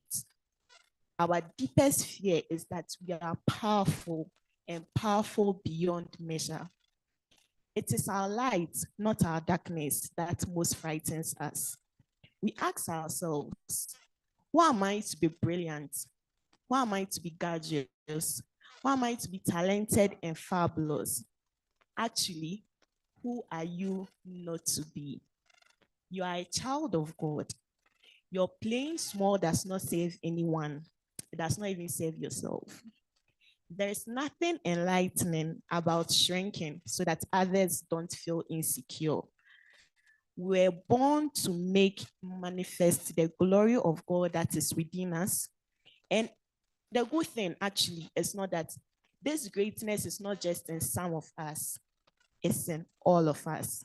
And as we let our own light shine, we unconsciously give other people the permission to do same. As we are liberated from our own fear, our presence automatically liberates others. Young female leaders of Kenya, hear me. And young female leaders from our various viewing centers, Uganda, South Africa, Nigeria, Namibia, please hear me. It indeed takes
Again, being a pace setter in the enrichment of young female leaders' potential in Africa. Now, if you look back on these 2 days and never remember a word I said, at least never forget our mantra. Black girl, black girl, black girl. Now, if you believe your dreams are valid the same way I believe my dreams are valid, then please let's be upstanding. We started with our pledge and we are going to end with our pledge. There's simply going to be a reinforcement of your beliefs and your commitment. Because one thing DeAli doesn't raise is leaders. So we are hoping that we are raising leaders who are ethical and have a responsibility to high standards and ethical attitude. And by that, we begin our pledge. So please, with our right hands on our chest or breast side, and then we begin. We, the young female leaders of the Amazon Leadership Initiative,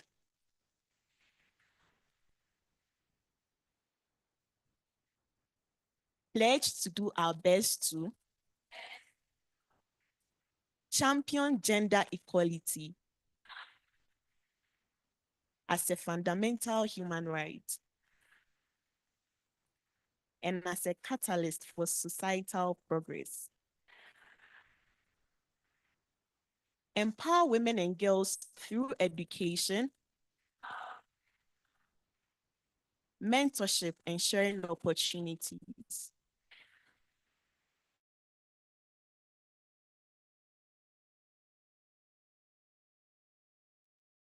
Diverse voices in decision-making processes. Valuing diverse decision-making processes. Collaborate with and celebrate other women and girls. Because we are stronger together. Let us lead by example and work together to create a more equitable world for women and girls, where gender inequality is a thing of the past. I am an Amazon.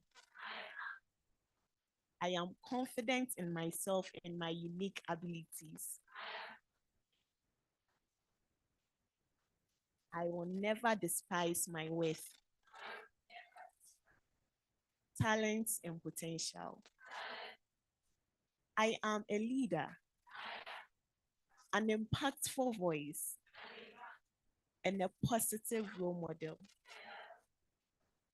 I am a great example. I do things that have meaning and make a difference. I am bold and resilient. Obstacles and setbacks never stop me. Settling for less is not in my name. I live and maintain high ethical standards and integrity with no compromise. I take responsibility for the energy I bring into every space. I am a disruptor of the gender inequality status quo. As leaders, we are young, Black, and ambitious. We are stepping up the fight for gender equality. From the north to the south, east to west of Africa, and those living outside the continent. Our millennial fire emoji burns bright, and our hearts to impact positive and real sustainable change. We are the present leaders of tomorrow. We are Amazons with one mission: to address gender gaps and alleviate gender inequality. I am a Black woman with valid dreams. Nothing about us without us. Now, can we do a period with some attitude? Thank you very much.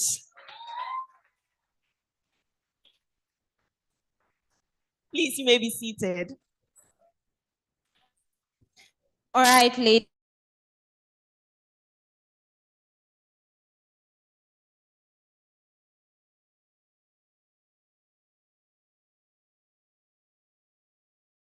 Attitude looks like that. If you give me that attitude, I can't listen to you, man. Give me some attitude. Man, you're disappointing me. Period with an attitude. I don't know. All right, thank you.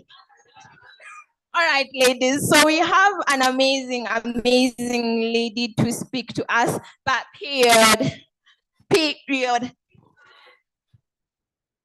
You're not clapping for me. All right, thank you. So we have an amazing speaker in our midst, Miss Dalji Delange, who leads the Gracia Machel Pan-African Adolescent Girls Movement that focuses on personal self-actualization, capacity building, and advocacy for African girls. With over a decade of experience with working with young children in various capacities, she hones her skills in creating self-nurturing spaces where children feel loved, valued, and free to express themselves. She has an extensive background as an educator, and she's passionate about helping young individuals understand their brilliance and encourage them to use their voice. She holds a postgraduate degree in education and a bachelor's degree in political science and international relations from the University of Pretoria. Drum rolls, please, as she takes the stage.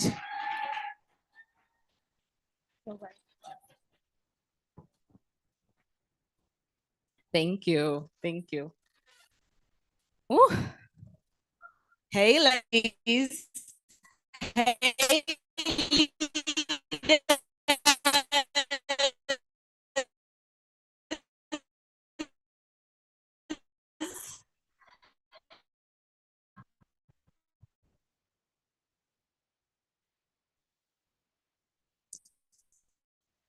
Hey, leaders. Now, I know we're all tired, but we are coming to a I am just here to give a big thank you. So to start with, our leaders both online and here in the room, you are all so beautiful. So beautiful. I am actually from South Africa. I'm sure you can hear. I lead the Pan-African Adolescent Girls Movement at the Graça Machel Trust. A story of just starting as a coordinator in a role that I didn't even really like or show off, and it was like a 5-month contract. And you keep your head down, you work hard, you take initiative, and before you know it, they give you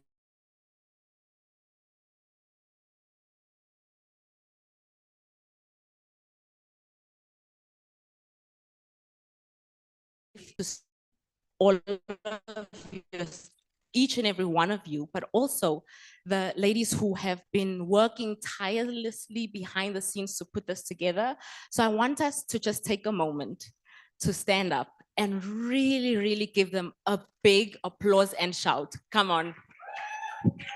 To Divine, Team, Mary, all of them. They deserve it. Online, Nurat, Exoda, everyone. You guys are awesome. All of you. Amazing, amazing, amazing women. So as we move towards the close in today's forum, I am filled with such an overwhelming sense of hope and admiration for what we have shared and envisioned here together over the past 2 days. I mean, in 2024, social innovation is no longer just an abstract concept. It is really the fabric of our daily lives, and it thrives when we challenge norms, when we inspire change and create pathways that positively impact society. Yesterday and today, we've seen that leadership and innovation don't always start with grand gestures or titles, but often in the quiet resilience, service, and impact of individuals who are committed to bettering their communities. Nairobi Vice Chancellor eloquently pointed out, is not about titles, but it's about influence and service.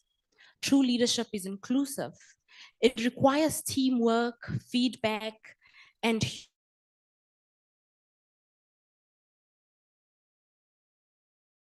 humility to acknowledge that we cannot achieve meaningful change alone. To lead effectively, we must first lead ourselves, as Ms. Anita mentioned yesterday, staying grounded in our values and true to our hearts. It was also very inspiring for me to learn yesterday that Her Excellency Stephanie Sullivan, the US ambassador to the African Union, began her career as a teacher. Did you guys hear that yesterday? She began her career as a teacher, and so did I. So today, I hope to impress upon your hearts that while we strive for excellence in what may seem to be called these big positions and grand careers, and it's good to strive for these, right? We must also honor what we call these so-called small roles. These are the foundation of greatness, the spaces where authentic leadership often shines brightest. We cannot all become presidents, but of raising them, right?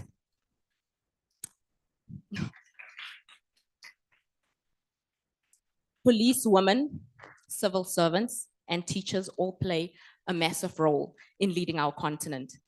And that teachers, the guides of our youth, they hold one of the greatest leadership roles you can imagine. Teachers don't just impart knowledge in us, but they shape the futures and instill values inside of us. Similarly, all of us are teachers in our own rights when you think about it. Through the influence that we wield in our homes, in our schools, and in our communities, and for yourselves over your own lives and your books, you are sometimes your own teacher. And so empowerment and autonomy are essential ingredients to leadership. But these must be accompanied by technical and management skills that we all learned over the past 2 days. It is the balance between knowing your craft and using that knowledge to uplift others, and that's what turns into potential impact. So to all of our beautiful female leaders today sitting here and online, let this leadership forum serve as a continuous ongoing reminder that, like Mary said, your dreams are not just valid, but they are necessary. They are necessary for a future where we will see a more just, inclusive, and thriving world. In the words of Ms. Abiola yesterday, she said, if your light is too bright for some people, let them wear sunglasses. Never dim your light. Never, ever dim your light. It is in the shining brightly that we illuminate the path for others to follow, right? And so as we leave the space today, let us lead with peace, but walk boldly towards the business of transforming lives, communities, and systems. Stay true to yourself always. Stay courageous. And remember, leadership starts here with us in this room, in this moment, right now. Thank you for your presence, for your hearts, for your willingness, for your voices, your strong, expressive voices as young leaders, adolescent girls, and young youth leaders who are passionate about what you do. So many of you desire to have organizations and businesses that will change the world. Your commitment to shaping and bettering a tomorrow as we rise together. And I all know we know that Black girl, your dreams are. Thank you.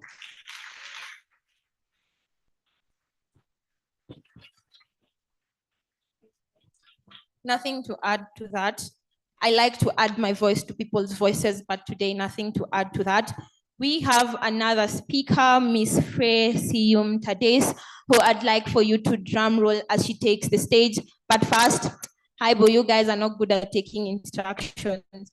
Now, she's an intersectional disability advocate from Ethiopia with extensive experience in disability inclusion, gender mainstreaming, youth participation, the current project officer at the African Disability Forum We Are Able project in Nairobi. She has worked at the headquarters of Geneva, as well as Switzerland and the US, Ghana and Ethiopia. She holds a master's in disability studies from the Cyprus University in New York. And well, drum rolls please as she takes the floor.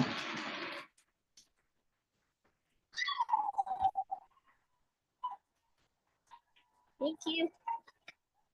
I hope you can see me. And if you don't worry, because I'm not dancing here. So you don't need to see me, yeah? Yeah.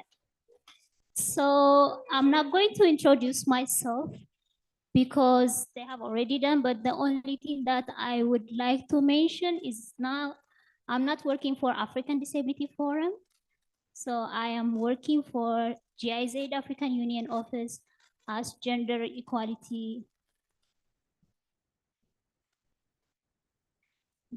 Equality Advisor for our project.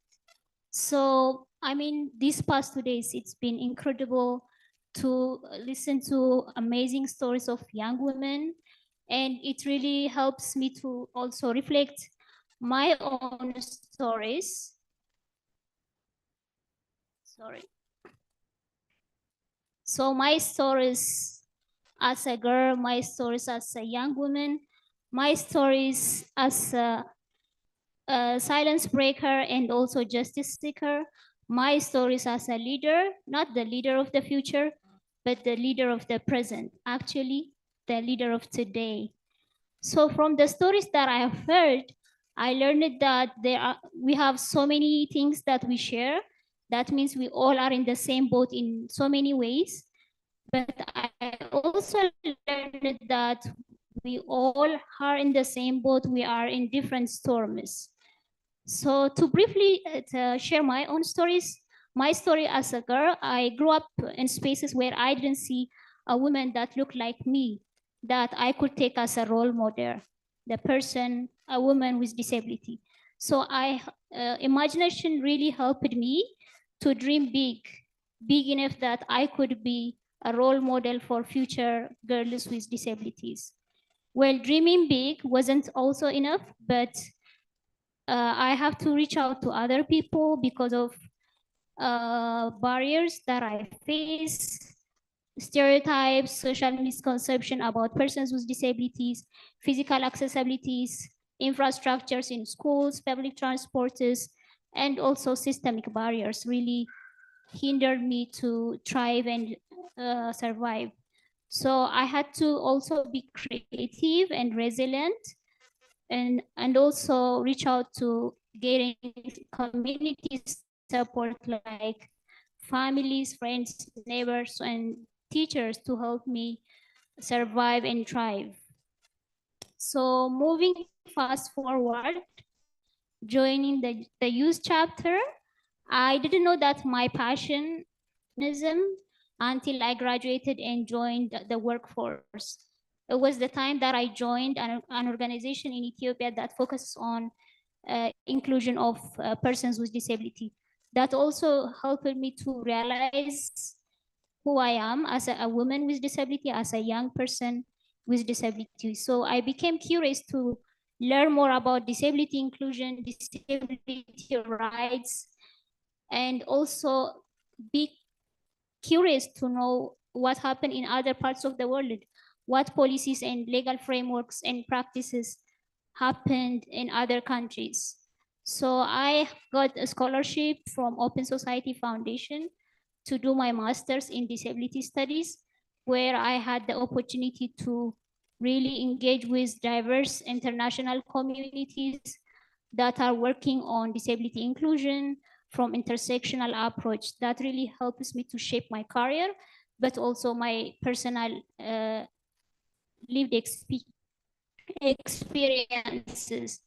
I also had the opportunity to engage with self-advocates in the US and also other parts of the country who were part of in the master's program. So during and after my study, I worked with continental and international organizations, including at the headquarters of the International Labour Organization in Geneva. And I also lived in Ghana. Actually, that was my first time living out of my country. It was like after my graduation. Anyone from Ghana? So I have sisters here. So you may have noticed that I lived here and there in some part of the countries. And that was not easy as a woman, or also as a woman with disabilities in so many ways. For example, I'm always worried that places wouldn't be accessible for me, whether I would find affordable, but at the same time, accessible apartments whenever I am moving to a new countries, whether public transport would be accessible for me, because at home, I have community support, I have families, friends, that I could look up to. So precarity is always an issue, but you should always move forward even though you have those precarities in life. So one of my learnings through my journey is that never miss opportunities that would lead you somewhere in a higher position. Personal or professional trainings, fellowship, scholarship, anything, you name it, never let them go. Believe me, like if you have one, just never let them go if you have any opportunities. And if you don't see any opportunities, knock doors. That the Ali is also doing to some of us. So knock doors when there are no opportunities that are visible. I also learned that I must find ways to change challenges into opportunities. For example, as a young woman, I experience infantilization, especially when it comes to leadership positions and also decision-making processes. So you have to find ways that you could change that challenges to opportunities. So one of the things that I do when I'm facing this kind of challenge is I would bring my folding chairs to decision-making processes, even though I'm not invited. So I would be persistent and also try to find solidarity so that I would have support from other people so that I would have those leadership positions. Of leadership with the Ali through the GIZ African Union Aware project, which is commissioned by the BMZ, or the Federal Ministry of Germany for Economic Development and Cooperation. The Aware project aims at improving the rights of women and girls, as well as other underrepresented groups, such as persons with disabilities. And one of its approach to do that is by promoting increased participation of underrepresented groups in political and decision-making processes. So having said that, it's my hope that these past 2 days have helped you to have greater impact on strengthening your capacity to be bold with your leadership, It can be at grassroots level, national level, continental or international level. I also hope that it has given you the opportunity to network across the continent and create potential collaboration for mutual interest.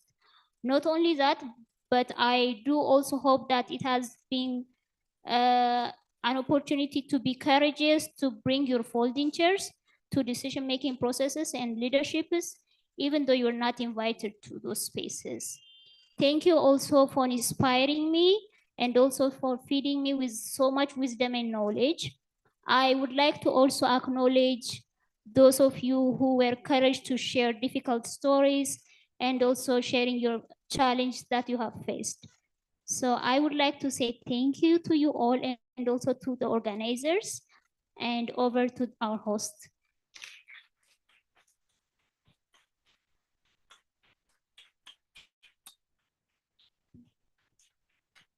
All right, ladies, so we have a session. We have a speaker joining us online. Tech team, kindly confirm that she's available.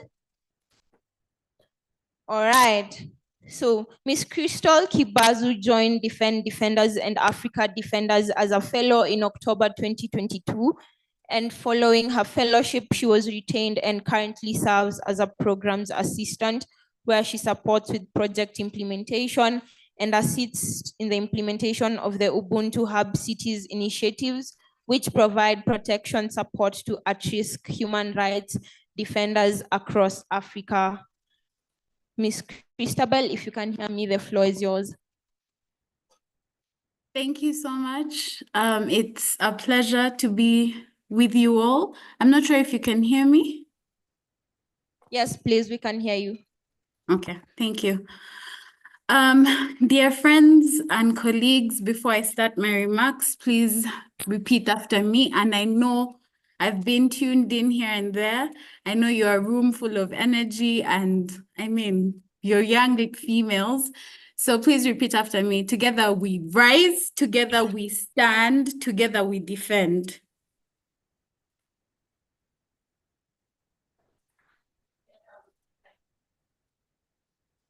Sorry, I can't hear you.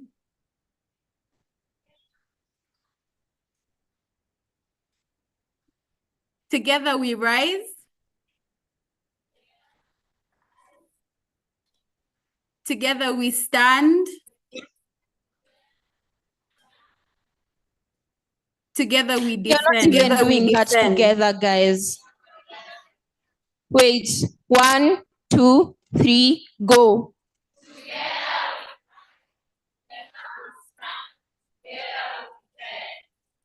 Thank you so much. Thank you so much. I can imagine you must be exhausted, so I'll just get right into it. We can move mountains and bring out meaningful change in unity. Our strength shouldn't lie in our similarities, but in our differences. As Audre Lorde aptly stated, I'm not free while any woman is unfree, even when her shackles are very different from my own. It is a great privilege for me to participate in this empowering young female leadership forum. And I bring greetings and solidarity from Defenders and African Defenders who are committed to supporting human rights defenders across the continent. I commend the organizers for creating this impactful space and that nurtures young female leaders and equips them with the tools, networks, and confidence needed to challenge systemic barriers. It is fitting for this forum to occur during the 16 days of activism against gender-based violence under the theme Towards Beijing Plus 30, Unite to End Violence Against Women and Girls.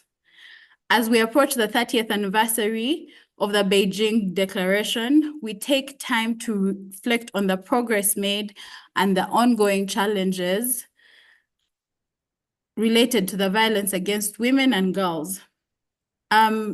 it would be remiss for me not to mention that the host country of this forum, Kenya, has witnessed rising violence against women.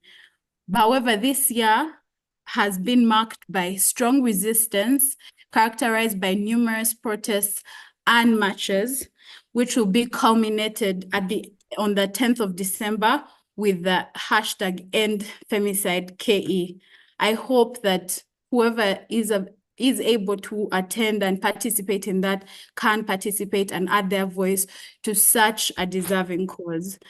And just to make this issue more relatable, earlier this year, a Ugandan athlete, Rebecca Cheptegei, lost her life to a domestic violence incident, and she was a leader in her field of athleticism. She was a leader in her community, and she may have been changing lives in her community, but we'll never see what that change resulted in because her life was cut short.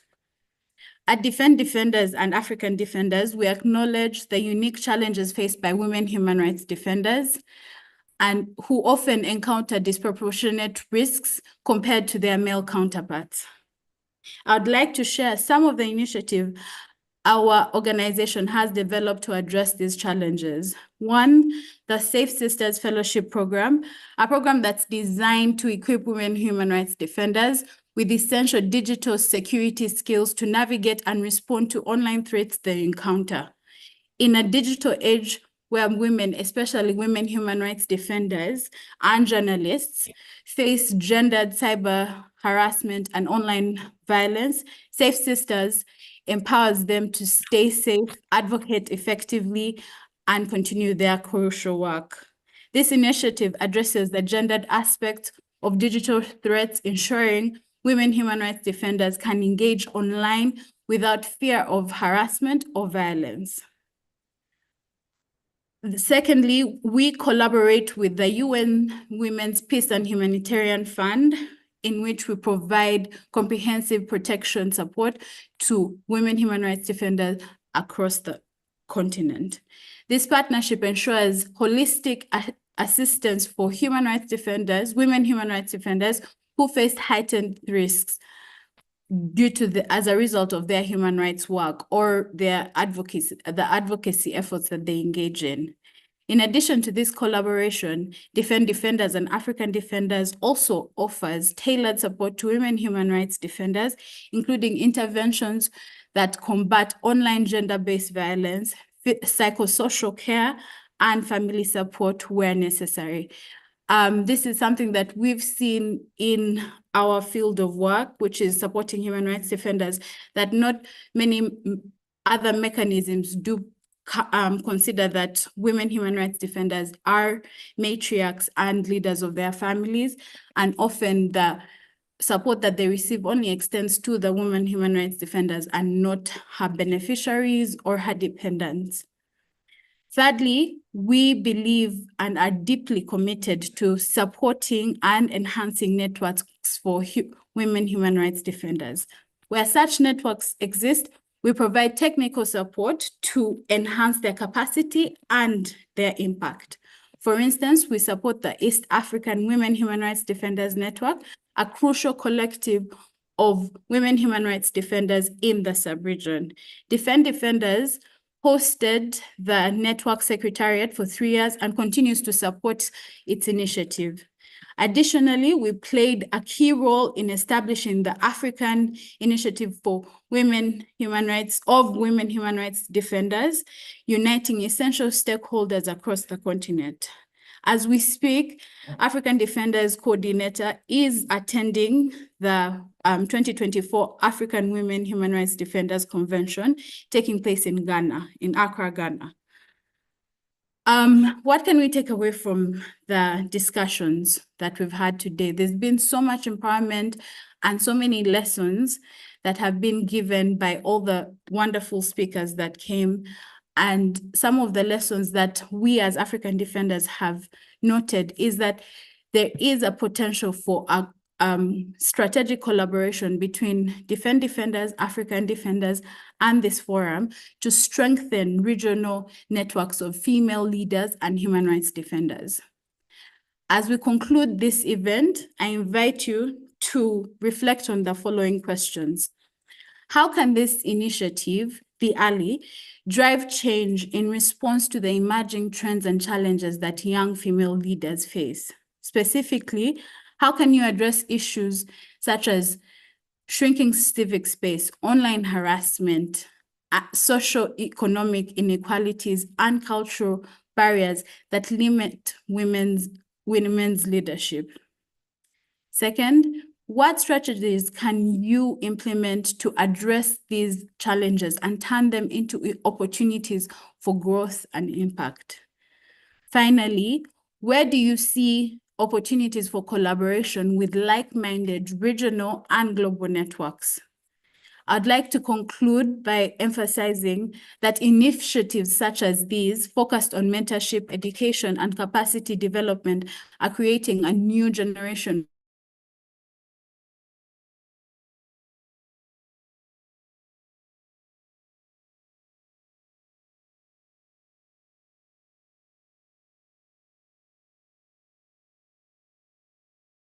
inclusive and transformative leadership.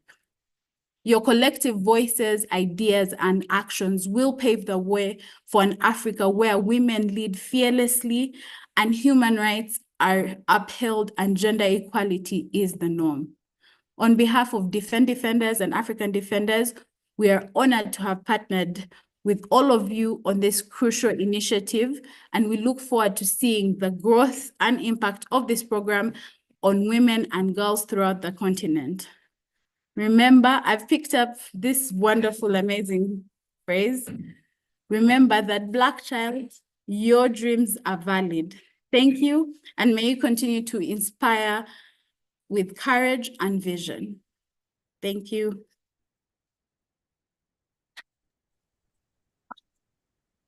All right, ladies. All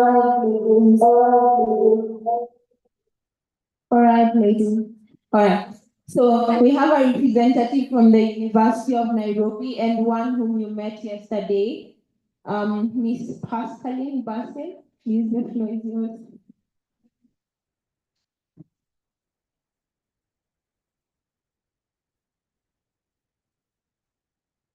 Is it good evening? Is it good afternoon? Is it good morning? It's a good afternoon. Good evening from Nairobi. How is everyone? Tired. I can't believe that you say you're tired. I remember in the course of the day, I was telling Miss Mary that 2 days is too short. Right? Miss Mary can hear, and our pandas are here, they can hear that we need more than this, right? How many more days?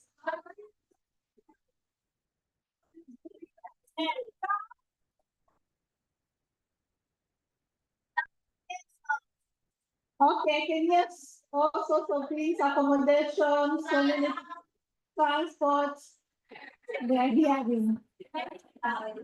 So let me ask, how many of you it's your first time to the University of Nairobi? How many of you it's your first time to the University of Nairobi? This campus, wow, how is the feeling so far? Yes. Are you feeling some empowerment? Some empowerment, right? Are you feeling different from the way you came? I believe so. I believe so.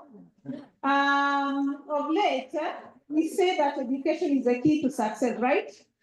But this generation that is currently convening here, there has been some discussion that education is no longer the key to success. I do not agree to that. I can see some people nodding their head. And I do not agree to that. I can see some people nodding their head, and it is not true. Some of us are where we are because we went to school. Right? Right? The AI, right? we need that knowledge. And that is the reason the Vice Chancellor of the University of Nairobi, through the Director of Research at the Institute for Development Studies, where I work, gave us this platform to convene for the 2 days. Can we give them a clap, please?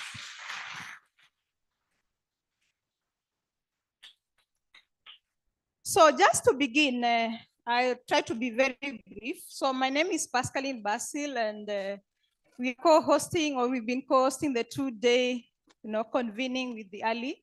And we are so glad that you saw the need to come to the University of Nairobi and do this wonderful forum.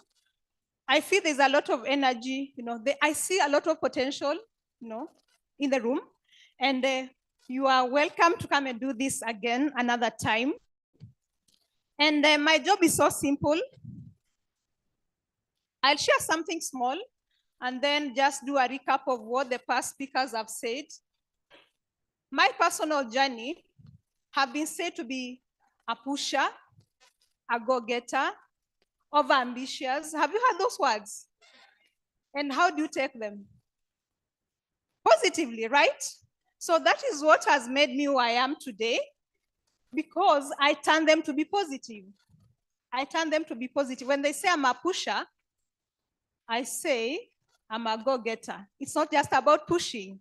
I'm sure Mary is able to be said of the same, So being a pusher is not being negative. It is being a go-getter. And I would just like to repeat a few words that have been said since yesterday. Leadership starts with you. Leadership starts with me. Can you say that? Leadership starts with me. And I'm sure by the time we get out of this forum that we are better leaders, right? Again, it has been said, and I've just said it, that education is the key to success. Please, please, please, the new generation, the Gen Zs, the millennials, the Gen Alphas. I don't think that we have Alphas here, do we? We don't, We don't. So education is still the key to success. Just depends it depends with what you do with that education that you acquire. One, we've all known that education makes us become a more rounded human being. It breeds new perspectives. And it has been said that tomorrow brings to those who prepare for it today. Tomorrow belongs to those who prepare for it today. When I was growing up, some of us grew up. You are being brought up. The generation that is in this room is being brought up. I guess you understand what I mean. Some of us grew up, and you people, most of us.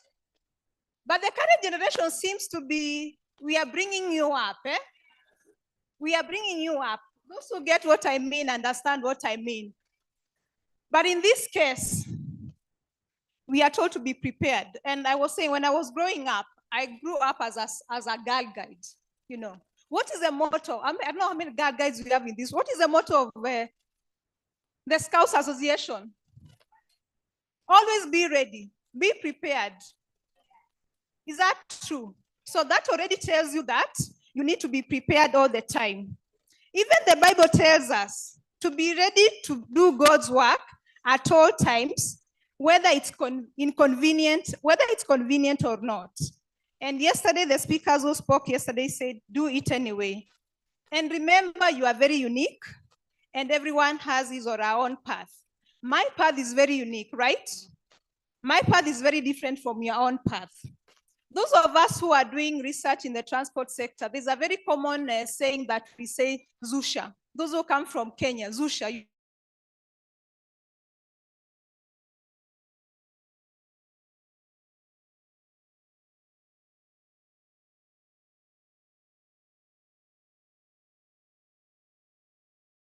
You know what Zusha means.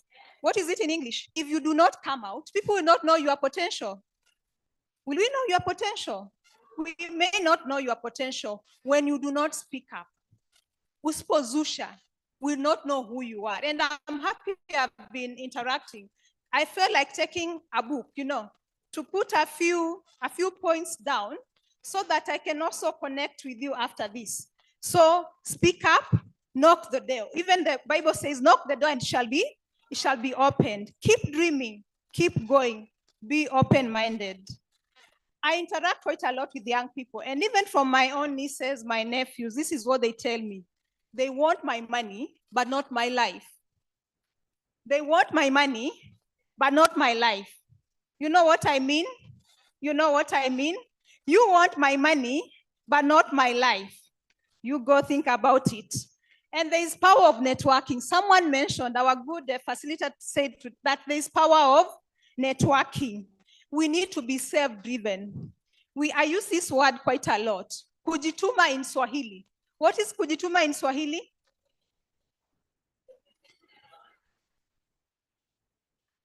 Yes? Kujituma, being self-driven. And as I finish this, at the Institute for Development Studies, where I work, we teach from master's and PhD programs. We teach master's in development studies. We teach PhD in development studies. And you are much welcome to apply to our programs. We do research. We do development research. We have seminars that we do every Thursday of the week at 2 p.m. East African time. And we are happy to host you online because we are able to connect with a global audience, right?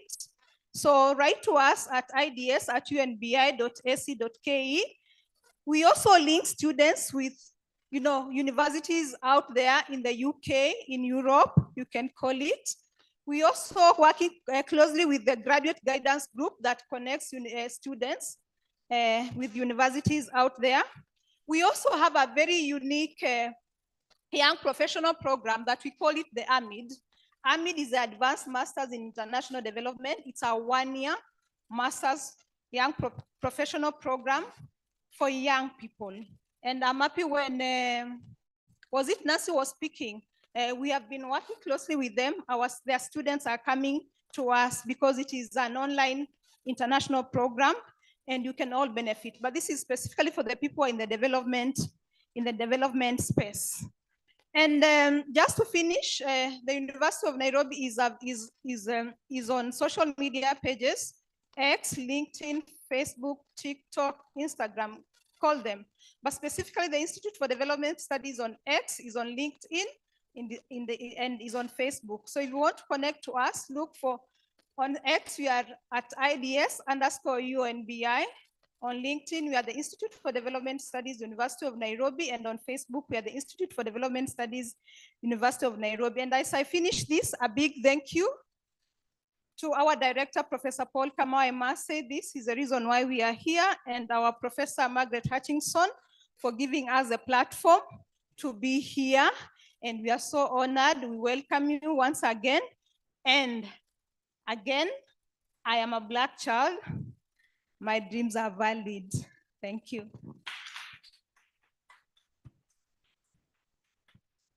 All right, thank you so much, Ms. Pascaline.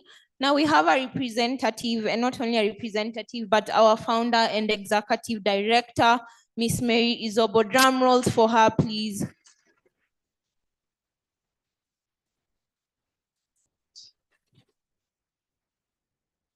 Hi, everyone. Good afternoon once again. And as we end this two-day transformative forum, my heart is filled with so much gratitude, but also so much pride. Yesterday and today have been nothing short of extraordinary. I'm sure you all agree with me. And it's a testament of the power of a dream and the resilience of those who dare to pursue it. And from the inspiring keynotes to the thought-provoking sessions, to the fireside chats and rich connections, because I saw some of you networking during tea break. This forum has shown once again what happens when we create spaces where young women, young girls can actually see, believe in, and most importantly, embrace their potential. This year's theme, Black Girl, Your Dreams Are Valid, was not just a message, but a declaration. We said it over and over again. And as I look around this room, I see that message come alive in each and every one of you. You've brought your energy, you've brought your passion, you've brought your vision to this space, and I hope that you leave here knowing that your dreams are valid, but most importantly, unstoppable. I would like to thank our keynote speakers and our distinguished speakers, Her Excellency Stephanie Sullivan, Professor Margaret Hutchinson, and other speakers. I would not like to mention names because I feel like we're going to be here forever. But I would like to thank GIZ, Frey and Sophia. Please, a round of applause for them. Please stand up, wave, let them see you. They actually flew all the way from Ethiopia and came all the way from Tanzania to be with us the last 2 days. So thank you so much. I'd like to thank GMT Dare. Please wave.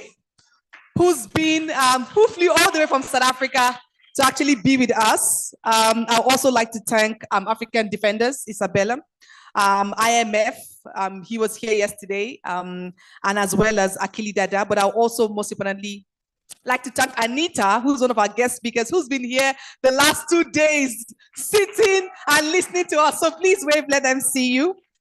And to you, our young leaders, I would like you to give yourself a round of applause. Drum rolls for yourself, drum rolls.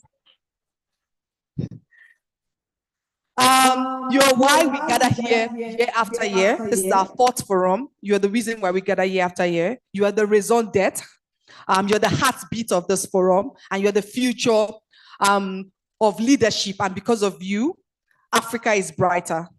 As you leave these doors, remember that this is not the end, but the beginning. Please take what you've learned today and yesterday, and please turn it into action. Dare to lead, challenge the status quo. Remember our pledge, and dream bigger than ever. To our collaborators, the IDS team, Pascaline, Professor P.K. Douglas, please wave, Eunice.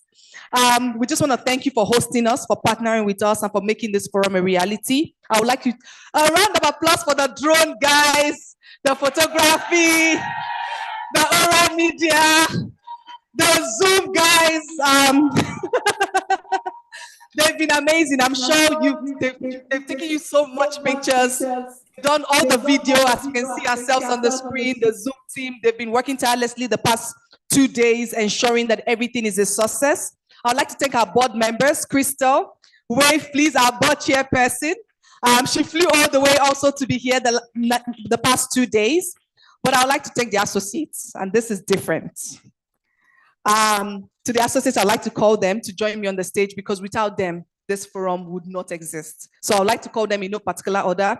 Nurat, Divine. As they come up stage, please drum roll, drum roll, drum roll, drum roll. Nurat, Divine, Mary, Exilda, Piseletso, Annette, Lemo, Lina, Trifosa. Please join me on stage. Please join me on stage. Grace. Grace is not here. She's currently in South Africa for a course. Abby also is not here. She couldn't make it. To our caucus leaders, wherever you are, please join me on stage. Khadijatu, Jacinta, Damilola, Bantle, Ajali, Takane, Peace, Rebecca, Shiro. Please come on stage with me. Behind the work that we do, I know everybody says Miss Mary, Miss Mary, Miss Mary, but these are the dynamic duo. These are the young women and girls that have worked tirelessly, 2 a.m., 3 a.m., 4 a.m., weekends. We don't have a life, right? It's been years of planning, flying down here from different countries to make sure that they are here. So please, drum rolls and another round of applause for each and every one of them. Because of them, there is a DIALI. So I know some of you have asked me, how can you join DIALI? How can you be an associate to DIALI? They choose. For every single one of you in this room today, they did the selection. Over 10,000 people applied. You can imagine how many 10,000 people applied. They had to go through 10,000 applications to pick 2,500. It's just been the drinks, the food, everything you think about, the pledge, it's all of them. It's just all of them. So please, another round of applause for them. So I would like to say that thank you so much to all of you. We see you. We appreciate the work that you do. I know some of them are tired, as you can see. It's always sleeping every day at 2 a.m. and waking up at 6 a.m. But we just want to say thank you. And to our volunteers, those who've been here supporting us, grounding us, Moline, Salma, Hazel, Margaret Jacinta, Sumeya, Mariam, Owetu had to fly all the way from South Africa. Millicent as well, please come join me on stage. I just want to say thank you to all of you. But as we close, I leave you with this message. Your journey is yours to define. Never let fear dim your light or doubt silence your voice, because Black girl, your dreams are valid. I just want to say thank you so much to all of you for making this 4th annual leadership forum an unforgettable experience. May you go forward. May you believe one of us as you go to occasions, and I look forward to seeing you all next year. I'm not sure where, but keep your eyes posted on the application for next year. And as we always say, Black child, Black girl. One more time, we need to shake the University of Nairobi. They need to know that we came. We can't just go and come and leave. They need to know we came. Black girl!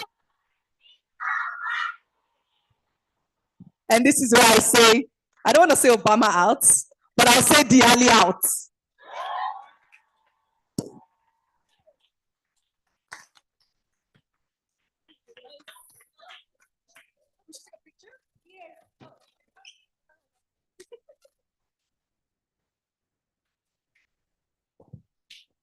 All right, ladies, that was a mic drop, the early out. So we have our YF Ella and our very own Divine, who I am going to introduce to you because I'm sure some of you just see her running around. So Divine is a 27-year-old researcher, an author, a French lecturer, an entrepreneur, a podcaster, and a philanthropist from the Democratic Republic of Congo. She is passionate about literature, leadership, and gender empowerment. She's currently completing her PhD in political science at the University of Pretoria, and she has a gift for the people in the room. Drum rolls as she takes the floor. Thank you, Sarabel. We all know that even good things come to an end, unfortunately. I'm not going to take much of your time because some of you are looking at me with murderous eyes. You just want to leave. But Christmas came in a little bit early today. And we just want to acknowledge some very active, engaging young female leaders who have been our ambassadors online. They've done a very great job sharing our posts, tagging us, commenting, just being really, really active. And I don't know if they are online or if they are here, but either ways, please give a loud round of applause for Wang Nalu and Bridget Gaki. Now I know that I am holding 3 gifts and I only mentioned 2 names. I'm not blind, I still see, despite the glasses.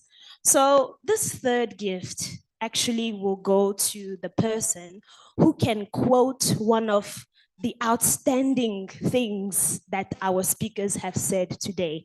And no, standing on business is not one of them. So if you can remember one very great quote from any of the speakers, this is yours. I see 2 hands up. Can I get some help with the mic? I've been running all day. At this point, you all owe me a pair of sneakers. There's a hand up. Anywhere? Yes.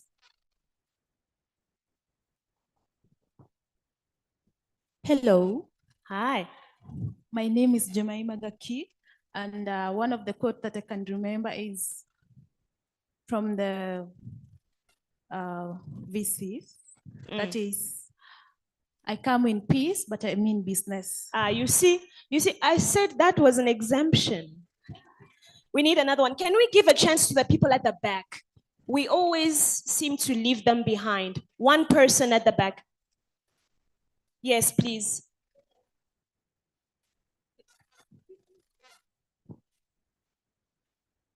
Good evening.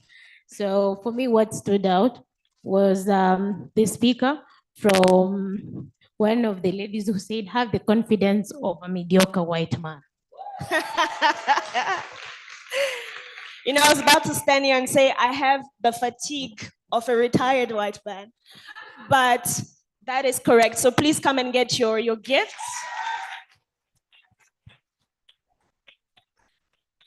You can do better. Well done, well done, well done. We hope that you will enjoy Christmas in November. Thank you. Congratulations. Well, we have come to, okay, photo for you. We've come to the end of our forum, and as you know, despite an event ending, we in the Alley believe in longevity and in continuity. So we do really hope that you will stay in touch with us. You have access to our emails, to our websites. So please reach out to us, apply for the Women in Political Participation program, ask questions, get involved, really stay in touch, because for your dreams to remain valid, you need to be proactive, isn't it? Now, the last thing we're gonna do before we go, I want you all to stand. You have clapped for speakers, you have clapped for partners, you have clapped, even for the tech team, you have clapped. Now I want you to scream and shout for yourself. Nairobi, Kenya, you have been the best host of this year. We love you. We appreciate you. Dear Lord.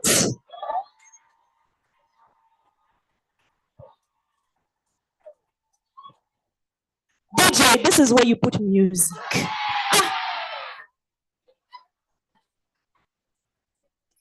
So, you know when I said Christmas came in early, that includes food.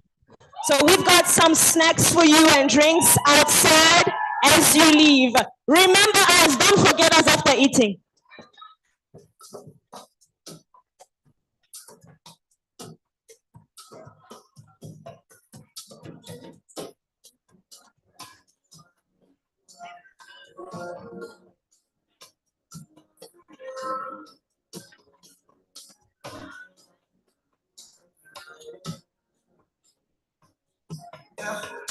I'm at the point in life, you understand.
One, two.